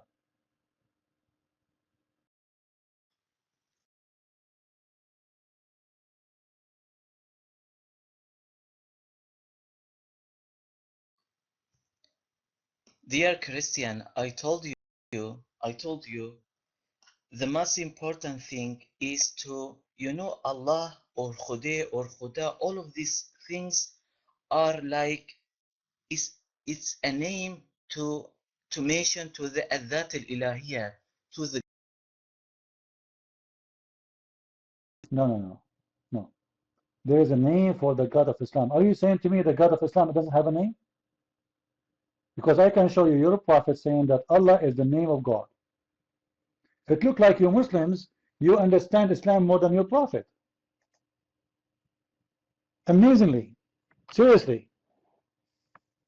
How come you Muslims really knows this more than Muhammad? That's really amazing. Can you come with the proof that the word Allah is important? As I said, if you can prove to me that the word Allah means nothing but, as you said, Zat al-Ilahiyya, which means it's not a name of God, I will close my room. Is that fair, people? How many times I said that?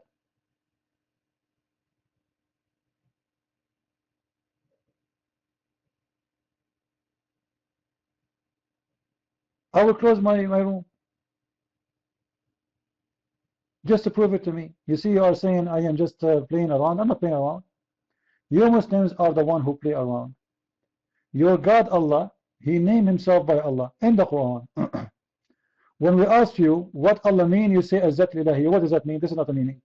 Ar-Rahman, it's about Ar-Rahman Ar-Rahim, it's about the mercy and the merciful. Okay, we know what does that mean. What Allah mean? Tell me. If Allah is a word having meaning, it's not a name. Tell me what it's mean. Allah has 99 names. Allah is one of them. The rest they have meaning. Allah has no meaning. Why? Can you tell me? I have an answer. Because Muhammad, he took it from the Egyptian and it doesn't have any meaning in Arabic. It's not an Arabic word. You're mine.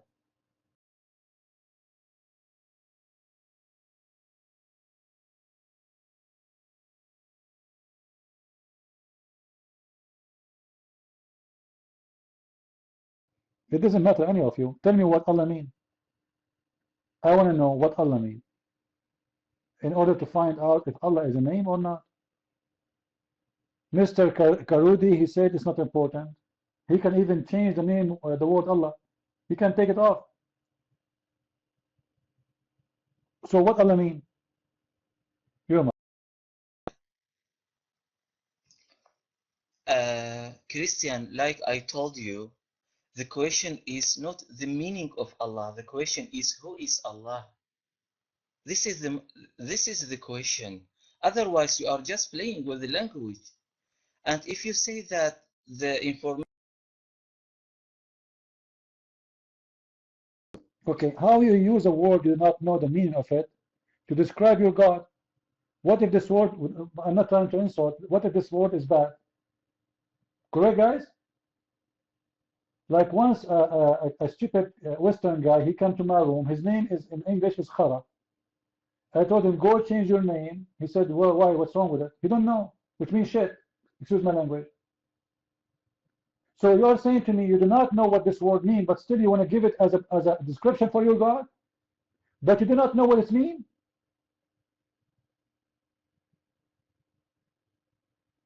What if it is a bad word?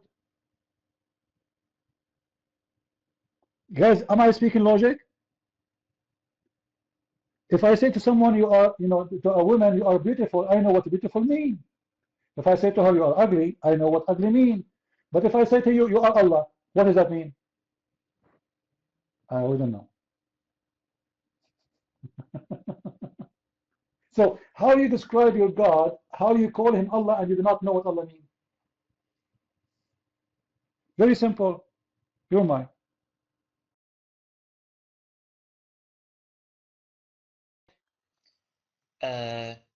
Anyway, Christian, because you are not looking for the truth. So I told you, so why, for example, how Kurdish people say Khudeh instead of Allah? Because Allah, I told you, but you don't want to understand. They are taking that from their old pagan religion, the Kurdish. What are you talking about?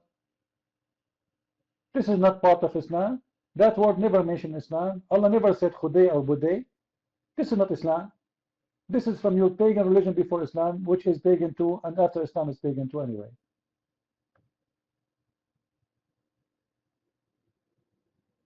My question is very simple, mister. Don't tell me it's not important. Don't tell me it's not important. You cannot describe Allah. What you are doing, Khuday, if you go to Saudi Arabia, you say Allah is Khuday, they will take you with Khuday. They will send you free shipping and handing it to Khuday. If you translate right now the Quran, or you print the Quran, you take the word Allah and you say Khuday, they will kill you. And right now I can go and get you the Kurdish Quran, you will see the word Allah is there, not Khuday.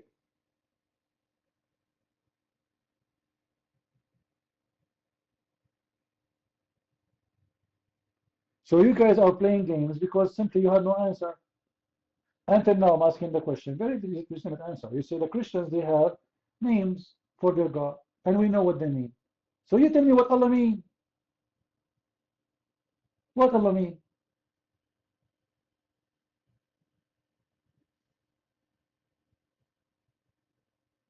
You see guys, after all this talk, until now they could not give me the answer. You don't know. They have no idea. So what Allah mean? Do this. What Allah mean? Yeah, Akhi, it's not about giving you the answer. It's you that you can't handle it. It's you that you can't understand Arabic. It's you that you don't know Arabic. It's not the same. Okay? So, let me tell you, CP. You know, you are saying that you know Arabic, right? So this is a simple question. Is Allah lafz jalala jamid or mushtaq? Okay, if you answer me this, Bro, you yourself, you are not even an Arab. I can tell from your accent, I think you are a Moroccan, aren't you? So what are you talking about? I'm asking you a very simple question. What Allah mean? Even here, the gentleman, he posts for you a verse from the Quran, says, Tabaraka ismullah, ismu rabbuka. What is the name of Allah? Allah have a name. Allah have a name. So what is the name of your God? You said Allah is not a name. So what Allah mean? Very simple. You kept telling me Allah is love to Jalala. We heard that 1,000,000 times. We know it before you know it, before you are born.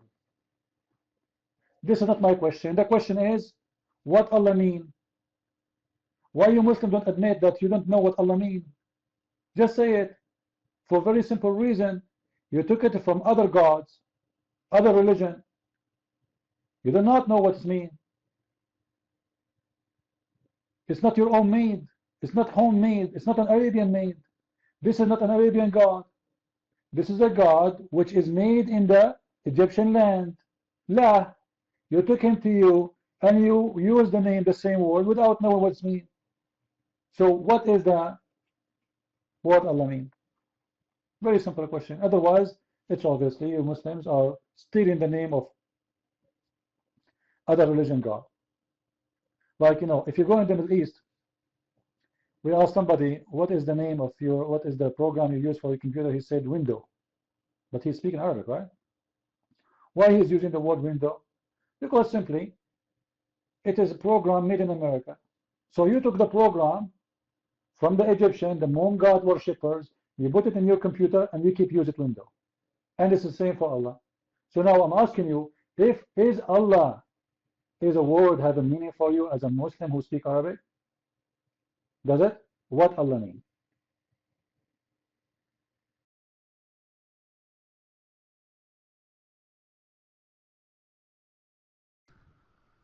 funny how your brain is working, you know.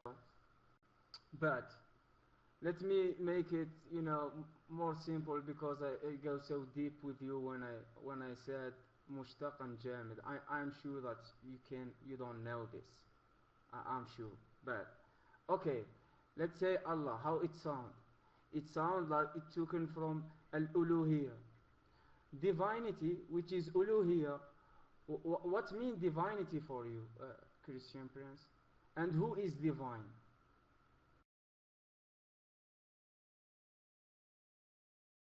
Guys, did he say it looked like it's taken from?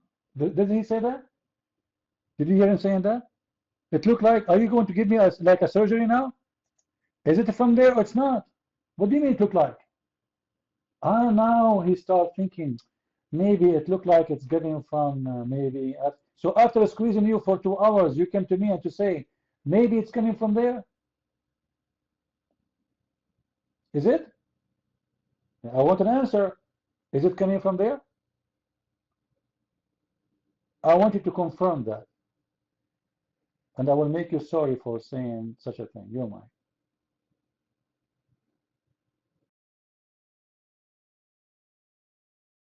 You can't admit. This is your problem. You can't admit. And you take the mic and start commenting what I'm saying. And this is not a good way for communication. And if you want to know, okay, I said, how for you it sound between Allah and uluhiyya? Is it close to you phonetically or not? When phonetically. Don't tell me close, not a close. Are you saying that Allah is coming from Ilah? Is that what you are saying? So there is nothing is called Allah? It's just a word taken from other word? By the way, I'm recording, just to let you know. I will make you famous on YouTube. Are you saying the word Allah, does it exist by itself? It's been taken from other word, which is Ilah, your mic?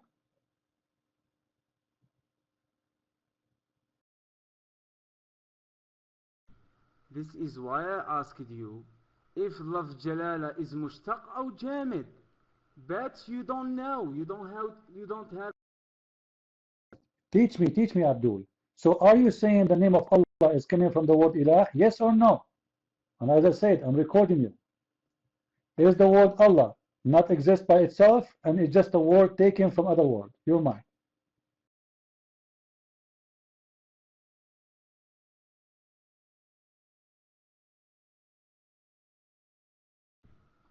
Is it mushtaq? Yeah. The word is mushtaq from uluhiyya.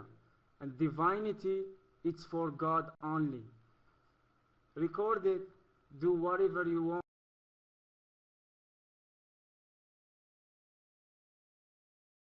So you are saying the word Allah is not important. It's just a word taken from other word. Correct? It is mushtaq. It is something taken from other word. But the word itself is not really important. And it's not the name of God. Go ahead.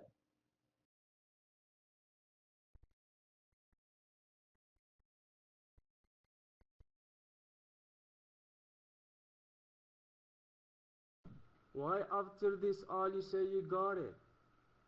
Why after this? I'm trying to explain to you because you don't know what. Do you know what monem and phoneme mean in languages? Do you know about languages? Do you know what monem is and phoneme is?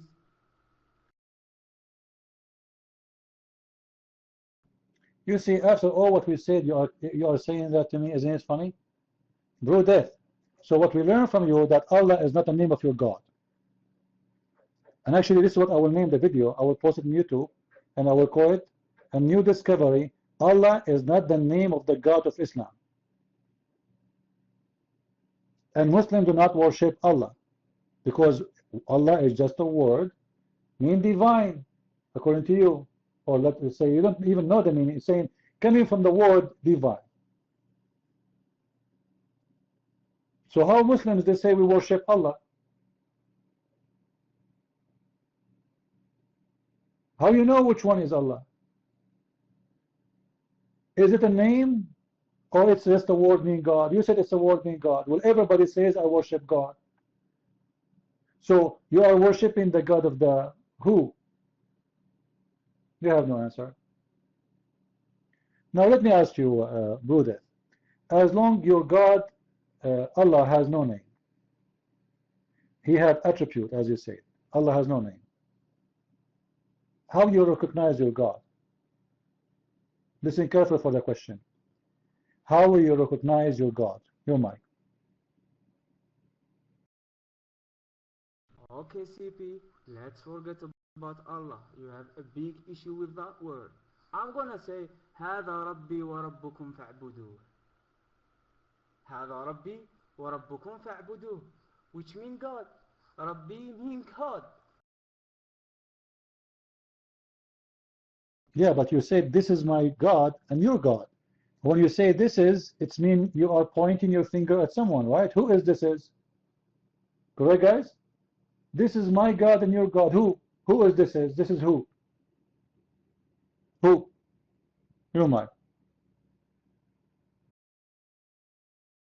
Okay, good. When it's come to who, I'm gonna say the creator of the universe, the creator of Adam and Eve. Well, not the Quran doesn't say that.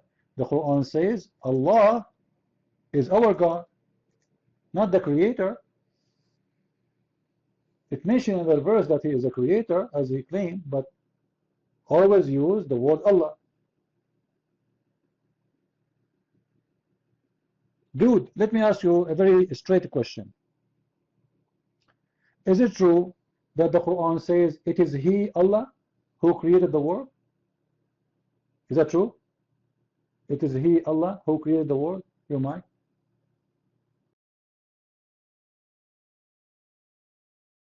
Why you insist on the word Allah? Okay, I will said, yeah, Rabbi who creates the world. Abdul, I have a question. I need an answer. Does the Quran says it is He, Allah? Does it say that? It is He, Allah, who created the world? So in this case, it is He, Allah. Is that a person name? Or it is not? If it's not, how you say it is He? Correct, people? If the word Allah means just God, you don't need to say it is He. You say God is the one who created the universe. There's only one God.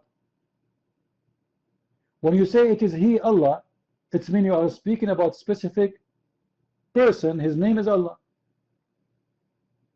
Do you agree with that, Mr. Bro?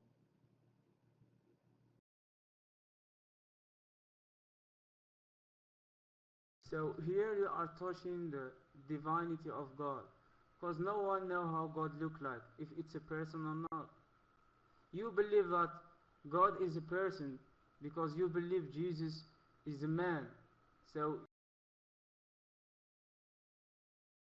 Don't change the topic. Your God is a person too. Actually, before you come, we have another Muslim. He was here, and we were showing him a proof that your God, Allah, is a person. Here we go. Let us give it to you. All right? Allah will come to the Muslims in a shape. Who is the one saying that? Muhammad. Okay. If Allah is a word, mean God. Why then it says Allah will come to them and will say, I am your God?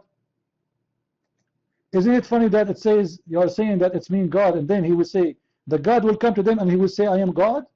And he is coming to them in a shape. Who is the one is coming? Who is the one is coming? Allah. Allah come to them in a shape. So Allah must be a person. Your mind.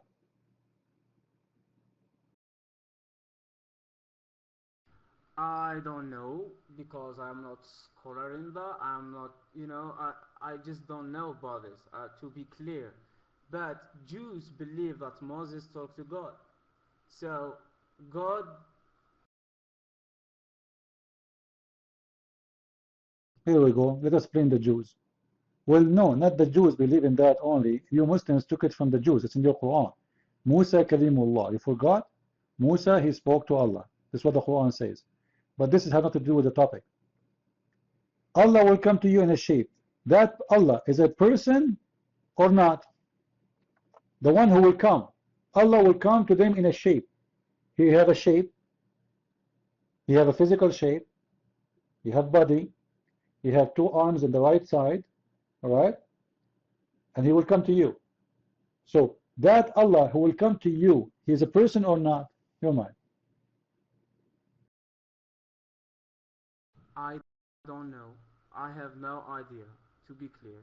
Okay, just to be honest and clear. Okay? I'm not. Suddenly you do not know? What happened? Like suddenly your knowledge about Islam disappear? What happened? I want to know. A second ago you were saying you do not know, you do not, etc. You know, you want to teach me, and now you don't know, which is something very important in Islam. No, this is the same question we are asking. Who is Allah? He will go, you are the one who mentioned Allah as a person. Guys, did he say Allah is not a person? Did he say that? He said this is what you Christians believe, right? He will go, I'm proving to you Allah is a person. Because Allah has a name, and he come to you in a shape, and that is the description of a person. Individual, whatever it is. It might be a human, it might be a beast, it might be whatever, but it is a creature who moved to us, and he is coming in a shape. Who is the one who have shape? Who is the one who will have shape? Someone is created. Because shape mean physical being. Physical mean that you are located inside a shape, and that means you are taking a size. Because if you have zero size, you will not have a shape. Correct, people? Zero size, there is no shape. You have a shape, it means you have a size. You have a size, it means you are included inside the universe. You cannot be having a shape, a physical shape, and you are out of the physics. The word of God became a man. That man has a shape. He is where? He's in earth. Logic. Allah has a shape. Where is he? So Allah has a shape. He come to you in a shape. So Allah is inside his universe. Allah is inside the universe. Allah is inside his creation. Is the shape of the creation of the earth Allah, or Allah he bought the shape from somebody? Who is the one who created that shape?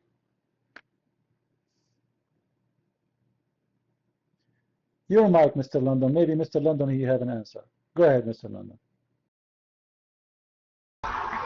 Thanks very much. My name is Mr. London, and I am the gay representative of Islam, and may Allah hasten the return of Imam Mahdi for next year's gay parade. And the thing is, I don't know why everyone is insulting Islam at the moment. Our Prophet Muhammad, he went to Mount Hira, he was meditating. He was 30 years old, by the way. He was 30 years old. When he hit 50, he started to meditate, and then all of a sudden, something came. Yeah, the angel Jibreel is calling you from the gay club. Brother, so your God Allah will come in a shape. He has a physical shape and he's a person. Don't tell me I do not know. I need an answer. You are the Muslim, not me. You're mine. First, CP, we was discussing about the word Allah. So I didn't personalize God and said it's person or not. And I am not gonna touch the divinity of God because I don't know. Okay? Why I have to give you an answer which I don't know? Okay? May I do study? May I have to know? You know? So why I have to? I don't know. Subhanallah. Okay? So you may ask someone else who have the answer. Okay? So how you tell me about Allah who is Allah when you do not know who is Allah? Oh, what's wrong with you? You are describing to me all the time who is Allah, and suddenly when I ask you about Allah, you don't know what Allah. So why did not say from the beginning I do not know? Because obviously this is Allah. He is a person who has a shape. He will come to you, and then the Muslim, they will refuse him, and they will call him Satan. They will make fun of him. They might throw tomato and potato at him, and they will reject him. And then Allah, he go back home. He changes his clothes.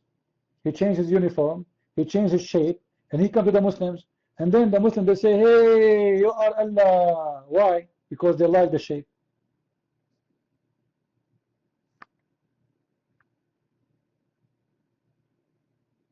You have no answer.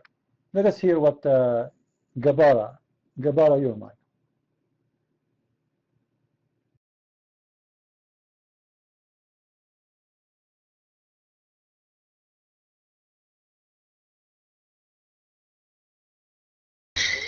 Prophet Muhammad split Aisha's ass.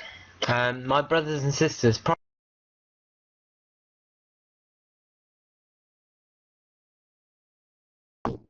London, you know, this is not a gay room.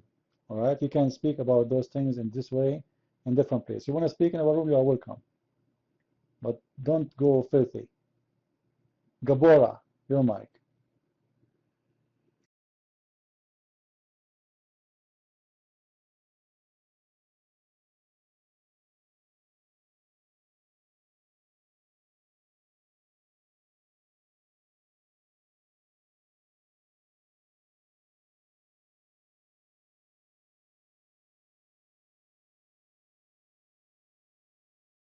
What happened? Six Bora, something, I don't know what his name. 3-6, your mind.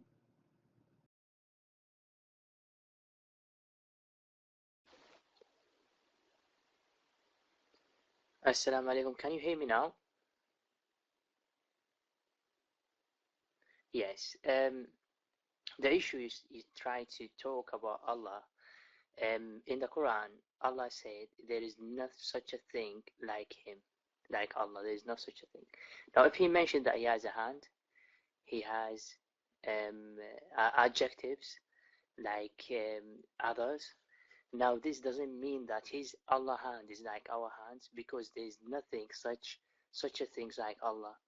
So if He's mentioned like He got heart, He got hands, yes, we believe that, but we doesn't classify Allah, like we doesn't look for Allah in our pictures, because in the Quran it says there is no such a thing like Allah.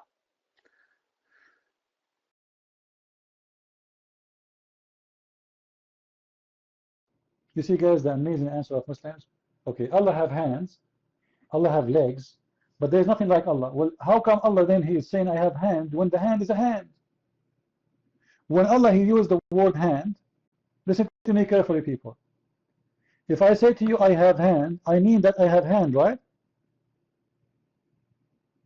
So when you say to me there's nothing like Allah, but Allah Himself who chose the word hand, not me. So why He chose to describe His whatever part He had by a hand if it's not a hand?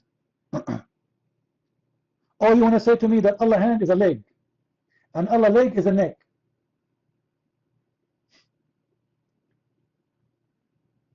This is a very funny God. He is the one who chose the word hand. It means this is a hand. I don't care if the hand of Allah like my hand or not. It's at the end of the day, it's a hand. When we hear the word hand, we mean fingers. Fingers. Arm. You see, we say the donkey have 4 legs. We don't call the first 2 hands, correct? We call them legs. So when Allah He says, I have feet, it means He walks standing, and He have hands, it means He grab with them. And actually He mentioned the word fingers too. Allah He have 5 fingers. Allah has how many fingers? 5 fingers. How many fingers we have? 5 fingers.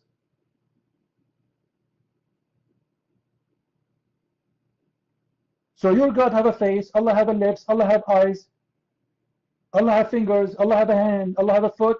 Or what you are saying to me, oh, the hands of Allah is not like anything. Doesn't matter. He is a physical being. Who is the one who created the hands of Allah? And why Allah need hands anyway? People in the room, if God is almighty, like is He a man who is coming between us so we would be able to see Him? No. So why He have hands? He will grab what with His hand? He want to eat soup? Drink soup? He want to use His hand to wash Himself? Why Allah has a hand? Hands is what, guys? Hand is a tool to use. God, He created our hands so we can use them, correct? In able to survive. Why the Almighty have hands? We need to know. Don't tell me He have hands but He don't use them.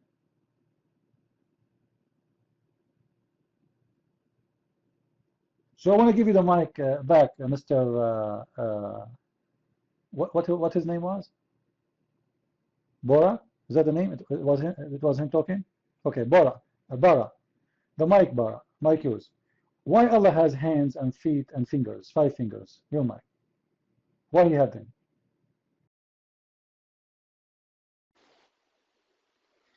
Assalamu alaikum wa rahmatullahi wa barakatuh. Our brothers and sisters, Muslims brothers and sisters. Now, you come to the idea, you ask that question, who created Allah? Now, how, I'm not going to say you are an idiot, but Allah is the creator.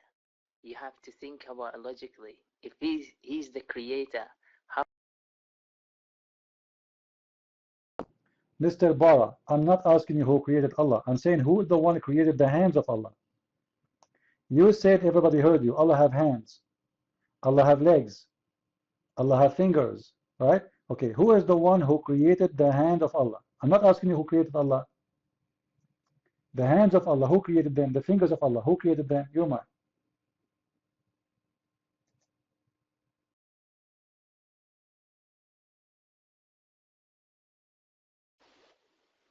Yeah, and I'm trying to answer this question. Assalamu alaikum, brothers and sisters. The question is wrong because Allah is the creator. It doesn't have to be created by someone else. You have to think about. All right, just to make it simple, not to waste our time. You are saying Allah, He created His own hands? Allah is the creator, correct, guys? Allah is the creator. Allah has hands. So Allah, He created His own hands. Is that what you are saying, your mind?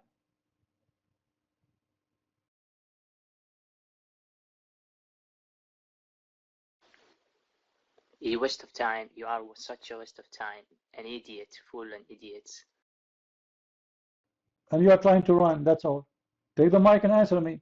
Allah has hands. Who is the one who created them? The mic is yours.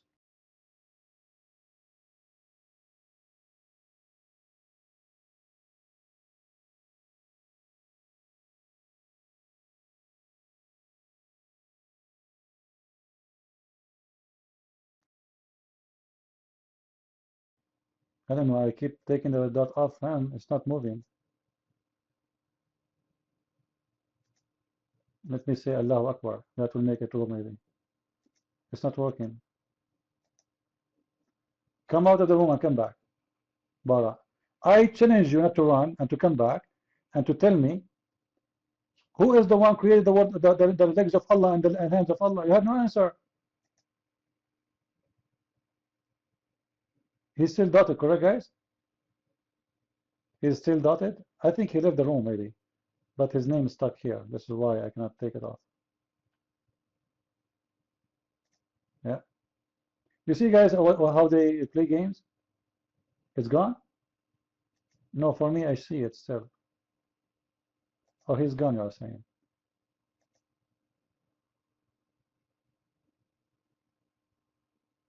So if Allah have hands, and Allah is the creator, so who is the one who created the hands of Allah?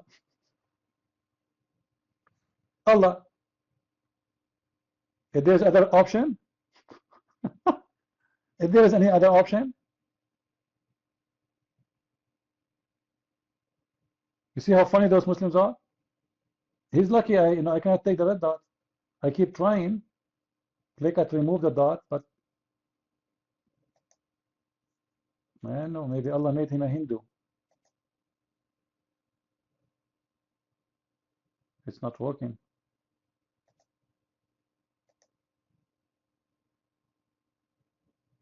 Maybe if I go out of the room and come back, I will be able to do it. Let us see.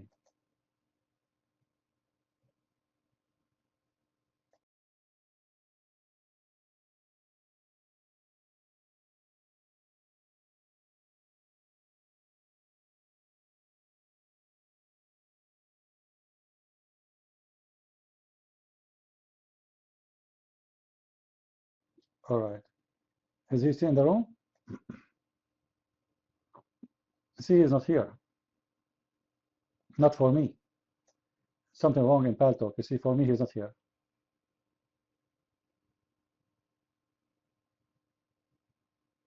He's gone, right?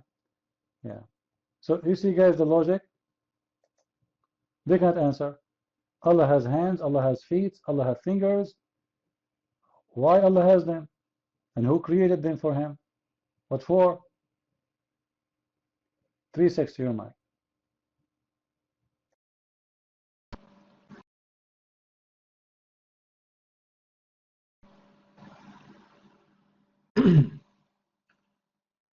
Yes, seeing as though your room is called Answering Quran and Science in Depth, CP, I have a question with regards to that from an Islamic perspective, and also this also has a perspective on Christianity as well, as we know it. The question is about the miracle of the virgin birth.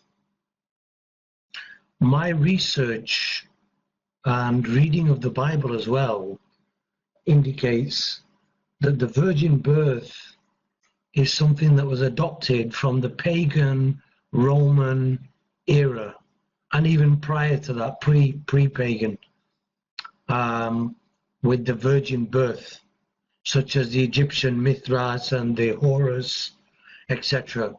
You're probably familiar with this, and I hope you don't mind me bringing up this topic, but like you said, it's better to discuss it with everybody, so everybody hears about it, improve their knowledge, and add to the knowledge as well, for the sake of truth, yeah? So what do you think to this, Christian Prince? Brother Christian Prince, but what is your opinion on this with regards to the pagan influence of the virgin birth? And therefore, if that is false and there was no virgin birth, that means Islam is false. That also means Christianity as we know it, as is practiced, is false. But according to the Bible, there's a different reading of it. What do you think to this, please, Christian Prince? Mike is yours.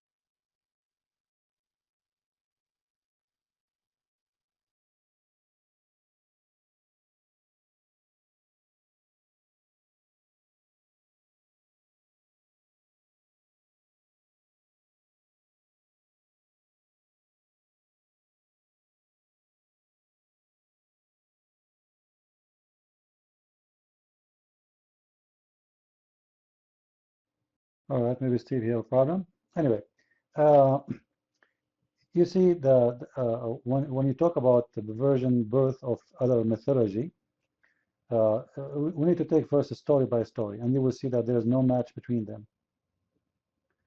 Those, like as an example, I saw a book made by Muslims that even the Christian, they stole the story of Krishna. All right, and then they say that even Krishna, he was born from a virgin.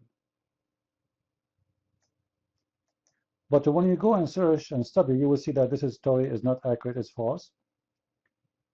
Actually, Krishna was a child number 7, and his mother is not virgin. She was married, and she was jailed with the husband in the palace of her brother, supposedly.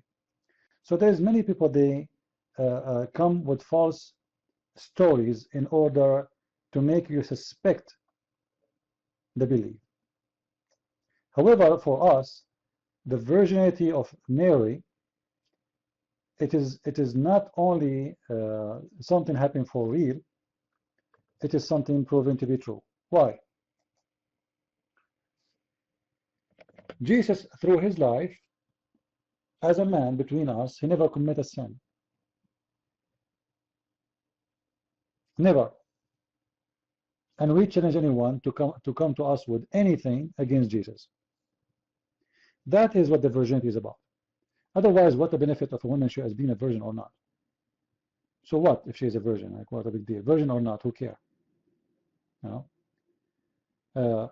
Same time, when Jesus proved to us by his act and life that he is pure, he did prove that his mother, she was a virgin too, because simply if she was a virgin or not, nobody can find out.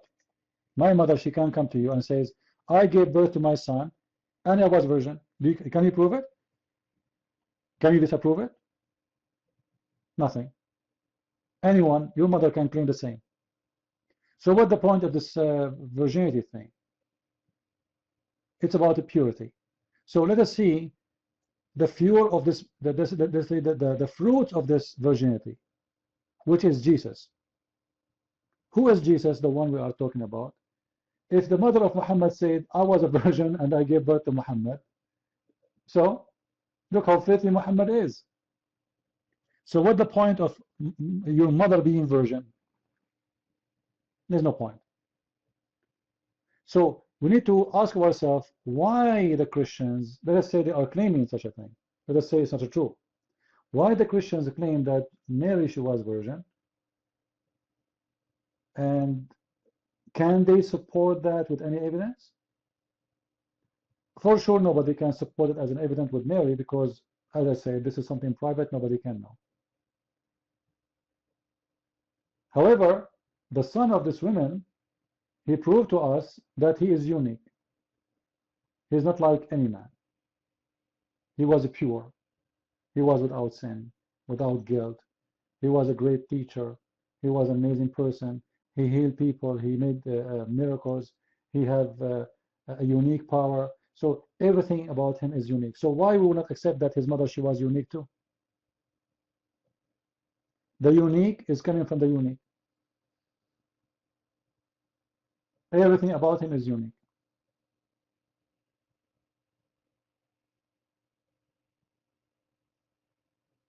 So people, they can come with accusation, but you need to study those accusations one by one, and you will see they don't match. There's many people, they try to make a lot of lies, and you will see, like, the word Son of God exists in many mythology. But what does this have to do with Christianity? Because the Son of God in Christianity is different. It's totally different. It is the same term the Roman used, the Greek used, but it's not the same meaning. If you go to the book of Genesis, I just played the video for you, right? You remember at 360? Now this is long before Jesus was born, before the story of the Virgin is come to be true. Even though even the Bible in the Old Testament, he says the Virgin will give birth, right? So even the names in Genesis, they speak about God who became a man, and that man is the one who will save the world. Now, if you read all those mythology, you will not see that God will be a man, who became a man, and that is the Son of God. Kings, they claim to be sons of gods, like the Pharaoh, and then they claim later that they are God, but their God is a son, or their God is, whatever name. Because every Pharaoh, he changed his religion, he changed his God, or he changed what he claimed to be. So there's many mythology exists, but I believe none of it exists before Christianity anyway. Why? Because Christianity is not something new. Christianity exists since Adam. God created Adam, and the same God who created Adam is the same God who came to us on the earth. This is not a different God. This is not a new God. And the same message was given to Adam was given to us. Simply is not about to commit sin and to obey God. Even the story of Adam and Eve, you will see there's many mythology. They speak about a woman and a man, God created them, He put them in heaven, simply because they are coming from the same roots. Like why we don't think about it this way? Like when everybody speak about the flood of Noah, the Indian, they believe there's a flood. The Indian American who have no connection with the Middle East at all, they have in their culture what is called the flood, who cover all the earth. The Chinese, they have the same, but the Chinese, they never been Christian. The Japanese, they have the same in their culture. There's a flood covered the whole earth. This is simply because the flood was true. Not because they are stealing from each other. Because there was a flood, all those cultures, they believe in that. So believing in Adam and Eve can be found in many cultures as a stories, but you need to ask yourself, where is the roots coming from? If the story is true, it's normal to have it in many cultures because, you know, generation moved to generation. The father to the son, the son, the son. Even today we became nations, etc. But one day we used to be one family. One day we used to be one family, and then we spread all over. So always, you know, believe is about belief, which means you can get confused so easy, and people they can play with your mind very easy. But I don't go by what they say. I search and I study and I see reading if this is true or not. If it's true, don't believe in Christianity no more. If you can't really get an evidence that the Christians are copying that from whatever religion or belief or mythology, then Christianity is not the one to believe in. You know, or at least the virginity is not true. You know, this is mean the Christian they change the belief. But as I said, there's many reasons to believe that Mary, she was really virgin, because simply her son is unique, and the virginity is about being pure, and the son was pure.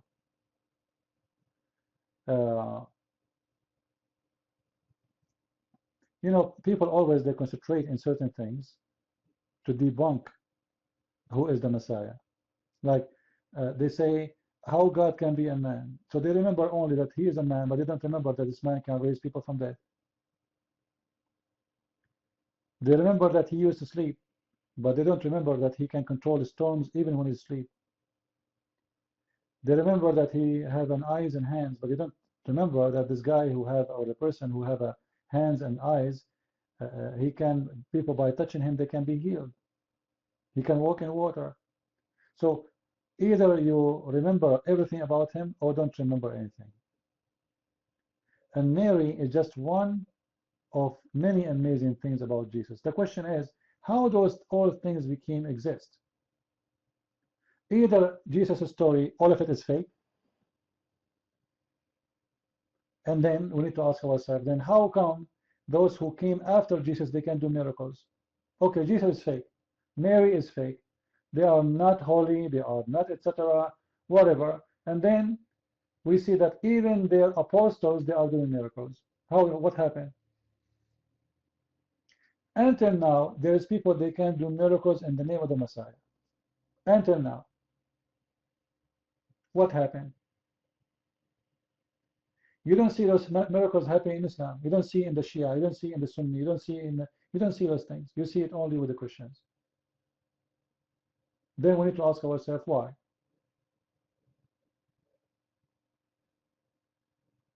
Right? It doesn't make sense. Steve, you're mine.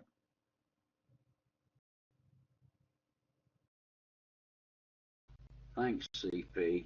Hopefully you can hear me now. Thanks. No, 360. I did put it in the text after I got frustrated because I had my mic set wrong.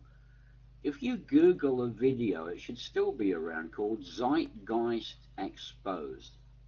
Some of the stuff you're quoting from the Zeitgeist stuff.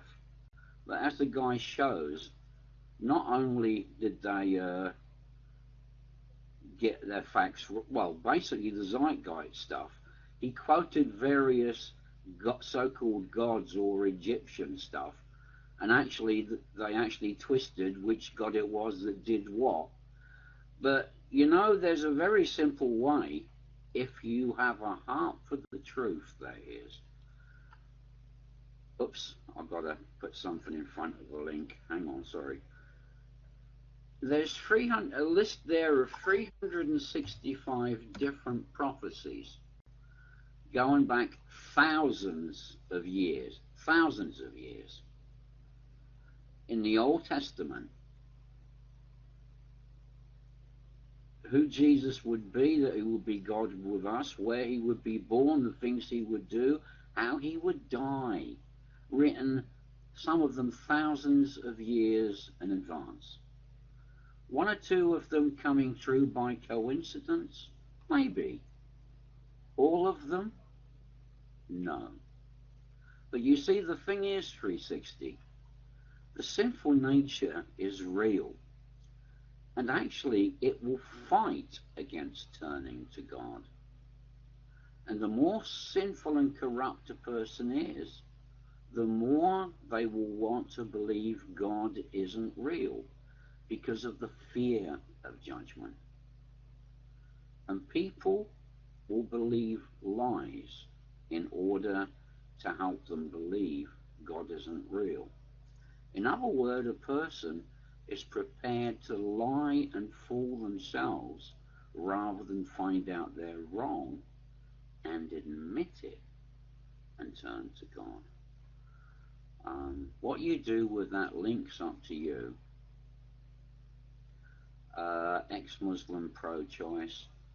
You base what you say on what you know. If you rather not find out certain things, it's being in ignorance, having a lack of knowledge. If you make statements based on ignorance, then you make lying statements.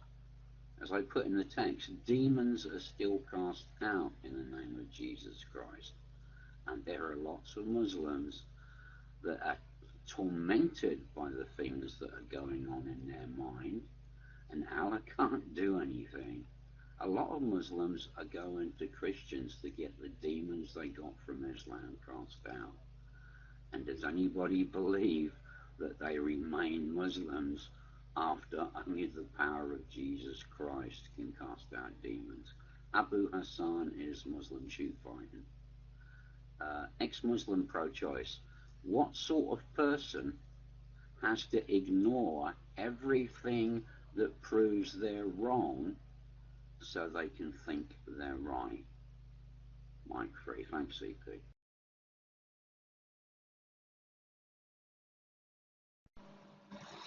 Yeah, with all due respect, Stevie, what I was referring to, I've never actually seen Zeitgeist, the movie, or any links pertaining to that. I've never seen anything to do with that. What it is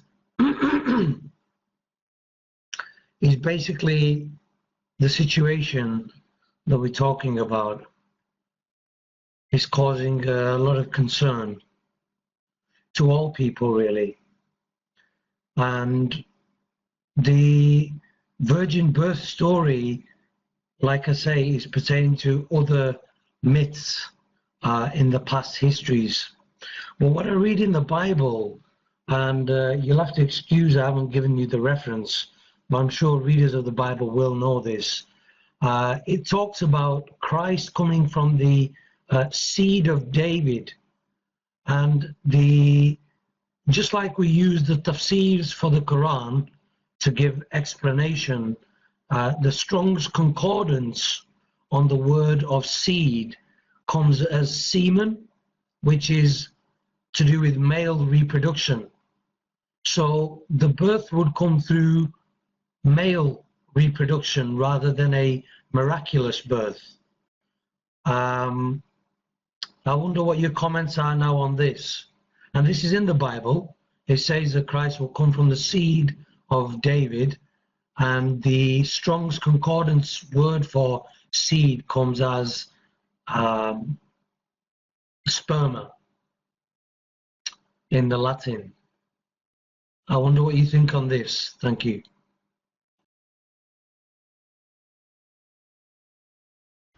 I mentioned that you were quoting things from the Zeitgeist stuff, and I recommended you search for a video called Zeitgeist Exposed, so that you didn't quote stuff as fact that are actually proven lies. But something stopped you hearing what I said. I then gave you this link. 353 prophecies, many of them written thousands of years ago, and some hundreds and hundreds of years before Jesus arrived on this earth. Only a few left. Now this is the 360. If you had any one, rather than show yourself to be ignorant and in fact lying, a decent, honest person would have thought, hang on, I'd better check that out in case there's something I don't know. So basically, 360, you're still arguing against God to suit your sinful, corrupt nature. And so I'll say to you, what sort of person has to ignore everything that proves they're wrong so they can think they're right? Your agenda here is not truth. Your agenda here is because you fear God is real, knowing the bad things you've done and that you will face judgment, you're prepared to lie not only to yourself, but everybody else in this room. Fear of God, fearing judgment, you reject things that can not only show you've been wrong, but lead you to the truth. In a way, if you carry on in your preferred ignorance, you are the one that actually sends you to the lake of fire for eternity. Although God will pass that sentence, like for it.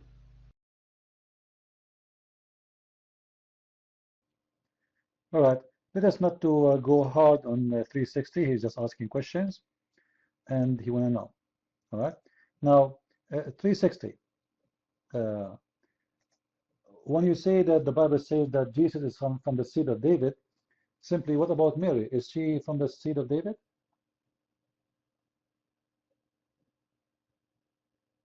So this is symbolic. He is going to be born from which lineage? And you will see that Jesus himself, he asked the Jews, he said, who is the Messiah? They said the Messiah is the son of David.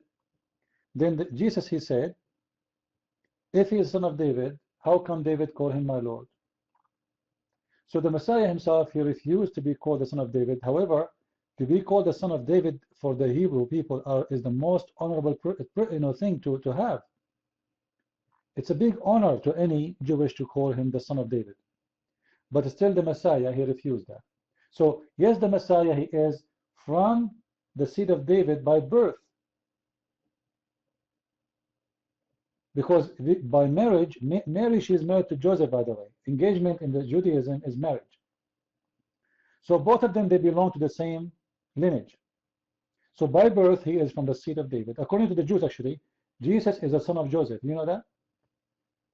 This is why Mary, she was not stoned, because nobody will believe that she was a virgin and they will kill her for committing adultery. But she was not stoned for a very simple reason. She is married to Joseph. It's a marriage which is called engagement, which means the wife, she is not having any relationship with the husband until she moved to his house. But legally, she is his wife. This is why when Mary, she was pregnant, her family did not even stone her, because the first one will judge you is your family. You brought shame to the family. The first one who will become your enemy is your family, not even the strangers. And Jewish people are very strict. You cannot play games with them. And such a crime is not to forgive. So simply, the Bible speaks about Jesus being born from the lineage of David, for who he is born from as a family by birth. But he is not from the seed of any man.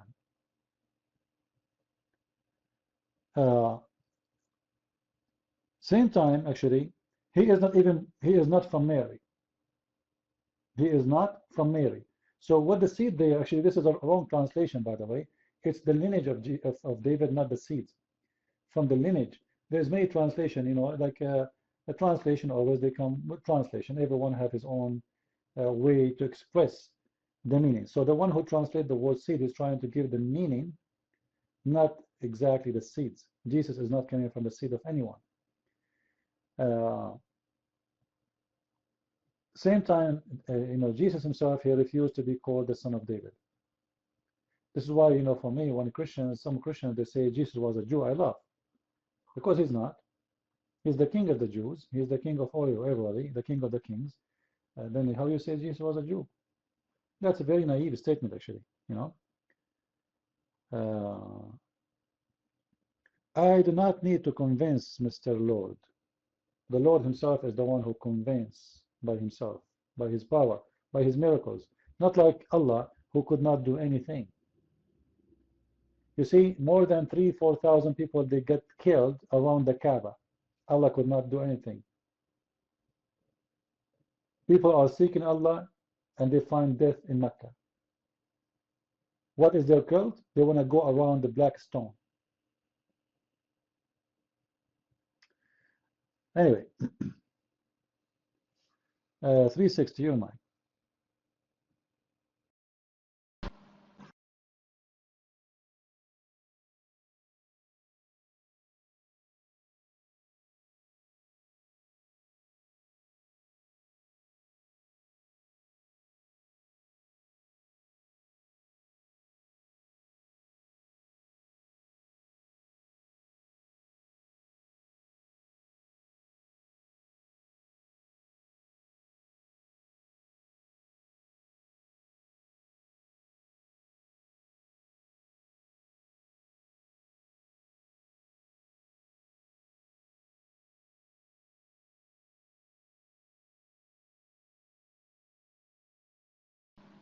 CP, I have a question for you, if you don't mind, please. What's your take on, and Steve, you may add to this, what's your take on Freemasonry around the world at the moment? Freemasons and their association with religion and religious people. Thanks.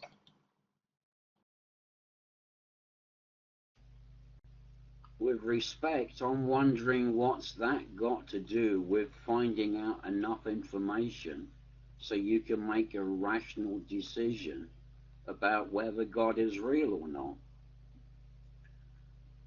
Yeah, mic free. Well, let me answer that question for you, 360. Freemasons are not a religious organization. You don't have to be a Christian. You don't have to be a Muslim. You don't have to be anything to be a Mason, just in case you wanted to know. It's not a religious organization. If it's not a religious organization, then why is it inside their temples they have 13 by 13 squares on the ground? Why is it in their temples they have thrones? Why is it in their temples they have books, which usually have years and years of history with regard to the practices that they have undertaken? Why is it that they have special rituals? And why is it that they actually follow a Kabbalic type belief system and invoke the great architect of the universe? And I would hazard a guess that most of you here have not actually been inside A, like a lodge, and B, a temple. And I would address that to the men, of course. Your mic. Yeah, I agree with interlude. Sorry. Hold on, guys. Let me take the mic. I'm trying to take the mic. I cannot take it. You see? Okay. You see what we have to do with the Messianic anyway. You go to San Francisco. There is a church. It's called the Church of Satan. Is that correct, guys? There's a church. It's called the Church of Satan. Is that a church? No, it's a Church of Satan. So, and it's a fact that they accept anyone from any religion. There is Muslims, there is Christians, there is Jews, there is atheists. Simply, this is a mafia. This is a mafia. I believe it's a satanic mafia. They, like they create certain, let us say, customs of tradition, which is nothing but, a satanic thing. Have no base anyway. It's not coming from any book. It's coming from any religion, not even from Islam. So you can create your own group. What we have to do with this anyway? Those people, they are organization. It's a mafia organization to support each other. Someone wanna go to be a mayor. Rich men, they join this organization so they earn more power. They have sex relationship, free sex parties. It's a satanic organization. There's no question about it. Now, guys, do the Bible teach that you are open to sex relationship? Do the Bible teach that? Or you have to reserve yourself and this is a shame, etc. So what does this have to do with this? Jesus, he said you cannot worship two, God or money. Like, you cannot worship two. I said, one. Which one is your God? The dollar or God? You cannot follow two. Wherever your God is, your heart is. So if your God is dollar, your heart is there. Those people, they worship power and money. So what they have to do with us? I never been there inside those things, like as the lady, she said, most of you don't been there. I don't want to be there. Why I want to go? Like, do I need to go to a striptease club to know how bad it is? Do I need to take drugs to know how bad the drugs is? Why I need to know anyway? What we know already is enough to prove to us that this is a very bad mafia organization. It's not a religion, And by the way, this is very old organization too. Like maybe now, like in not long time ago, it became more organized. But the fact is, it exists from long time ago. Those satanic organizations, they take different forms. They bend in the ruler, the government, democracy, no democracy, etc. They exist even in the Soviet Union, you believe it or not. But they change their form, they change their skin. And actually, I never been in a place I could not find those people. I went in Asia, I went to Hong Kong, in Korea, in the Philippines. They are there. Not only this, they have a sticker in their car. They have stickers in their car. They help each other. Like when they pass by, they say, hey, hello. They don't know each other, by the way. Just because you have the sticker, you are one of them. It's a gang, it's a mafia. But what we have to do with them, I have no idea. John Kumar. Actually, it was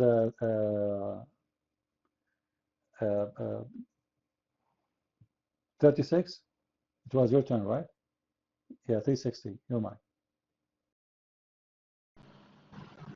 Yeah, that's right. I was saying I was agreeing with Interlude, everything she said about Freemasonry and what Stevie's just said on the text.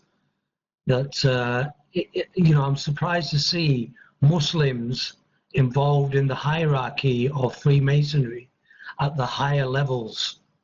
And at the higher levels, a chap called Albert Pike, a well-known Freemason, has revealed that they worship Satan.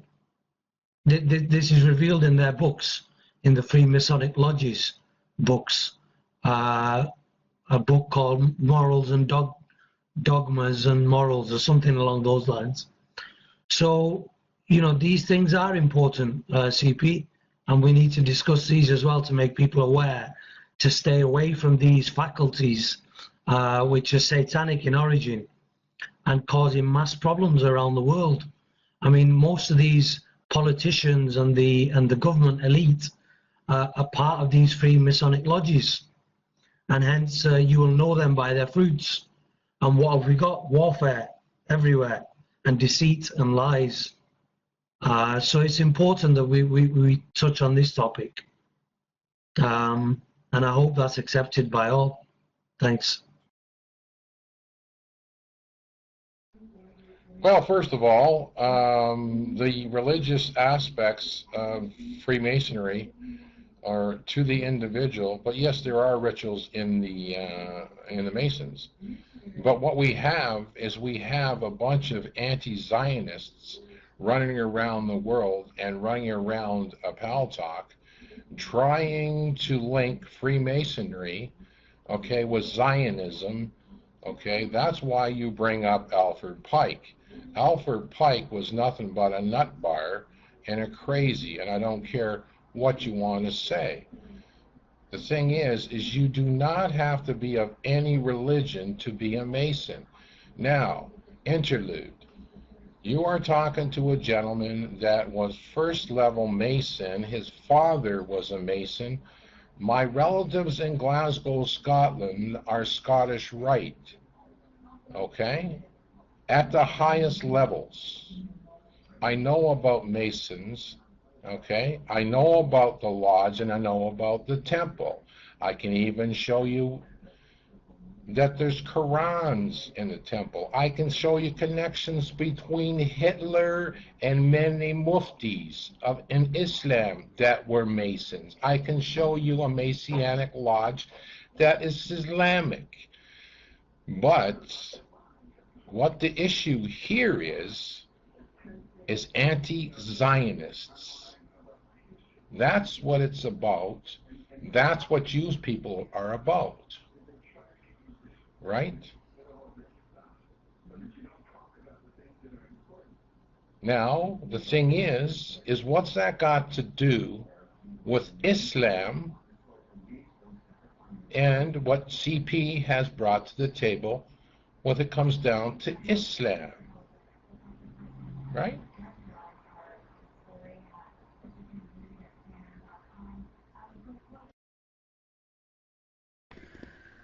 Oh, thank you, Junker Jim. That's very interesting. And I will respond by saying to you that 2 or 3 years ago I attended a dinner with a whole group full of Freemasons at their annual evening presentation. And I don't recall seeing a single Muslim there. And the reason why that is, actually probably I shouldn't speak of it, to be honest, but there's a good reason why I know about lodges. A very, very good reason why. And it's because of personal family experience. And all this stuff about first level masonry, 33 degrees and all that. So I mean, that's quite laughable, really. That is actually very laughable, but I shall retain my humour for later when I'm bored and have a little chuckle about that. With regard to what you're saying about anti-Zionism, I did say it was secondhand. I think I did mention about Kabbalah, but I certainly didn't mention, which is of course the esoteric practices of Judaism. And also, I think I never mentioned about Zionism, but it's very interesting that you're trying to draw a comparison between those two threads of belief. I don't believe it's as polemic as that, but the interesting aspect about Zionism, of course, is many people think that the Zionists, as I would like term them as a group, may be sort of trying to control the world in some way, but I don't really think that I want to subscribe to that view either, because then that means that somebody else is in control.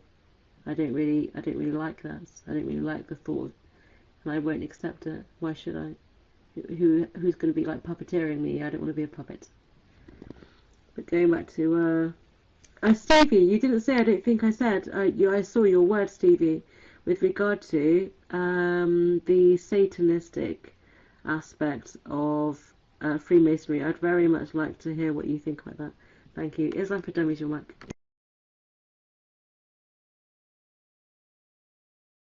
Actually, I don't have much to say except one thing.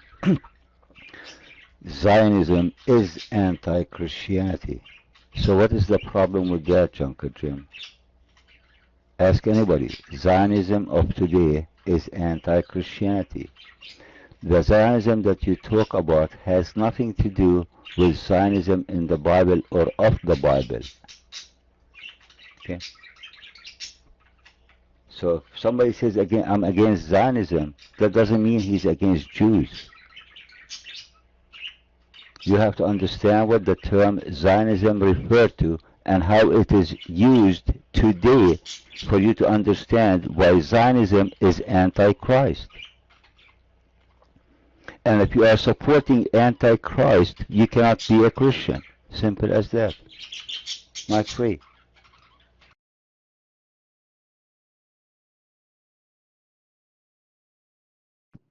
All right, it's a drama time. Here we go. You see, there's many people here, they love to talk about Zionists, and they come with the stories which is really weird, like the Zionists are Antichrist. Only the Zionists are Antichrist, and the problem is the Zionists. Well, there's the Christians who are Antichrist too. Zionism is a political movement. Simply those people, they support Israel, and this is their business. They are not a religious group, even though they are like, they look like religious, but it is a political movement. And there's many Christians, actually, they are part of it. So when you say they are Antichrist, this is weird. However, there's many people, they are driven, they say they are not against Israel, but the fact they are, you know, but let us say, they don't say it. They don't say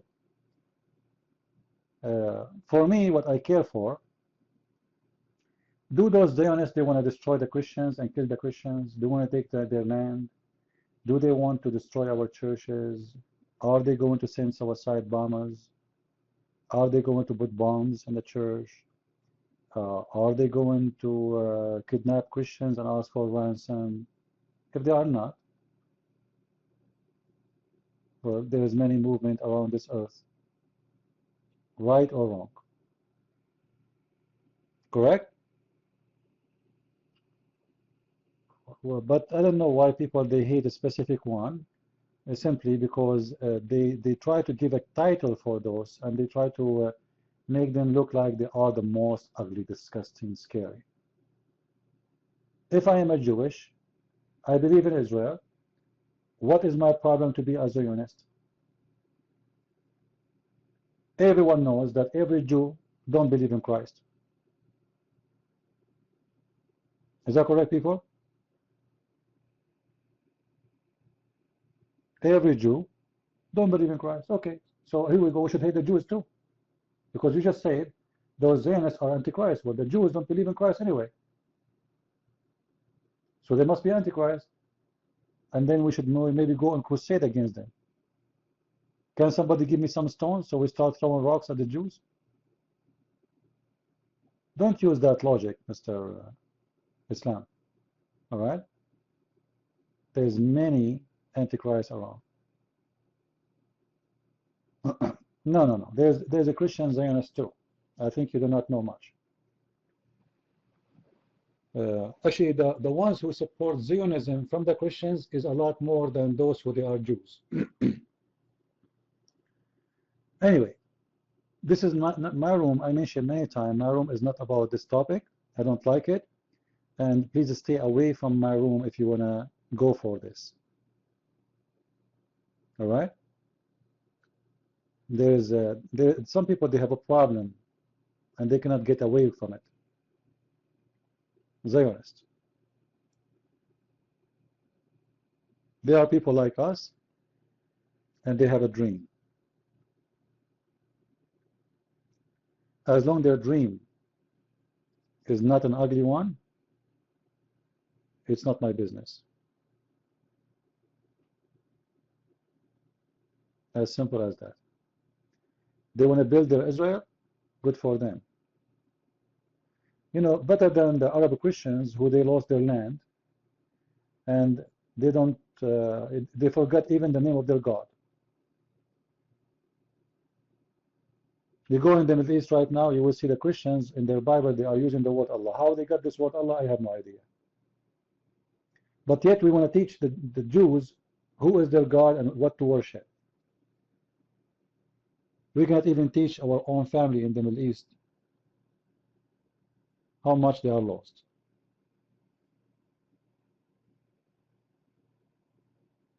I keep saying to Arab Christians, why you keep saying the word Allah? Why you say Allah? You have to convince them, you have to debate them about it now. Because after 1400 years of occupation, they became slaves. They don't even dare to say a word against Islam. They are scared, even those who live in the West.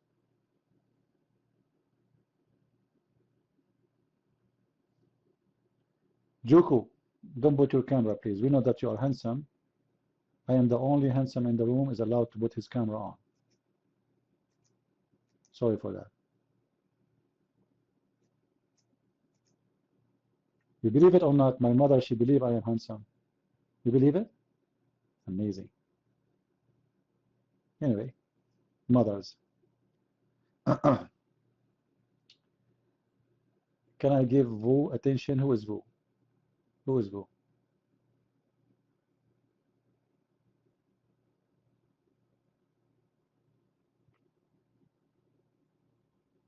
Vu, you are God? That's good for you. All what you need to find is the worshippers. If Muhammad can be a prophet, why you cannot be a God? It's very easy. All what you need to do to promise people extra size of the penis, as Allah he did, and a lot of more versions, you know, and don't forget to make them more fat because Muslims, they love fat women, and you will be good to go. And you know, I will not be surprised if you get a lot of followers very soon. Like Ahmad Mirza Ghulam, I'm sure he can do better. He used to work in the post office. Where do you work, Vu? Do you work in the post office? Because if you work in the post office, you have a future. This way you can read all the letters of people and then you glue it again and then you make a prophecy before people read the letter. You go to the guy at his home, he says, I am Allah. In this letter, you will receive a letter, it says, etc. And then deliver the letter tomorrow. And then he will worship you. 360, the mic is yours.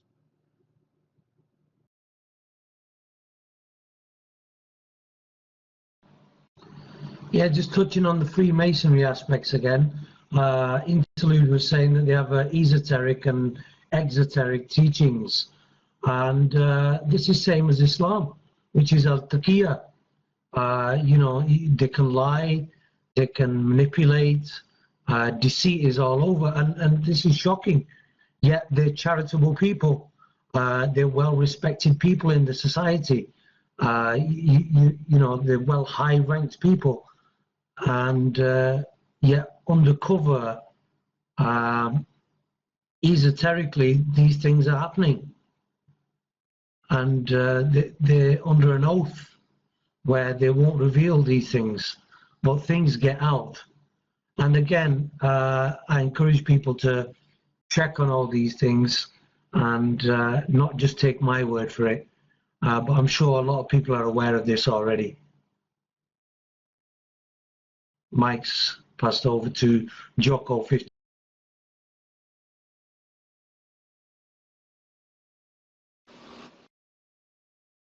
Hi, I'm just saying, first, I'm 14, I'm from Germany, so I'm probably not ugly. And the second one is Christians are a different part than Jewish people. So, Christian are, how do you say Christian? Christians are, they trust to other gods, and Jewish people, they say like, oh, Allah and all that people. These are, I'm looking up to you and all that shit. Why?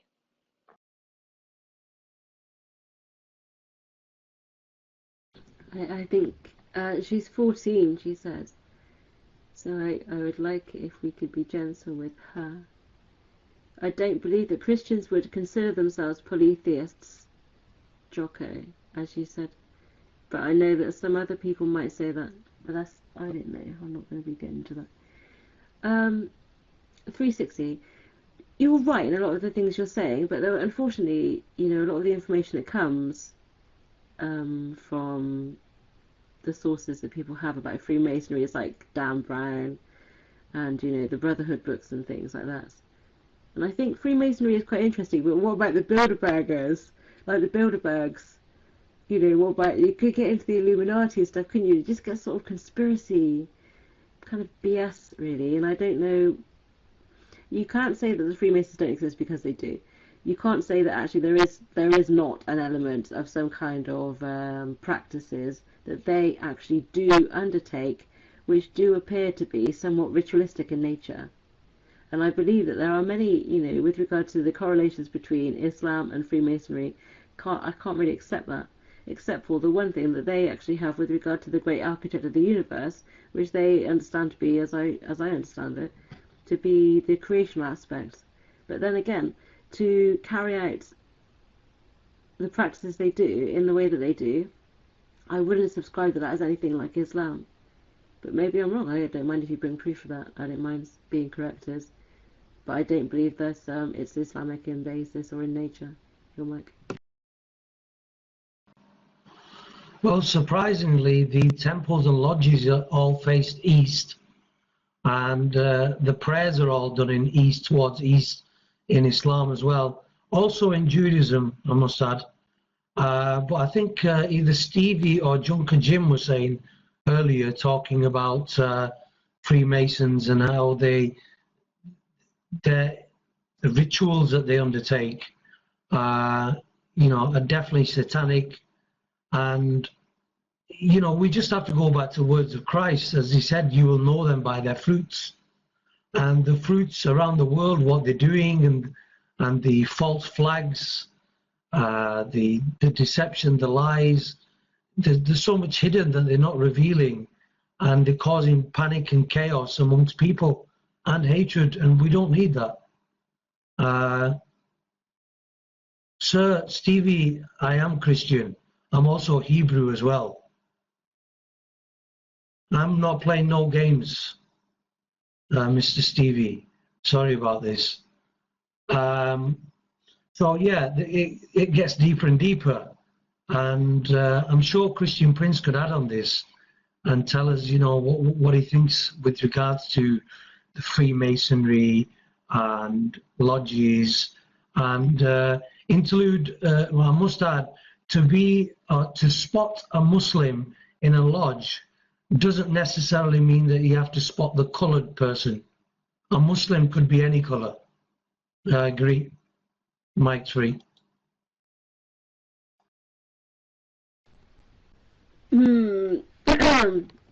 I think that what you're saying is correct in some ways with regard to the control that people have in the environs that they're in. And it is mostly businessmen, policemen, judges, lawyers. Those kinds of people are the kinds of people that are Freemasons. And so therefore, like if you're in a sticky situation, sometimes you can indeed, I mean, do you know the Freemasonry handshake? But the thing is, they give quite a lot to charity as well. But then so did Jimmy Savile, didn't he? Let's face it. I think that you might be ascribing too much control. Especially when you look at, you know, I think you're just ascribing too much control to these people. I don't know. Jocko, your mic. Why did Hitler kill Jewish people and not other people? Because he just killed Jewish people with blonde hair, who were a man, look like him, because he was only the person who could have blonde hair, and he was more like, I need to be the person, the important person who has only blonde hair and is Jewish. But then why did he have the Nazi symbol on his jacket everywhere? Jocko, you're so innocent. I don't know what you're doing in this chat room. Like, really, is there nowhere else you could go and be? Like, I don't want to send you off to Facebook or anything, but... Oh dear. It's a guy? What? Christian Prince, please you take the mic. Thank you. All right, thank you. Jocko, This is a room for adult. You are in the G-rated, but this is not good for you. All right. And here we use a language is not suitable for your age. But before you leave, I want to give you some advices. In this program, I'm talking to you as a young sister of mine. In this program, there's a lot of evil people, bad people. So you have to be careful. You said you are 14, right? You are 14. Okay, be careful. This is a very, very, very bad program. Don't trust people. Don't take files from them. Don't open cameras.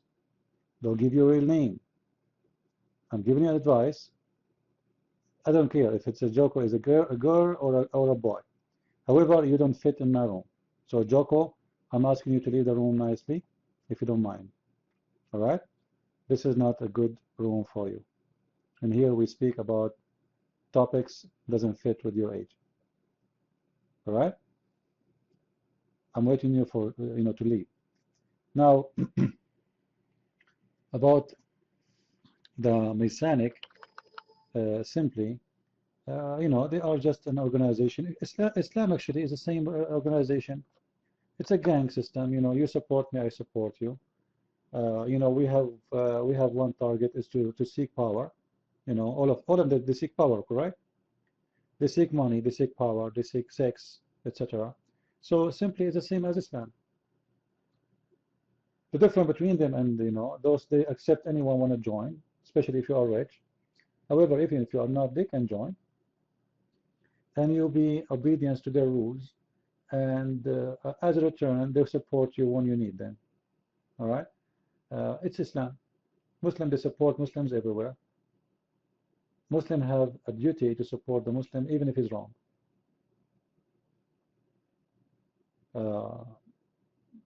It's an organization, and their target is power and money and sex, etc. All right. Bounce PPL, who is Moses room from personal chat. Why you have your chat open? Close your list. Close your list. And then nobody will be able to text you. All right.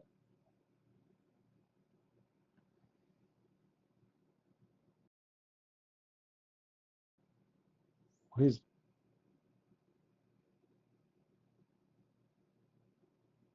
No problem. We leave the room. Don't worry, Steve.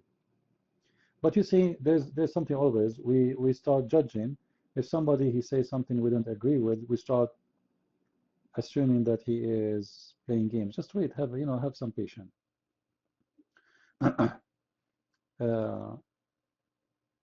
However, our room here is about Islam. Do we have any Muslim here? Do we have any Muslim?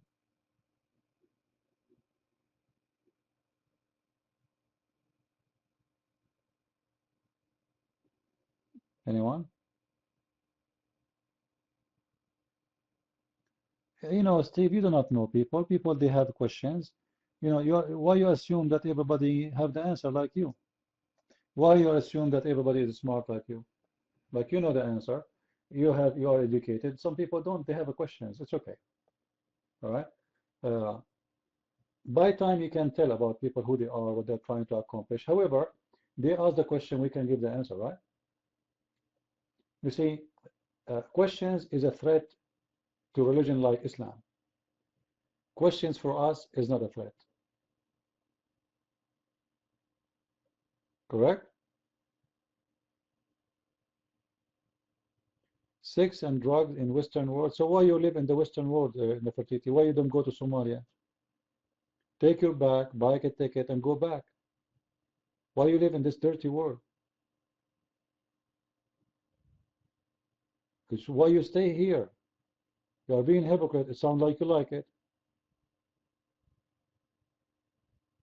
Well, in the West, there are people of honesty at least. At least the Western, if they do something, they don't claim to be gods, and they are people of God, and then they go and do everything ugly. The Muslims are the opposite. Correct?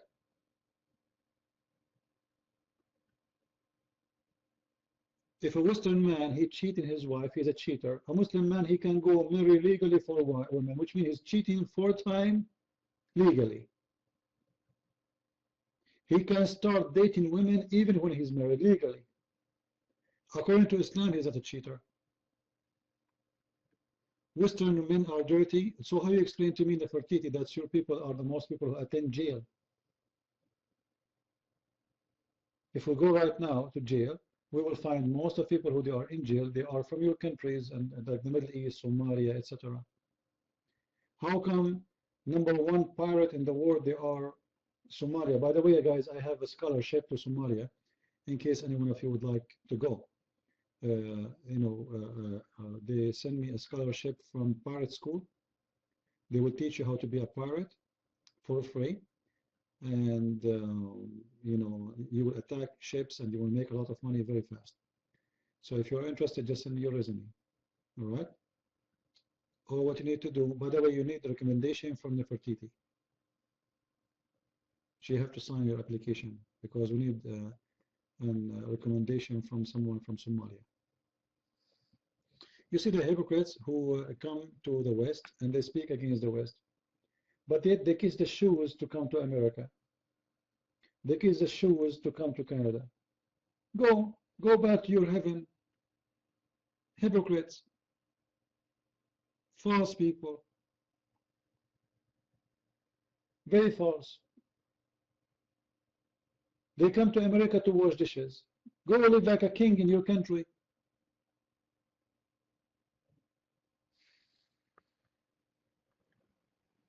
.360 your mic.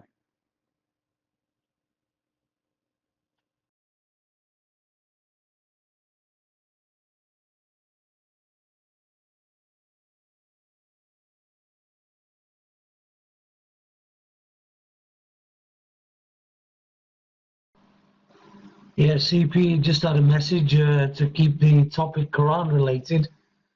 So I've got a topic on Surah Maryam, which is the 19th surah. And it says on there that all Muslims will go to hell. Is that true? What is the tafsir according to that? And what is the situation? If you can answer that, please, Christian Prince. Thank you.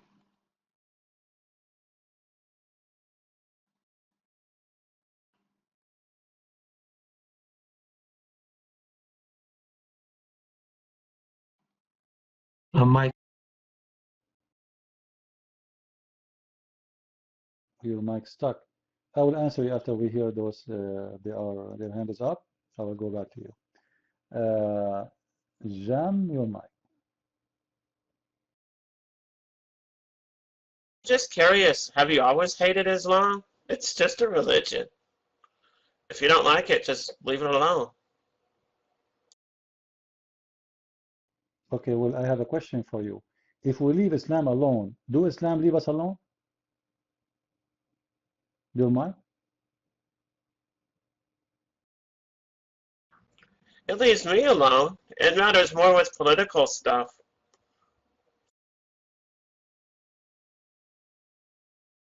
What? I don't understand. What?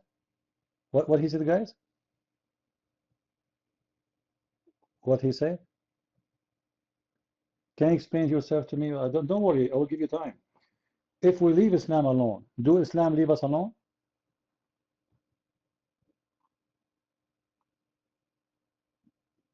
I want an answer. Because Muhammad is the one who said, fight those who don't believe. Fight to kill them. So in Islam, if you leave Islam alone or not, still they'll have to fight you and kill you. So what we will do now? Okay, I want to leave Islam alone. But Islam is a religion who teach Muslims not to leave you alone. What we will do? Do you have a solution in your mind? Normally, if you go to a shopping place and you leave people alone, they will leave you alone.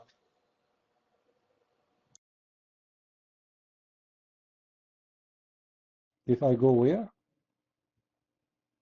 Guys, he said what? If I go where? Shopping place? Unbelievable.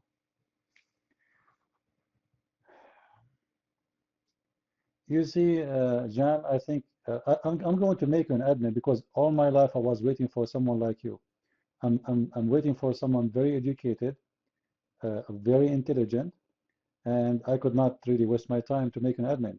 Yeah, not only an admin, I will make you, you will be a teacher. I'm going to leave soon. You start teaching those people here because they cannot wait. They cannot wait for your wisdom. You know, let me ask you a question. If we go to the shopping place, Muslims, they leave us alone? It's not true. I can show you many incidents where Muslims, they go to the shopping place and they shoot people and say Allahu Akbar. In school, just 2 weeks ago, a guy in the school, he killed many people. He's a Muslim. So what you are saying about even in the shopping place, they don't leave us alone? Yeah, because I'm going to change my room to make it a room of idiots. So people like you will come and you can bring all your friends. I'm trying to talk to them. I cannot find them. And finally, I found you. Kupti, you're mine.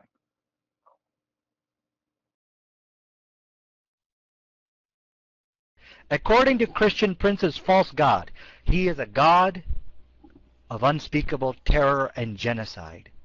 All right, and what we find in Islam is that it actually condemns genocide and terrorism, and that's the difference between Islam and Christianity. What better topic? At least use your voice, you idiot. You are using the voice of the idiot Nader Ahmed. Come on, at least bring me a smart guy. By the way, did he fought with Osama Abdullah or not? I saw his email. He want to break his bones. Did they break the bones of each other? Stupid idiot. Aslan, the mic is yours.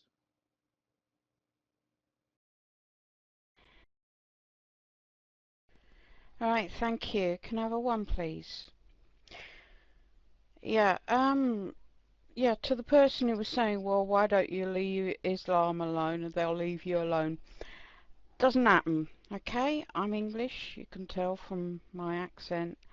I've had Muslims, I was minding my own business in my country, okay?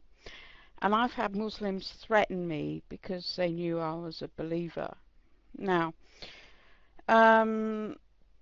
they didn't leave. I left them alone, they didn't leave me alone, you know? And I did wonder if that was just one deranged individual, but no, I've found out that that's actually what Islam teaches, that you're to harass and intimidate people when you can get away with it. And the idea is to put people who they call infidels, that's non-Muslims, on the back foot, okay? And the whole idea is to dominate, and you know, the idea is world domination.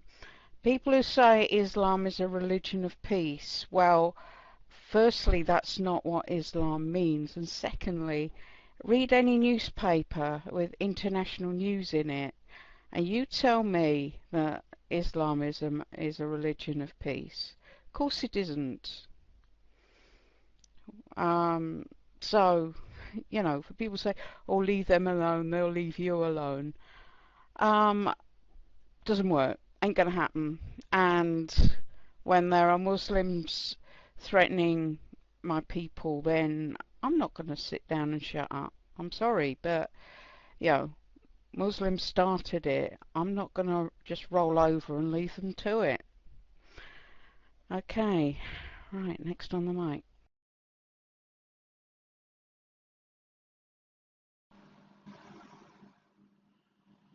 Yeah, I agree with Aslan there, what she's saying and the comments she's making.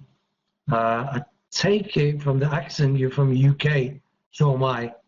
And it'd be surprising to find if the royal family and the government politicians were Muslims as well, secret closet Muslims. It'd be surprising. Mike's onto Jamvan.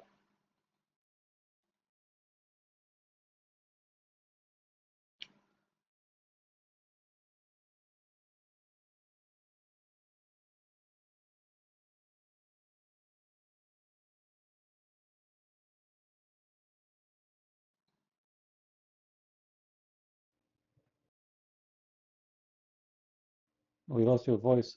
Am I heard, guys? Am I heard? You know, guys, do you remember that gay who made a video that says, leave Britney alone? Yeah, it's Cocker alone. Leave him alone. He is just a human. He has ideas and he knows they're important and opinions that people should hear about other people. Is the voice coming? Was it coming clear or no? All right. So leave Muhammad alone. Anyway, uh, you know the funny about many people, they try to make themselves that they are nice and modern, and you know, you guys are teaching hate, etc. And all what we see around us is Muslims are killing, hating. You know, watch all the videos Muslims make, slaughtering, raping. Nobody is doing slavery except Muslims. Do we have a problem with this because of this religion? We do. Big, a huge problem. But actually, the problem is not the Muslims. The problem is the idiots who they are Western who support Islam in the West. This is a bigger problem. Because I understand if a Muslim supports his religion, but I don't understand those idiots who support Islam. Right? Only you, Mike. Thank you, Prince. Actually, I want to ask you a question. Do you know the verse? You've seen it many times, but can you just confirm this? Because I know you speak Arabic. And read this verse. What does the word قاتلوا mean? Does it mean fight or does it mean kill? I want confirmation. Okay, mic's free. Well, it means both, because the word qatil is coming from the word kill, which means fight to kill. Like how people go in war, like what they use. They use their spoon, they use a sword. So when you use a sword in that fight, what you are doing, you are killing, right? Yeah. But I know what you are trying to say. Many people will say that this is about just a fight.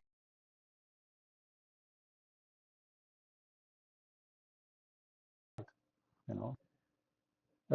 Now 360, he asked me a question about chapter 19. Correct? 360. I think this is verse number 71.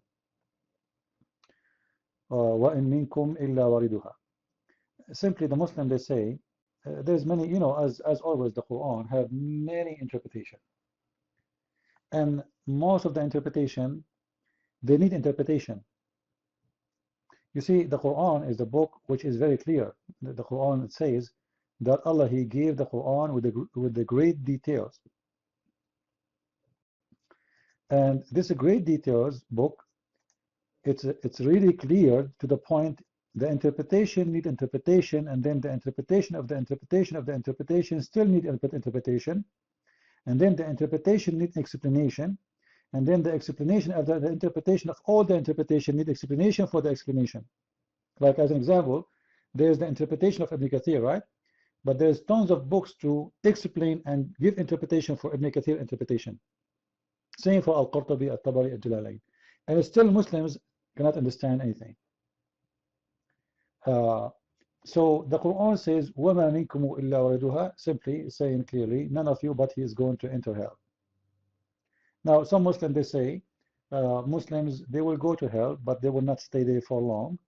Some, they say, Allah, when he put them in hell, Allah will exchange them with the Christians. So for every Muslim, he throw him in hell, then he say, okay, I will save you with this Christian. So he throw a Christian in order to save a Muslim or a Jew.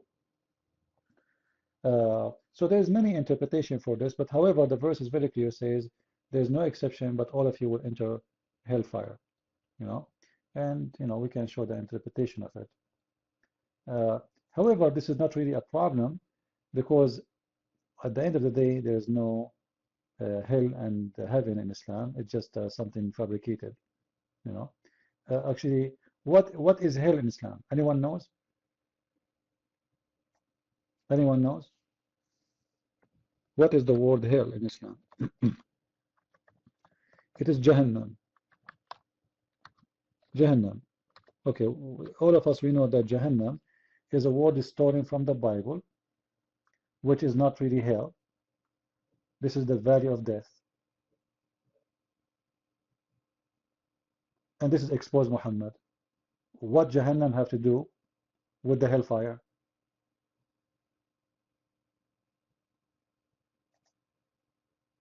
Additional to this, Muhammad, he said that his Quran is a pure Arabic. So what the word Jahannam is doing there? If the Quran is a pure Arabic, where he got Jahannam from? You can go to many verses in the Quran, you will see the word Jahannam appear. Chapter 2, verse 206, chapter 3, verse 12, etc. Allah will send you to Jahannam. Okay, where is Jahannam? It's a valley. This is not hellfire.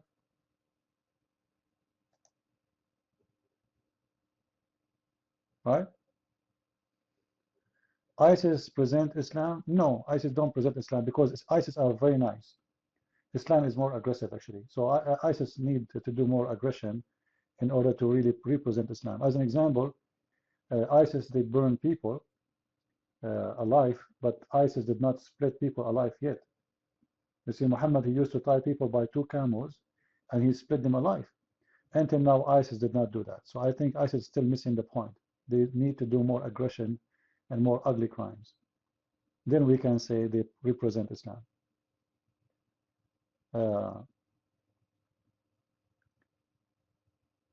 Any Muslim here want to tell me why Muhammad, he is using the word Jahannam? Adnan, how are you, Adnan? I am ignorant about Islam. Okay, can you tell me what Allah mean? Here we go. You are the Muslim who knows. Can you tell me what Allah mean? I challenge you to tell me what Allah mean.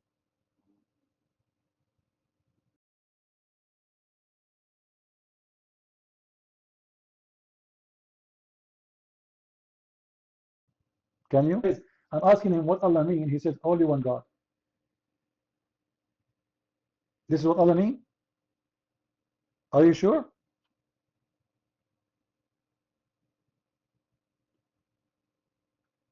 You notice how the answer changed? The Muslim before him, he said there's no meaning. The one before him, he said it's not important. None of them was able to give the answer. And now Allah is only one God. Hey, Blue, how are you? Any Abdul want to come to the mic? Wa alaykum as-salam, Blue. How are you? By the way, do you know that Muhammad, even he took Assalamu alaikum from the Jews? Do you know that? This is not an Arabic greeting. This has nothing to do with the Arabic. No, Assalamu alaikum as it is. If you go right now to Israel, you will hear the Jews greeting each other, say Assalamu alaikum. This is a Jewish greeting.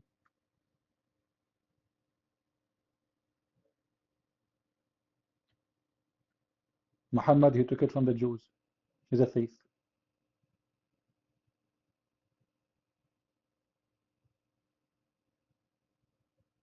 No, not only shalom. They say shalom and they say salam. Salam. Salam alaikum. And they use the letter ain, alaikum. A thief. Even the hat the Muslim they wear, it's a Jewish hat.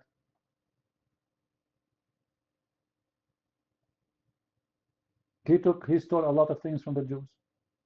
He's a thief.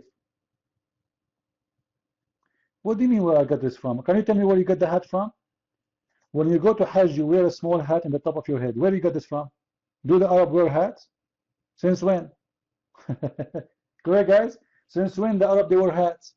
You tell me from where you got this. Everybody knows that the Jewish they wear a small hat in the top of their head. Where you got the hat from? Tell me.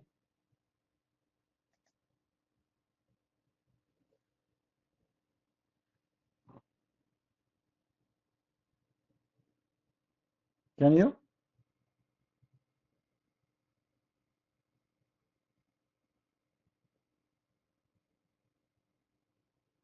Yeah, you took their land and now they are living in peace. Yeah, right. You see, guys, the Muslims, they live in our land in peace. They occupy your land They kill most of you. They force you to pay jizya for the last 1400 years, and you are a second-hand citizen in the country, but you live in peace.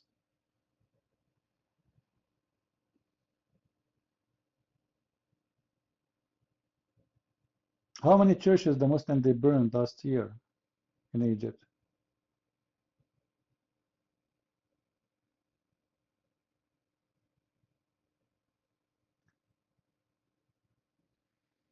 Any Abdul want to come to the mic?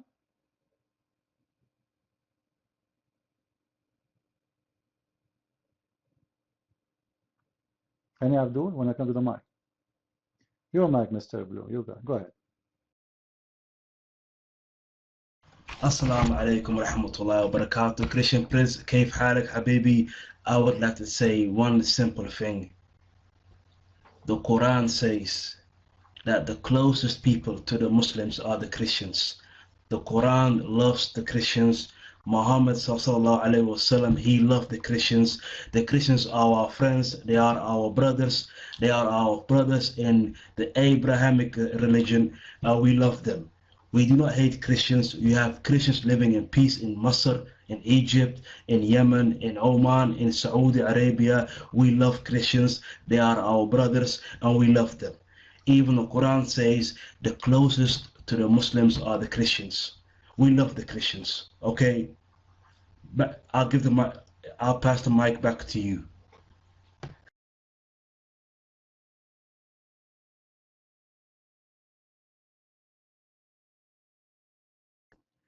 You see, Blue, I wish what you are saying is true. Correct, guys? Honestly, we wish. I'm not against that. Absolutely. I wish that this is absolutely true. That will make me very happy. Actually, this is true. I will close my room. Seriously, honest to my God. Honest to my Lord, the Messiah. If this is true, I will never open my chat room. But is it true? Can you read for me chapter 5, verse number 14, Mr. Blue? Can you read it for us? Chapter 5, verse 14. I want to see how much your God loved the Christians. Your mind. Chapter 5. Let me type it for you, so you don't say I did not tell you. 14. It's in the front of you in the text. Thank you, only. The mic is yours.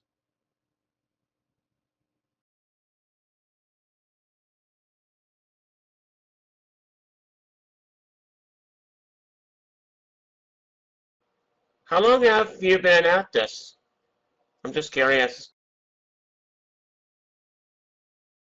Come on, man. Don't come alone to the room. Bring your parents with you. Blue, take the mic and read for me, please. As much your God love us too much, man. Your God told us we are brothers? Are you serious? Okay, read for us. Your mic.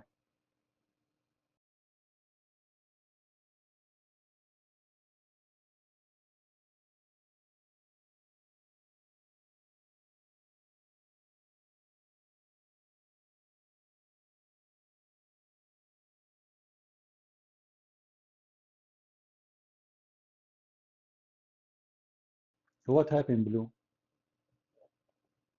Are you calling a friend? Do you want to call Dr. Bell? I mean, Phil? What's his name? Phil? No, he's here.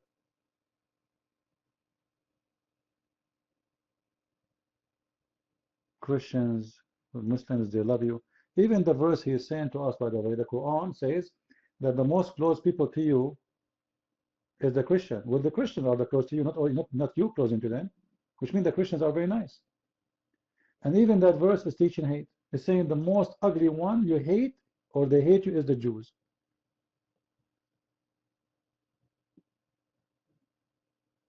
So even that verse is about hate. The same chapter we are quoting from, Mr. Blue. Yeah, right. And what about the rest? The most people who hate you is the Jews, right? So this is a verse teach hate. Your prophet was trying to make a division between the Christian and the Jews. That's all. He was not able to be successful, so later he changed his mind. Now, can you post for me from the same chapter? Chapter 5, verse 14? Same chapter, I'm not even changing. Can you? Blue, are you there?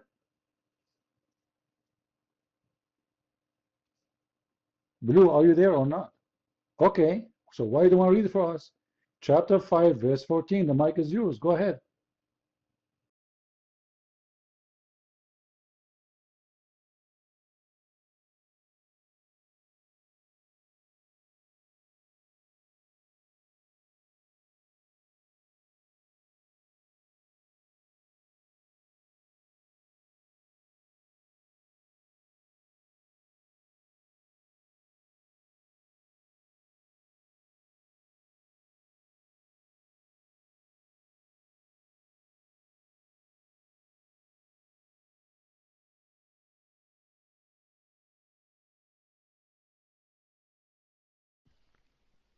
I just wanted to say I'm not sure how we're brothers and sisters in faith with Muslims when the Quran has got a different God to the God of Abraham. The God of the Quran is the father of no one in any sense, but the God of Abraham is the spiritual father of his people.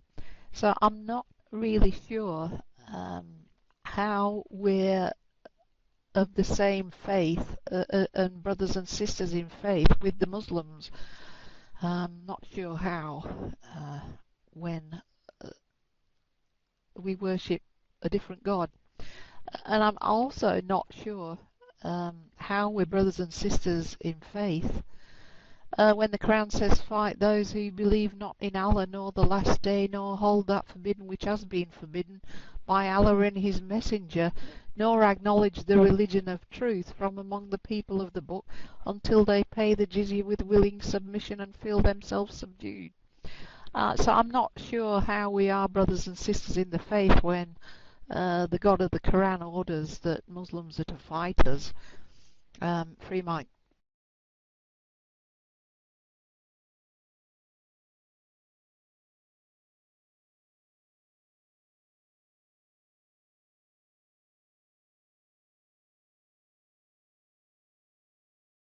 Yeah, but you know, Carol, you need to understand that the Muslims, if they kill you with sharp knife. They will not make you suffer much. They're very nice. And not only this, they will record you in a tape for free. And they will put you in YouTube. We are, for sure, we are brothers and sisters. What are you talking about? There's no question about that. How many Christians the Prophet he killed? He killed them because they are brothers and sisters. Right? So what the verse you post for us, this is about Judgment Day. This is a proof that Jesus is God.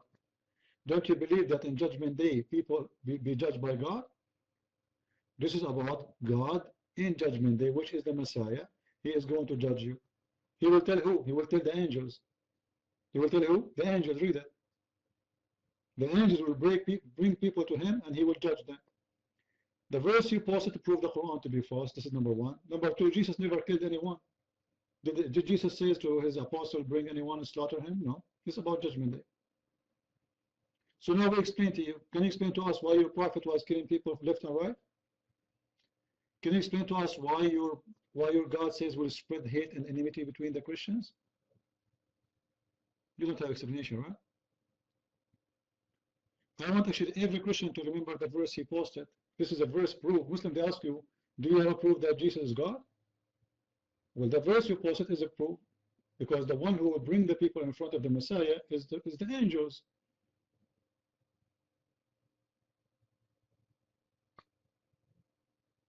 Right? You say you keep running away. Yeah. I answer you about the verse you keep posting. Here we go. A recording machine. They keep, they copy paste. Can you answer me? I answered you. This is about Judgment Day. Nobody here is against that. God in Judgment Day, he will punish all those who deserve to be punished. By the Messiah is your prophet.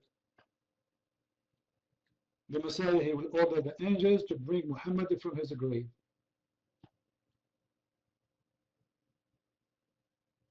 They will drag him down in the front of the throne of the Messiah, and he will be judged. Don't talk about hate. Allah, he said in the Quran, I will spread the hate and enmity between the Christians.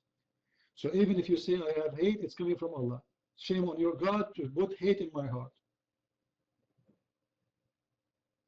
You see the stupidity of Islam? They blame you for hate when Allah, he says, I'm going to spread hate between you. You see the madness?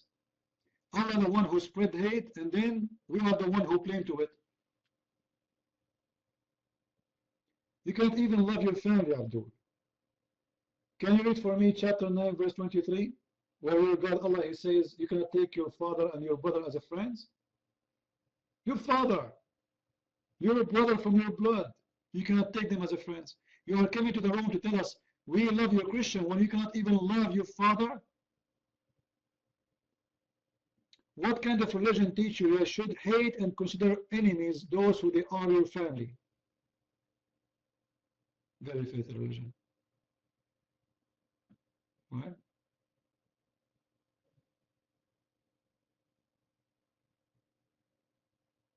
Yeah, thank you, Blue. Yes.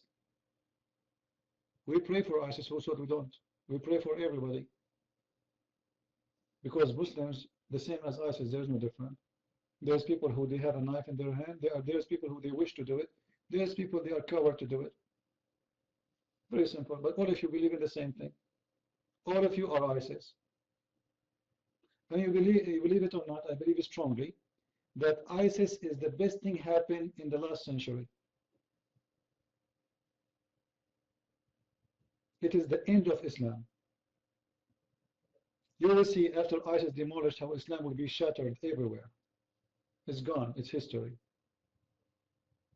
Oil is dying.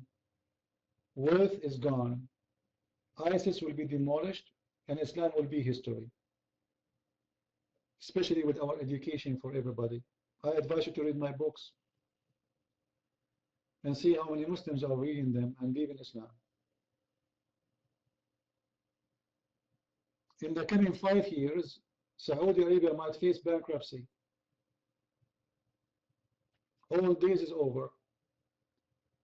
Saudi Arabia is not #1 producer for oil. And actually many countries do not need oil as before because many countries discover oil. You are dead. Your religion have a revolution because of the oil. The oil now is going. Oil will not help you no more. We in USA, we are #1 producer for oil in the world. Soon you Muslims will buy oil from us.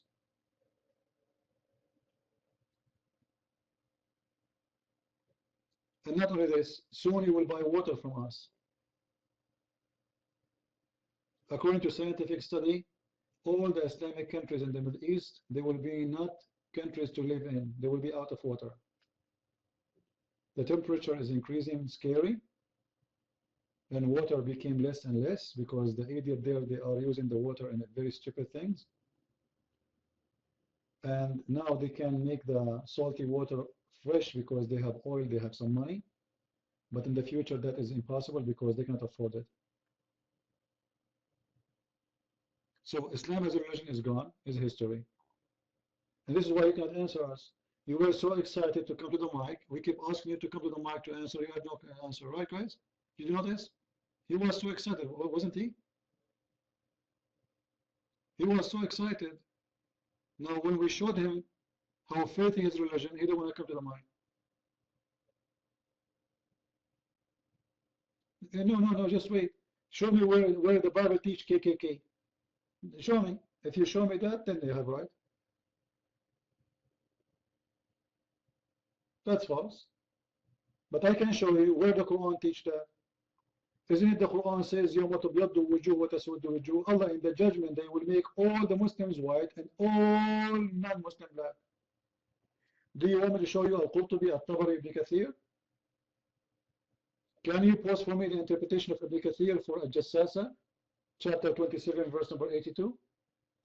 Where a beast will come from the ground and he will have the stick of Moses and the ring of Solomon, and will hit the Muslim in his face with the stick of Moses, and he will turn white, and will hit the infidel with the ring of Solomon, and he will turn black. That is the key. Why all Muslims will turn white? Can you tell me? That's false. This is a verse Muslim they keep using, but the fact this is not about Muslim, they will not force you into Islam. This is a verse Muhammad has said to the people who don't believe in Islam, you cannot force your children not to join Islam. It was the opposite. He was telling them, you cannot force your children not to join my religion. You see how they change the meaning? It is the opposite. Because if this verse is true, then how are you going to kill those who leave Islam? If everybody is free to choose or not to choose, why are you going to kill the apostate?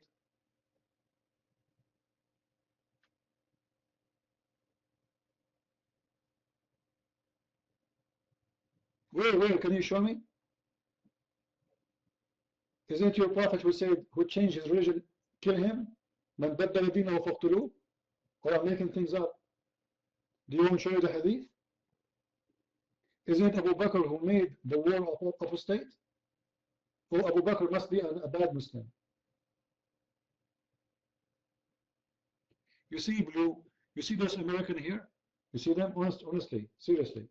Any one of them, he knows a lot more than you about Islam. You will be surprised. All this is over. Where people know nothing about your religion. I can give the mic to anyone here. You see this lady, Carol? The Muslim accused Muslim, they say women are hard of brain. Correct, guys? Do they say that? Okay, I have a challenge for you to debate her. Let's see who is the one who have the heart of brain. You, the Muslim, or her? Do you dare? Do you dare? Obviously you are scared. She don't speak Arabic. What are you worried about? You're afraid from me, no problem. Here we go. She is a lady. She's a Western. She don't speak Arabic. And don't tell me you are going to lose.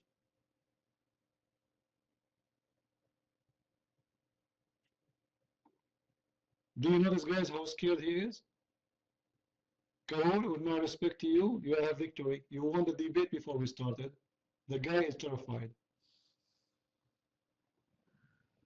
Obviously, your half a brain is scary, and his full brain is not helping him out. You're my Carol. Thanks. Was it Blue Davinsky who said that he loves Christians and yet he's a Muslim? Is that right? Was it Blue Davinsky who said that? Well, Blue Davinsky, it says in the Quran, for the worst of beasts in the sight of Allah are those who reject him, they will not believe. I'm a Christian and I reject Allah, who is the father of no one. He's a God who's the father of no one in any sense. I reject him. I believe in the God of Abraham, who's the spiritual father of his people. You say that you love Christians, so that means me, right? Because I'm a Christian. It says in the Quran, for the worst of beasts in the sight of Allah are those who reject him. So, Blue Davinsky, do you believe that me being a Christian is the worst of beasts? That me who rejects the God of the Quran is the worst of beasts? Is that right, Blue Davinsky? Being a Muslim, do you believe the Quran when it says that I'm the worst of beasts in the sight of Allah? Is that what you believe, Blue Davinsky?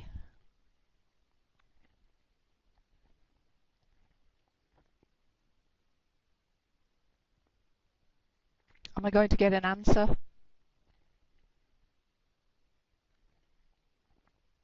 Blue Davinsky, you said that you love Christians.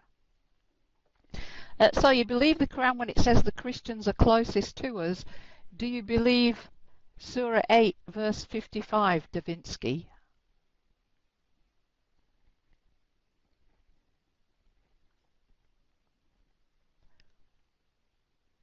Do you believe it?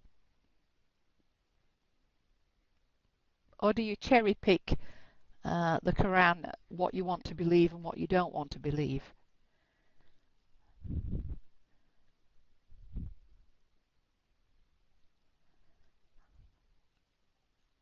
Let's see who it applies to. I've said that I reject Allah, who is a God who is the father of no one. So what's that saying about me? It says I'm the worst of beasts in the sight of Allah because why? I reject him. I reject a God who's the father of no one. You say that it's not about Christians. Well, hey, any Christians in here who accepts a God who is the father of no one? Do any of you Christians accept Allah as God? No. There you go. Lots of Christians say no. I say no as well. I reject Allah as God. I don't accept him as God. And we're all Christians. See all the no's there? They're all Christians. And they reject Allah. I reject Allah. He's a God who's the father of no one. Christians accept the God of Abraham, who's the spiritual father of his people. Certainly not a God who is the father of no one. So you say it's not about Christians, but it seems to me that it is about everyone who rejects the God of the Quran. And it says there that they're the worst of beasts. So everyone who's put no in the room for accepting Allah, they don't accept Allah, they reject him.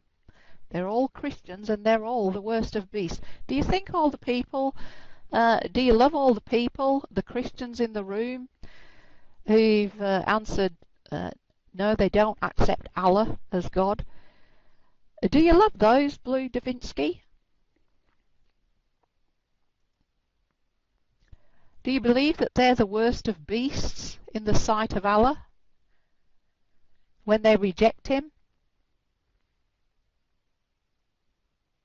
Well, obviously, you don't hate Christians, so your love then is greater than Allah's. Is that right? Your love then is greater than Allah's, Blue Davinsky. Because you said you love Christians, where in the sight of Allah, Christians are the worst of beasts. So your love is greater than Allah's.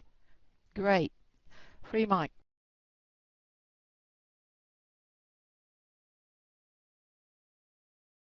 You know, the Muslims, they speak about pagans, but they are the one who kiss black stones. Blue, do you like to tell the room why you kiss black stone?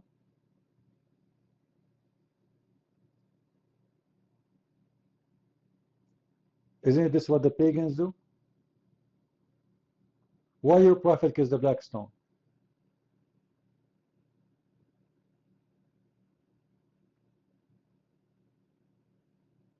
How Muslims they speak against others, says they are pagan when you are worshipping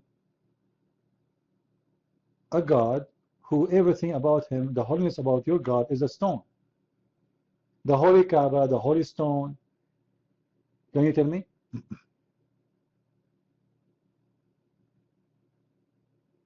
Because we have a book, you don't.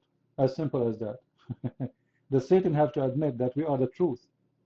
You see, the Quran divide people to two kinds when it's come to religion.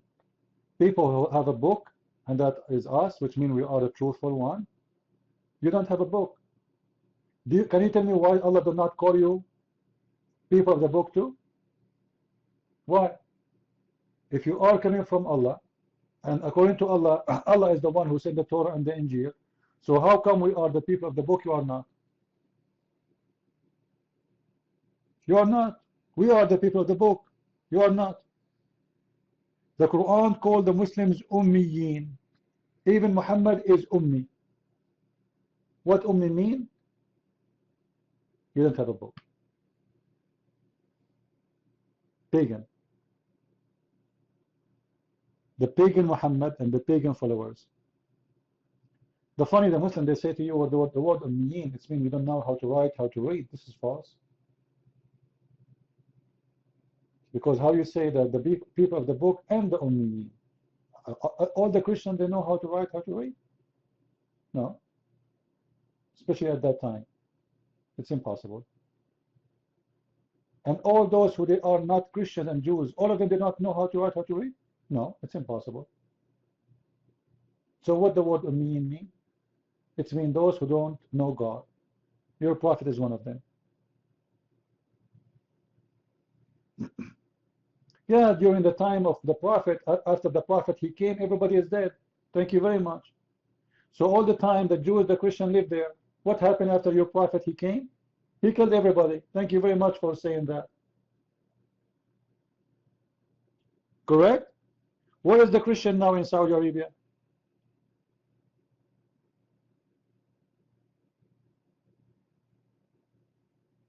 Where is the Jewish in Saudi Arabia? What happened? You send them to the moon? Ah, the prophet, he believed in the freedom of religion. Yeah, yeah. Well, you Muslims are killing people for a cartoon, man.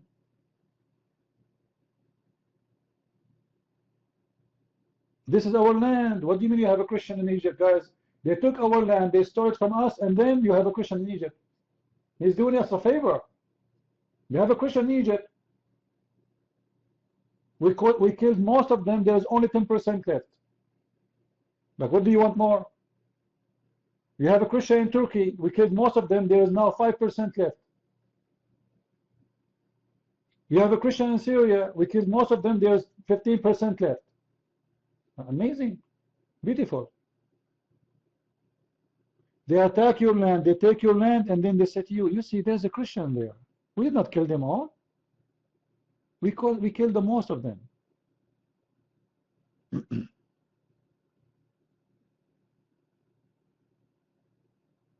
What happened to the land of the Babylon? Where is the Christian? Where is the people who own the land? What happened to them? How you replace the land owners, the Assyrian, by the Arab Muslims? What happened? Where'd they go?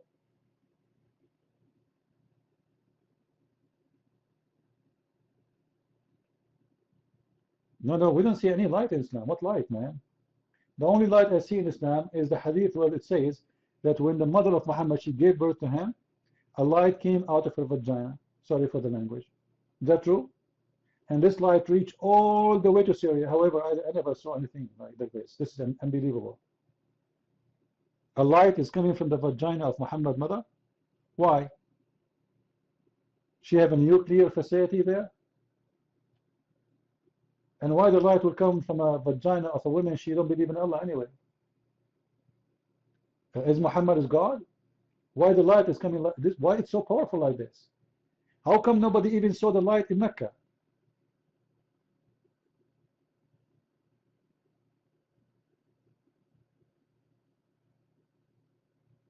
How women they treated before Islam? Yeah, they were treated as queens. Muhammad, guys, before Islam, right? Is it true that Muhammad himself used to work for a woman, her Khadija, before Islam? So women before Islam, they are business women. Men, they work for them. Your prophet, he have a boss, she is a woman. How do you explain that? After Islam, she became what? A slave. Half a brain, stupid. Your prophet himself was working for a boss, and the boss was a woman. So tell me about it. What do you mean I'm a liar? Isn't it Khadija was the boss of Muhammad? Are you saying it's not true?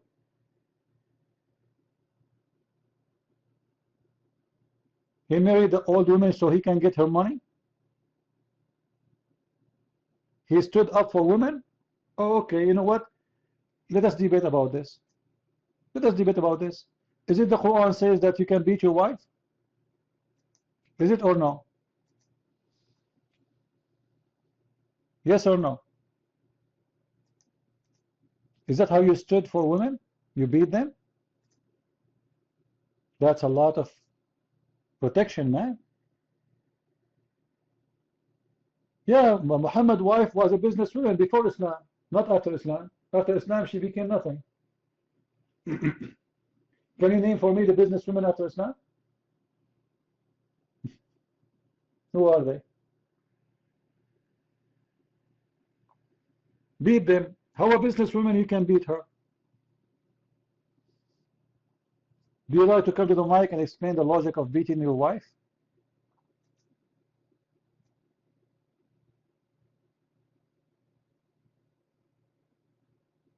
Do you have the logic? Because we want to know how you can beat your wife. Like, why? What is the reason?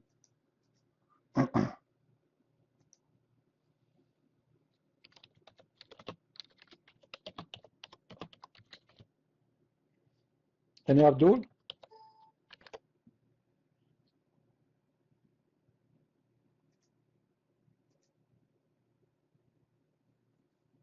Any Abdul would like to come to the mic? Oh, are you admitting that you did wrong, so we should forgive you? Is that what you are saying?